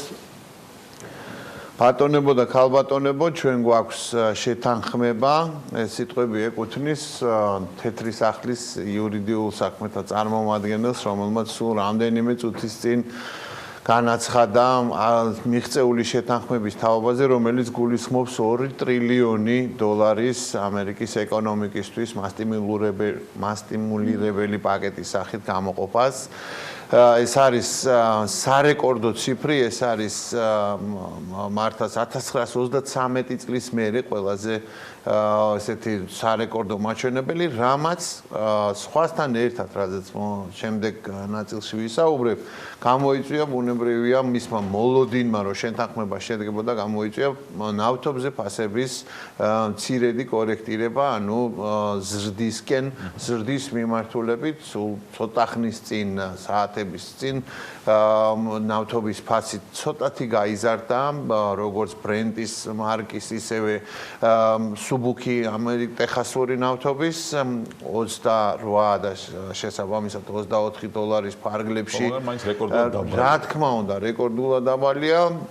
ამის პარალელურად მინდა გითხრათ, რომ გამომდინარე იქიდან, რომ მოსკოვში პანდემია ეხლა მაქსიმალურად კრებს და მთელი რუსეთის მასშტაბითაც რუსული ურალსის ტიპის ნავთობის ფასი ამ ვაჭრობების განმავლობაშიც კი დაეცა კიდევ $2, $21 ნიშნულს მიუახლოვდა, რაც არის კატასტროფა რუსული ეკონომიკისთვის. ეს არ არის ჩემი სუბიექტური შეფასება, ეს არის თავად უკვე რუსი ექსპერტების და სახელმწიფო წარმომადგენლების სახელმწიფო სანამ გააგრძელებ, ხორბლის ფასმა გადააჭარბა ნავთობი, ანუ 1 ტონა ხორბალი უფრო ძვირი ღირდა რუსული ვიდრე ნავთობი. დიახ, და რაც ასევე პრობლემაა. რა თქმა უნდა, არის ძალიან სერიოზული პრობლემა, იმიტომ რომ დაანგარიშება ამ რუსული ურალსის ტიპის ნავთობზე არის $42 ქონდათ ბიუჯეტში ასახული და 50-ზე მეტით ის მიბმულია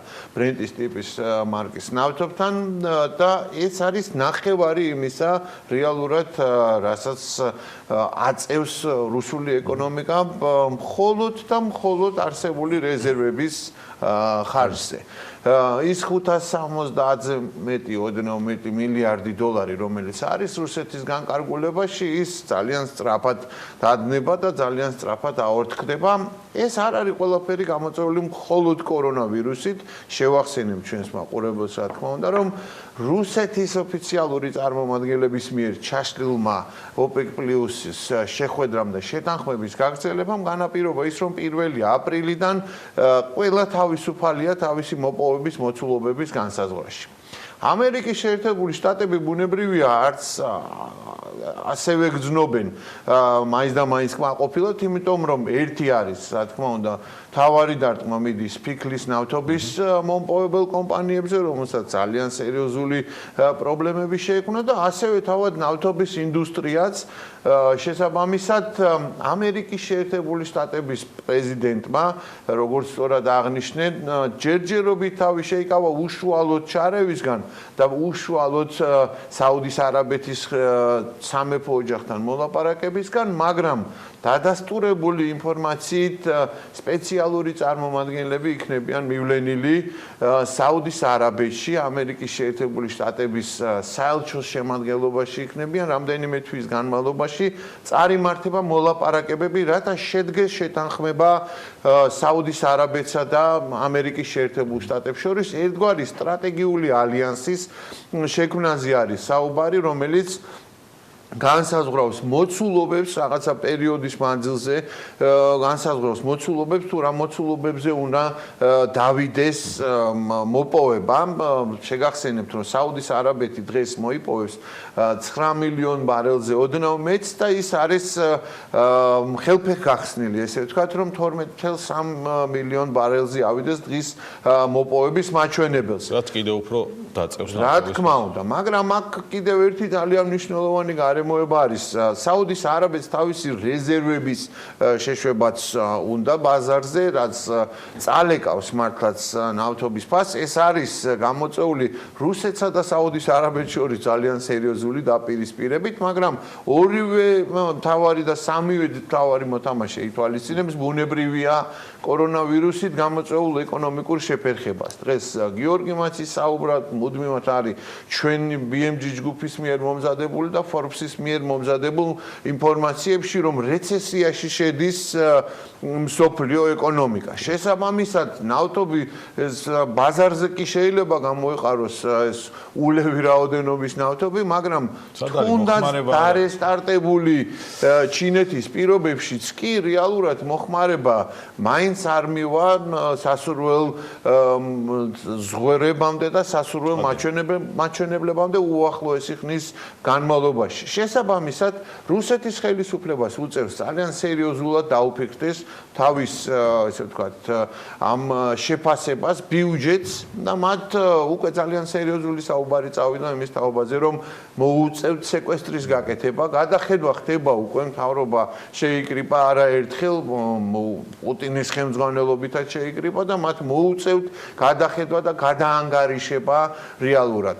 სხვადასხვა ტიპის ინფორმაციები ვრცელდება, მე არ მინდა გადაუმოწმებელ ინფორმაციებს დავეყნო, მაგრამ ის ინფორმაციები რაც გვაქვს ჩვენ რუსეთიდან სხვადასხვა წყაროებით შეიძლება პრობლემები შეექმნას სასურსათო მარაგებს და რეალურად პრობლემები შეექმნას მართლა ქვეყნის მასშტაბით ეკონომიკის შენარჩუნების იმ დონეზეც კი რა დონეზეც იყო. ცალსახაა რომ რეცესიაში შევა რუსეთის ეკონომიკა, ის პირველი რაღაცა ნიშნები და მაჩვენებლები იმისა რომ რაღაცა პოზიტივი იყო, გაქრება მეულის ისრაფით რუბლი ჩვენი ლარის უბედურების არ იყოს და კიდევ უფრო წინ არის და რეკორდებს ხსნის და ეს არ არის ფსკერი რომელსაც ზეც უნდა დაენარცხოს საბოლოოდ ეს რუბლი გულწრფელად ვიზახის სრულადაც არ მახარებს იმიტომ რომ სამწუხაროდ არის გარკვეული ბმა ჩვენს ეკონომიკასთან და ჩვენს ვალუტასთან მიმართებაში შესაბამისად რუსეთს კორონავირუსთან ერთად ეკონომიკური სირთულეების ყველაზე რთული და მძიმე პერიოდი უდგება. ჩემი აზრით, ძალიან არასწორი მომენტი და დრო იყო შერჩეული რუსეთის მხრიდან და ეს ყველაფერი ბრალდება როსნეფტის ხელმძღვანელს იგორ სეჩინს, რომ ომი გამოეცხადებინა საუდის არაბეთისთვის. საუდის არაბეთი არ ხეირობს ამისგან პირდაპირ ვიტყვი, მაგრამ ის ამ ომში შევიდა ახალგაზრდა თუმცა უფრო მეტად არ ზარალდება ვიდრე რუსული. უნებრივია, იმიტომ რომ რუსული ნავთობის ურალსის მარკის ნავთობის მოპოვება ჯდება $25.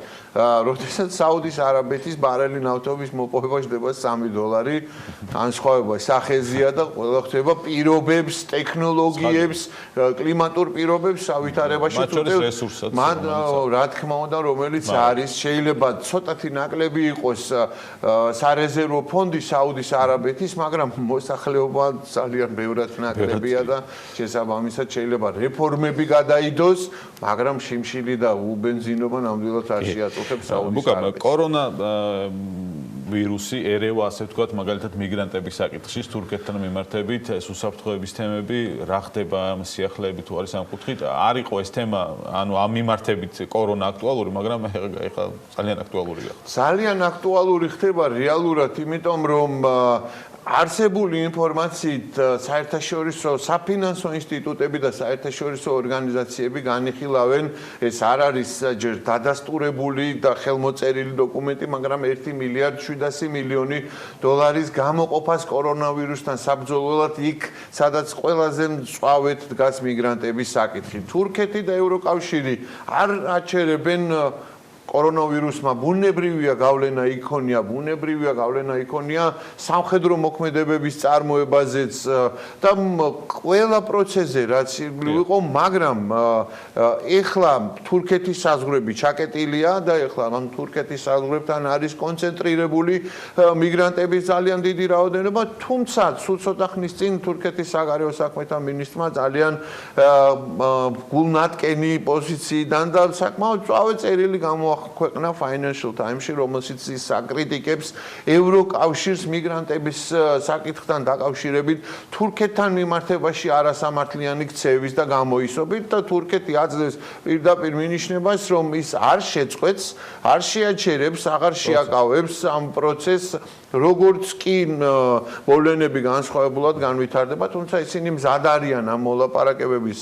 წარმოებისთვის. ევროკავშირს სერიოზულად მოუწევს მართლაც აი ამ საერთო პროცესში გადაწყვეტილებების მიღების თვალსაზრისით დემონსტრირება თავის სიცოცხლის უნარიანობის, ეს არ არის გადაჭარბებული შეფასება, როგორც გეოპოლიტიკური ევროკომისია, როგორც დაანონსა ქალბატონმა ფონ დერ ლეინმა, როგორც ცალკეული ქვეყნების პრეზიდენტებმა განაცხადეს, რომ ეს არის ომის დროინდელი, ომის ვითარებაში მყოფი ევროპის ბრძოლა საერთო გამოწვევის წინააღმდეგ, უხილავის, მაგრამ ამ გამოწვევის წინააღმდეგ მაინც რეალურად ევროკავშირს მოუწევს საკუთარი ძალების დემონსტრირება, იმიტომ რომ ამერიკის შეერთებული შტატების პრეზიდენტმა, როგორც მოგახსენეთ, თეთრი სახლი, მისი ეკონომიკური გუნდი და დემოკრატები და რესპუბლიკელები მიუხედავად იმისა, რომ იყო ძალიან სერიოზული კამათი, დებატი, სერიოზული ციფრების დემონსტრირება, დასახელება, სხვა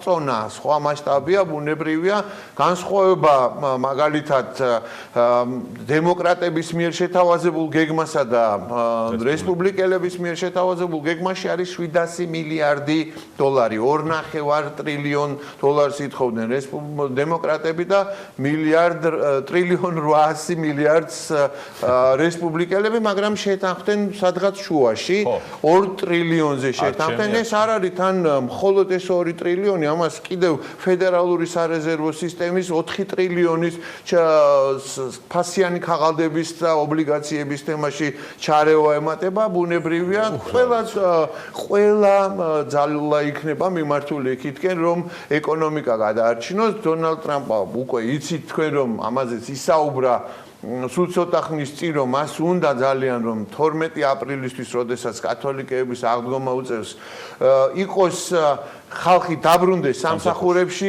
იმიტომ რომ ხალხი ითხოვს სამსახურებში დაბრუნებას, ეს ისევ არის გარკვეული ცვლილება მის სტრატეგიაში, ბუნებრივია, თუმცა კიდევ ერთხელ ვიტყვი, რომ არ არის ერთმნიშვნელოვანი შეფასება. სულ ბოლო კვლევების მიხედვით, გელაპის კვლევის მიხედვით, იფსოსის კვლევის მიხედვით, დონალდ ტრამპის რეიტინგმა თუ როგორ უმკლავდება ის კორონავირუსს მოიმატა.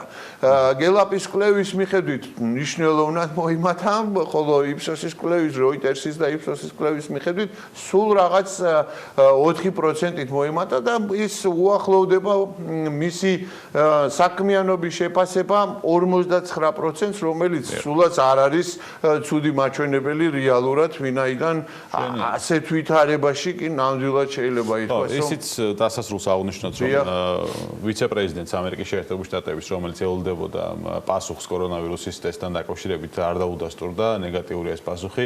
აქედანაც ალბათ ცოტა შეგულიანებულია დონალდ ტრამპი, როცა კი, რა თქმა უნდა, დონალდ ტრამპი არის ქმედების პრეზიდენტი, მარტო დონალდ ტრამპზეც არ არის თან ნამდვილად, ის არ არის ერთადერთი, ვინც იხრება აქტიური ქმედებისკენ, როგორც ჩანს, დროში ვართ გარკვეულწილად შეზღუდულები და შესაბამისად ახლო აღმოსავლეთში მიმდინარე პროცესებს ესე სიღრმისეულად ვერ შევეხებით, მაგრამ მინდა ვთქვა დასასრულს ერთი ძალიან მნიშვნელოვანი რამ, რომ ვირტუალურ კომუნიკაციაზე გადასულია არა მხოლოდ BMG, არამედ გადასული არის და სოციალურ დისტანცირებაზე, აი ეს ისმა გამოაცხადა მოქმედებების შეჩერების თაობაზე, თალიბებმა და ავღანეთის მთავრობამ ვირტუალური კონფერენცია, ამას ვერ წარმოვიდგენდი, მართლა გულსხმელად ვერასოდეს, რომ პატყვეების გაცვლასთან დაკავშირებით 5 წერტილიდან იყო ჩართვა და გვარებს და სიებს გადიოდნენ, ეს ძალიან მნიშვნელოვანია. არ ჩამორჩენ სოფლიოს ლიდერებს და ამ კვირის განმავლობაში, მაგალითად დღეს არის დიდი შვიდეული საგარეო საქმეთა მინისტრების ვირტუალური შეხვედრა, ხვალ იქნება დიდი ოცეულის, რომელსაც საუდის არაბეთის მეფე წარუძღვება, დიდი ოცეულის შეხვედრა და ასევე ხვალ დაგეგმილი არის ევროკავშირის საბჭოს ვირტუალური შეხვედრა, ასე რომ კიბერ უსაფრთხოების სპეციალისტებს ყველაზე დიდი რაღაც ახალი ქცევები და პროცესები ყალიბდება, რომელიც შეგვიძლია შემდეგ გამოვიყენოთ, ალბათ როცა რიტმს დაუბრუნდება ეს ცხოვრება და იყოს ყველა ხაზს უსვამს ბექა უსაფრთხოების უზრუნველყოფის აუცილებლობას, ისევ დგება ერთ-ერთი უმნიშვნელოვანესი საკითხი, ბუნებრივია, ვინაიდან ინტერნეტში ყველა აქტუალური საკითხის განხილვა ძალიან რთული. მადლობა ბუკა პეტრიაშვილს დღევანდელი მიმოხილვისთვის სოფლიო როგორც ასეთი ერთი კვირით ემშვიდობება სატელევიზიო ფორმატში მაყურებელს.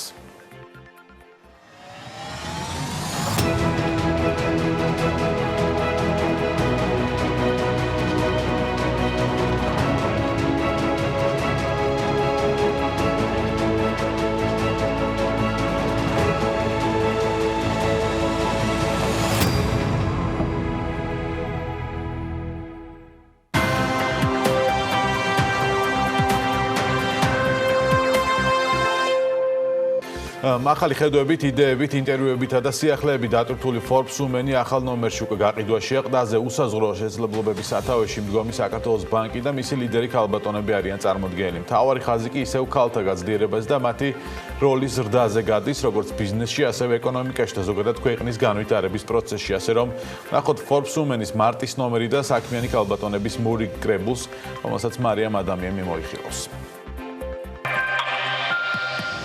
ქალების მნიშვნელობაზე ბიზნესში და ეკონომიკაში იმდენად ბევრს საუბრობენ, რომ თემის მნიშვნელობა სადავო აღარ არის, თუმცა ამ გაზრდილი აქტივობის ფონზე ჩვენი მიზანია უმსხვილესი საფინანსო ინსტიტუტების ლიდერები და საქმიანი ქალბატონები წარმოგიდგინოთ, ხოლო ამ ყდითა და სათაურით მარტივად უნდა მივხვდეთ, რომ გაზაფხულის ახალ Forbes Women-ის ნომერზე არის საუბარი, რომლის ყდის გმირი და მთავარი ისტორია ქალთა გაძლიერების პროცესებში ერთ-ერთ მოწინავე და უმსხვილეს საფინანსო ინსტიტუტ საქართველოს ბანკს და მის ბანოვანთა კვარტეტს დაეთმო, რომლებიც მუდამ უსაზღვრო შესაძლებლობების სათავეში დგანან, არ გაჩერდეთ, ეს არის მარტის Forbes Women-ის მთავარი გზავნილი, ხოლო რიცხვები, დამსხვრეული სტერეოტიპები და საქმიანი ისტორიები თქვენი мотиваციის მთავარი წყარო გახდება. ამიტომ ვთქვათ Forbes-ი და გადავხედოთ Forbes Women-ის მარტის ახალ ნომერს ერთად.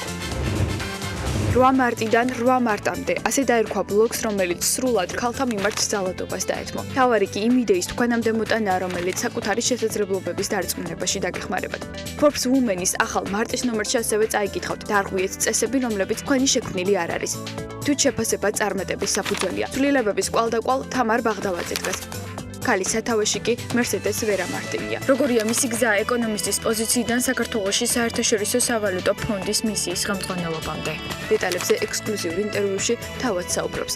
გამოცემაში ასევე გიყვებით თამარ მახარაშვილის კარიერის შესახებ Google-ში, რომელიც მუდმივი ძიების პროცესშია და არც რისკიანი გზა აშინებს.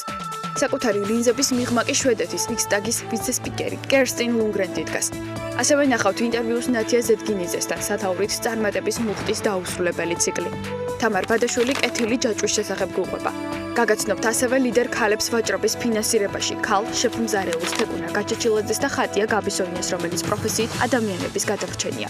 გამოგზაურებთ მარაზი TG შოურუმში და ასევე ლანა ღოღობერიძის სამყაროში.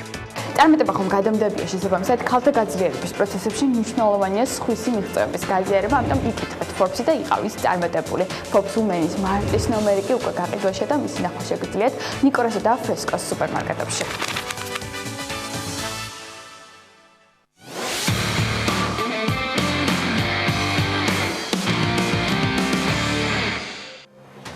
დღეს ოთხშაბათია, რაც იმას ნიშნავს, რომ საქმიანი დილის ეთერში Forbes-ის პროექტის 1+1-ის დროა. ჩვენ ამ რუბრიკის შესახებ ზუსტად ერთი კვირის წინ დავიწყეთ საუბარი და გაგაცანით მთავარი ხაზი და კონტენტი, თუ რას შევეხებოდით და რატომ უნდა იცნობდეთ იმ ადამიანებს, რომლებიც ამ სიაში მოხვდნენ. ის ახალგაზრდები არიან, რომლებიც სხვადასხვა სფეროში მოღვაწეობენ, თუმცა მათ გარკვეული თვისებები აერთიანებთ, ისინი არიან გაბედულები, ენერგიულები, შემოაქვთ სიახლე და აქვთ თავიანთი ხედვა. და რაც მთავარია, მათ ეს წარმატება 30 წლამდე ასაკში მიაღწიეს. მაშინ ასე, ახალ რუბრიკას დღეიდან მარიამ ადამია ჩაუდგება სათავეში, ყოველ ოთხშაბათს გავიცნობთ მასთან ერთად ზის თითოეულ წევრს სათითაოდ. მარიამ, დილამშვიდობის. დილამშვიდობის. ბექამ თავარი კითხვა, რომელსაც პირველ რიგში მინდა მე გავცე პასუხი არის, თუ რატომ უნდა ვიცნობდეთ ამ ადამიანებს. პასუხი მარტივია. ისინი მომავალი ტექნოლოგიების დახმარებით ქმნიან ბიზნესის ამის ქვეყანაში და ვინც ჯერ კიდევ არ იცით პროექტის შესახებ, მოკლედ გეტყვით, რომ სიაში გაერთიანებულია სულ 10 კატეგორიაში მომუშავე ადამიანები, ესენია ხელოვნება, კულტურა, სტილი, მეწარმეები, წარმოება და ინდუსტრია, ვაჭრობა და ელექტრონული კომერცია, სპორტი, ფინანსები, მედია და მარკეტინგი, მეცნიერება, გართობა და ტექნოლოგიები. სწორედ ამ უკანასკნელით ტექნოლოგიებით დავიწყებთ დღეს საუბარს, რომელიც ინოვაციურად მოაზროვნე ახალგაზრდებს აერთიანებს, რომლებიც ცდილობენ თანამედროვე ტექნოლოგიების გამოყენებით შეცვალონ ქართული რეალობა.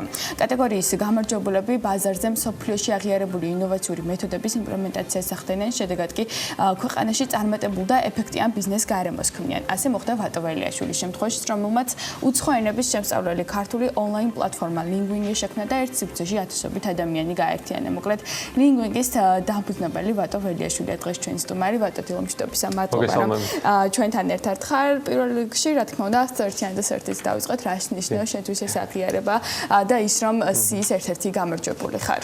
პრინციპში პირველ რიგში ალბათ ეს აღიარება იმას ნიშნავს, რომ იმას ვაკეთებთ, რაც ხალხს სჭირდება, ხალხს მოწონს და კიდევ ერთხელ სტიმულია ჩვენთვის, რომ უფრო მეტად ჩავერთოთ ამ საქმიანობაში, უფრო გავშალოთ სპექტრი ასე თუ ისე, გავიდეთ სხვა ქვეყნებში და ვაკეთოთ ეს საქმე ბევრად უფრო პროფესიონალურად. როგორ ფიქრობ, რა იყო ის მთავარი ელემენტები, მახასიათებლები, კრიტერიუმები, რის გამოც ძალიან ბევრ აპლიკანტს შორის ასეულში მოხვდი შენც? კი, ნამდვილად გასახარებელია ის, რომ ამდენ წარმატებულ და მომდევნო ახალგაზრდას შორის მოხვდით. პრინციპში მოვასწარი კარგად, იმიტომ რომ უკვე 30 წლის გავხდი და მიხარია რომ მოვხვდი ამ სიაში. ალბათ კრიტერიუმებში ერთ-ერთი ის, რომ მაღალ ტექნოლოგიური პროდუქტების ბევრი არ არის საქართველოში და ერთ-ერთი ვარ ჩვენ, რომელიც ვაწარმოებთ უცხო ენების შესწავლ პლატფორმას, რომელიც ნულიდან ჩვენ თვითონ გავაკეთეთ და არანაირი უცხოურ მეთოდებს არ ვიყენებთ, არის ყველაფერი ჩვენი შემუშავებული. და ალბათ ისიც, რომ ამდენი მომხმარებელი სარგებლობს ჩვენი პლატფორმით, უკვე 170,000 ადამიანია დარეგისტრირებული და საკმაოდ პოპულარულია საქართველოში და უკვე შევდივართ ახალ ბაზრებზეც და ამან ალბათ განაპირობებს. ვატო, სიაში მოხვედრილი ადამიანების მთავარი ხაზი არის ის, რომ მათი საქმიანობა, რომლებიც სხვადასხვა სფეროებში მოღვაწეობენ, მთავარი არის ის, რომ გარკვეული ეფექტი აქვს ქვეყნის ეკონომიკაზე. ლინგვინგის შემთხვევაში რა ბენეფიტების მიღება შეუძლია ქვეყანას, მოსახლეობას აი ამ პლატფორმით? კი ბატონო, ლინგვინგი შეიძლება გახდეს მართლაც ერთ-ერთი გლობალური სტარტაპი, რომელიც იქნება ბევრ ქვეყანაში გასული. ეხლა მაგალითად ჩვენ უკვე შევედით ბანგლადეშის ბაზარზე, ვაპირებთ ყაზახეთის ბაზარზე შესვლას, ისრაელიდან დაგვიკავშირდნენ. ანუ ძალიან დიდი გაიზარდა ინტერესი. ეს კორონავირუსიც ალბათ რაღაც მომენტში დაეხმარა ამას, იმიტომ რომ ხალხმა არც იცოდა და ბევრი არ იყენებდა ონლაინ სწავლებას საქართველოში და ეხლა დაიწყეს მხოლოდ ამის გამოყენება. კი და ფიქრობ, რომ ეს ტალღა ეხლა პრინციპში კარგად შეუწყობს ჩვენ სტარტაპს განვითარებაში, იმიტომ რომ ძალიან დიდია ინტერესი. სადაც უნდა შეხვიდეთ, ანუ თქვათ ისრაელიდან დაგიკავშირდნენ თავად, მაგრამ თქვენ თვითონ როგორ არჩევთ ბაზრებს, სადაც შეიძლება რომ ლინგვინგმა ასე თქვათ განვითარება ჰპოვოს? ბაზრებს ასე თუ ისე ვარჩევთ იმის მიხედვით, ახლა გვაქვს რაღაც კონტენტი, რაც არის მზა, მაგალითად რუსულენოვანი ბაზრებისთვის, ასევე ბაზრებს იმის მიხედვით ვარჩევთ, რამდენად მარტივია ჩვენთვის გასასვლელად, რამდენად მარტივია პარტნიორის მოძიება და ასე შემდეგ, იმიტომ რომ საკმაოდ რთული და ძვირადღირებულია სხვა ბაზრებზე გასვლა, მოგეხსენებათ მარკეტინგის ხარჯები დიდია და შესაბამისად ისეთ ბაზრებს ვარჩევთ, სადაც უფრო მარტივად მოვახერხებთ ამ ყველაფერს. ინოვაციურობა, ვატო, იყო ჩემი აზრით ერთ-ერთი ელემენტი, რატომაც პლატფორმა და თქვენ მოხვდით ამ სიაში, ამიტომაც მაინტერესებს, რას გულისხმობს ეს ინოვაციური მეთოდები, რომლის საშუალებითაც ადამიანები ყოველდღიურად შემოდიან პლატფორმაზე და ძალიან მარტივად, როგორც ამბობთ, სწავლობენ უცხო ენებს და როგორც ვიცი, არაერთს. თვითონ მეთოდოლოგია ალბათ ყველაზე მთავარი რაც არის, ადამიანი როცა იწერს აპლიკაციას ან შედის ვებსაიტზე, პირველივე გაკვეთილიდან შეუძლია რომ დაიწყოს საუბარი. და აპლიკაციას აქვს მესენჯერის სტილი, სადაც პრინციპში ბუნებრივი კომუნიკაცია გაქვს კომპიუტერთან ონლაინ სწავლების რეჟიმში, რაც სხვა პლატფორმებზე არ არის. ხდება მხოლოდ რაღაც დაჭერით, სურათებზე დაჭერით, დავალებების სიტყვების გადაადგილებით, დავალებების შესრულება. ჩვენთან არის პრინციპში კომუნიკაცია, პირდაპირ ესაუბრები, ან ეჩათავები, ასე ვთქვათ, აპლიკაციას და ძალიან ბუნებრივ რეჟიმში სწავლობს ადამიანი და თვითონ მეთოდოლოგია, რომელიც უმამრავი სპეციალისტი მუშაობდა ამაზე და CFR სტანდარტებით, ანუ საერთაშორისო ევროკავშირის სტანდარტებით გაკეთდა, არის ძალიან ეფექტური. და მინიმალურ დროში არის შესაძლებელი, რომ ადამიანმა მიაღწიოს ბავშვად იმ დონეს, რომ დაიწყოს უკვე საუბარი, გრამატიკულადაც გამართულად შეძლოს წინადადებების აწყობა და ასე ვთქვათ, ძალიან ეფექტიანი არის, როგორც ფასის მხრივ, ასევე ვადის მხრივ. ნებისმიერი ადამიანისთვის არ აქვს მნიშვნელობა რა დონეზე იმყოფება. ბატონო, ეს არის პლატფორმა, აპლიკაცია, რომელიც სულ მუდმივად იქნება განვითარების პროცესში, ხო? ეხლა არ გაჩერდება, სულ სიახლეები იქნება, რაღაცა დამატებები იქნება, განვითარება იქნება, განახლება, აპდეიტი ამ შემდეგ, ხო? ეხლა ახლა რა ეტაპზე ხართ? როგორია თქვენი გეგმები 2020-ისთვის? ეხლა პრინციპში ძალიან იზრდება მომხმარებლების რაოდენობა. ეხლა რადგან ესეთი სიტუაცია დადგა, რომ ონლაინში ბევრი გადავიდა და ფაქტობრივად ყველა დისტანციურ სწავლის მეთოდზე გადავიდა.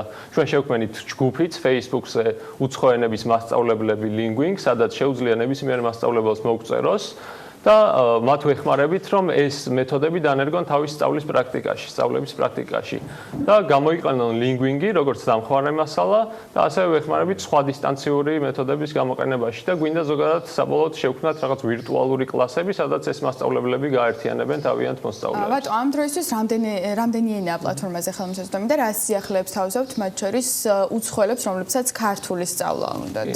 ამ ეტაპზე არის 7 ენა უკვე, ადრე ვახსენე რომ ვაპირებდით ქართული ენის დამატებას და უკვე გავუშვით ქართული ენა უცხოელებისთვის, ეს არის ინგლისურიდან ხელმისაწვდომი, ამ ეტაპზე რუსულიც დაემატება და ქართული ენის კურსზე უკვე უამრავი ადამიანი დიდი ინტერესია და ვფიქრობთ რომ ეს გავავრცელოთ უკვე უფასო. დღეიდან გავუშვით კურსი და არის უფასო და დამატებით მომხმარებლებს დავაზობთ ფასტაკლებს, ვინც უკვე შეძლებენ ნებისმიერი ენის უკვე ხელმისაწვდომ ფასად მიღებას.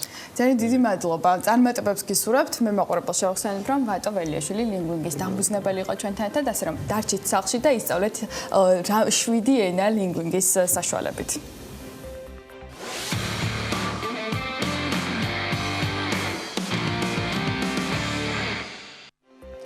საქმიანი დილას ვასრულებთ ჩვენ 25 მარტის გადაცემას. საქმის კურს ეთერებში შეხვდებით ერთმანეთს. მადლობა ყურადღებისთვის. ნახვამდის.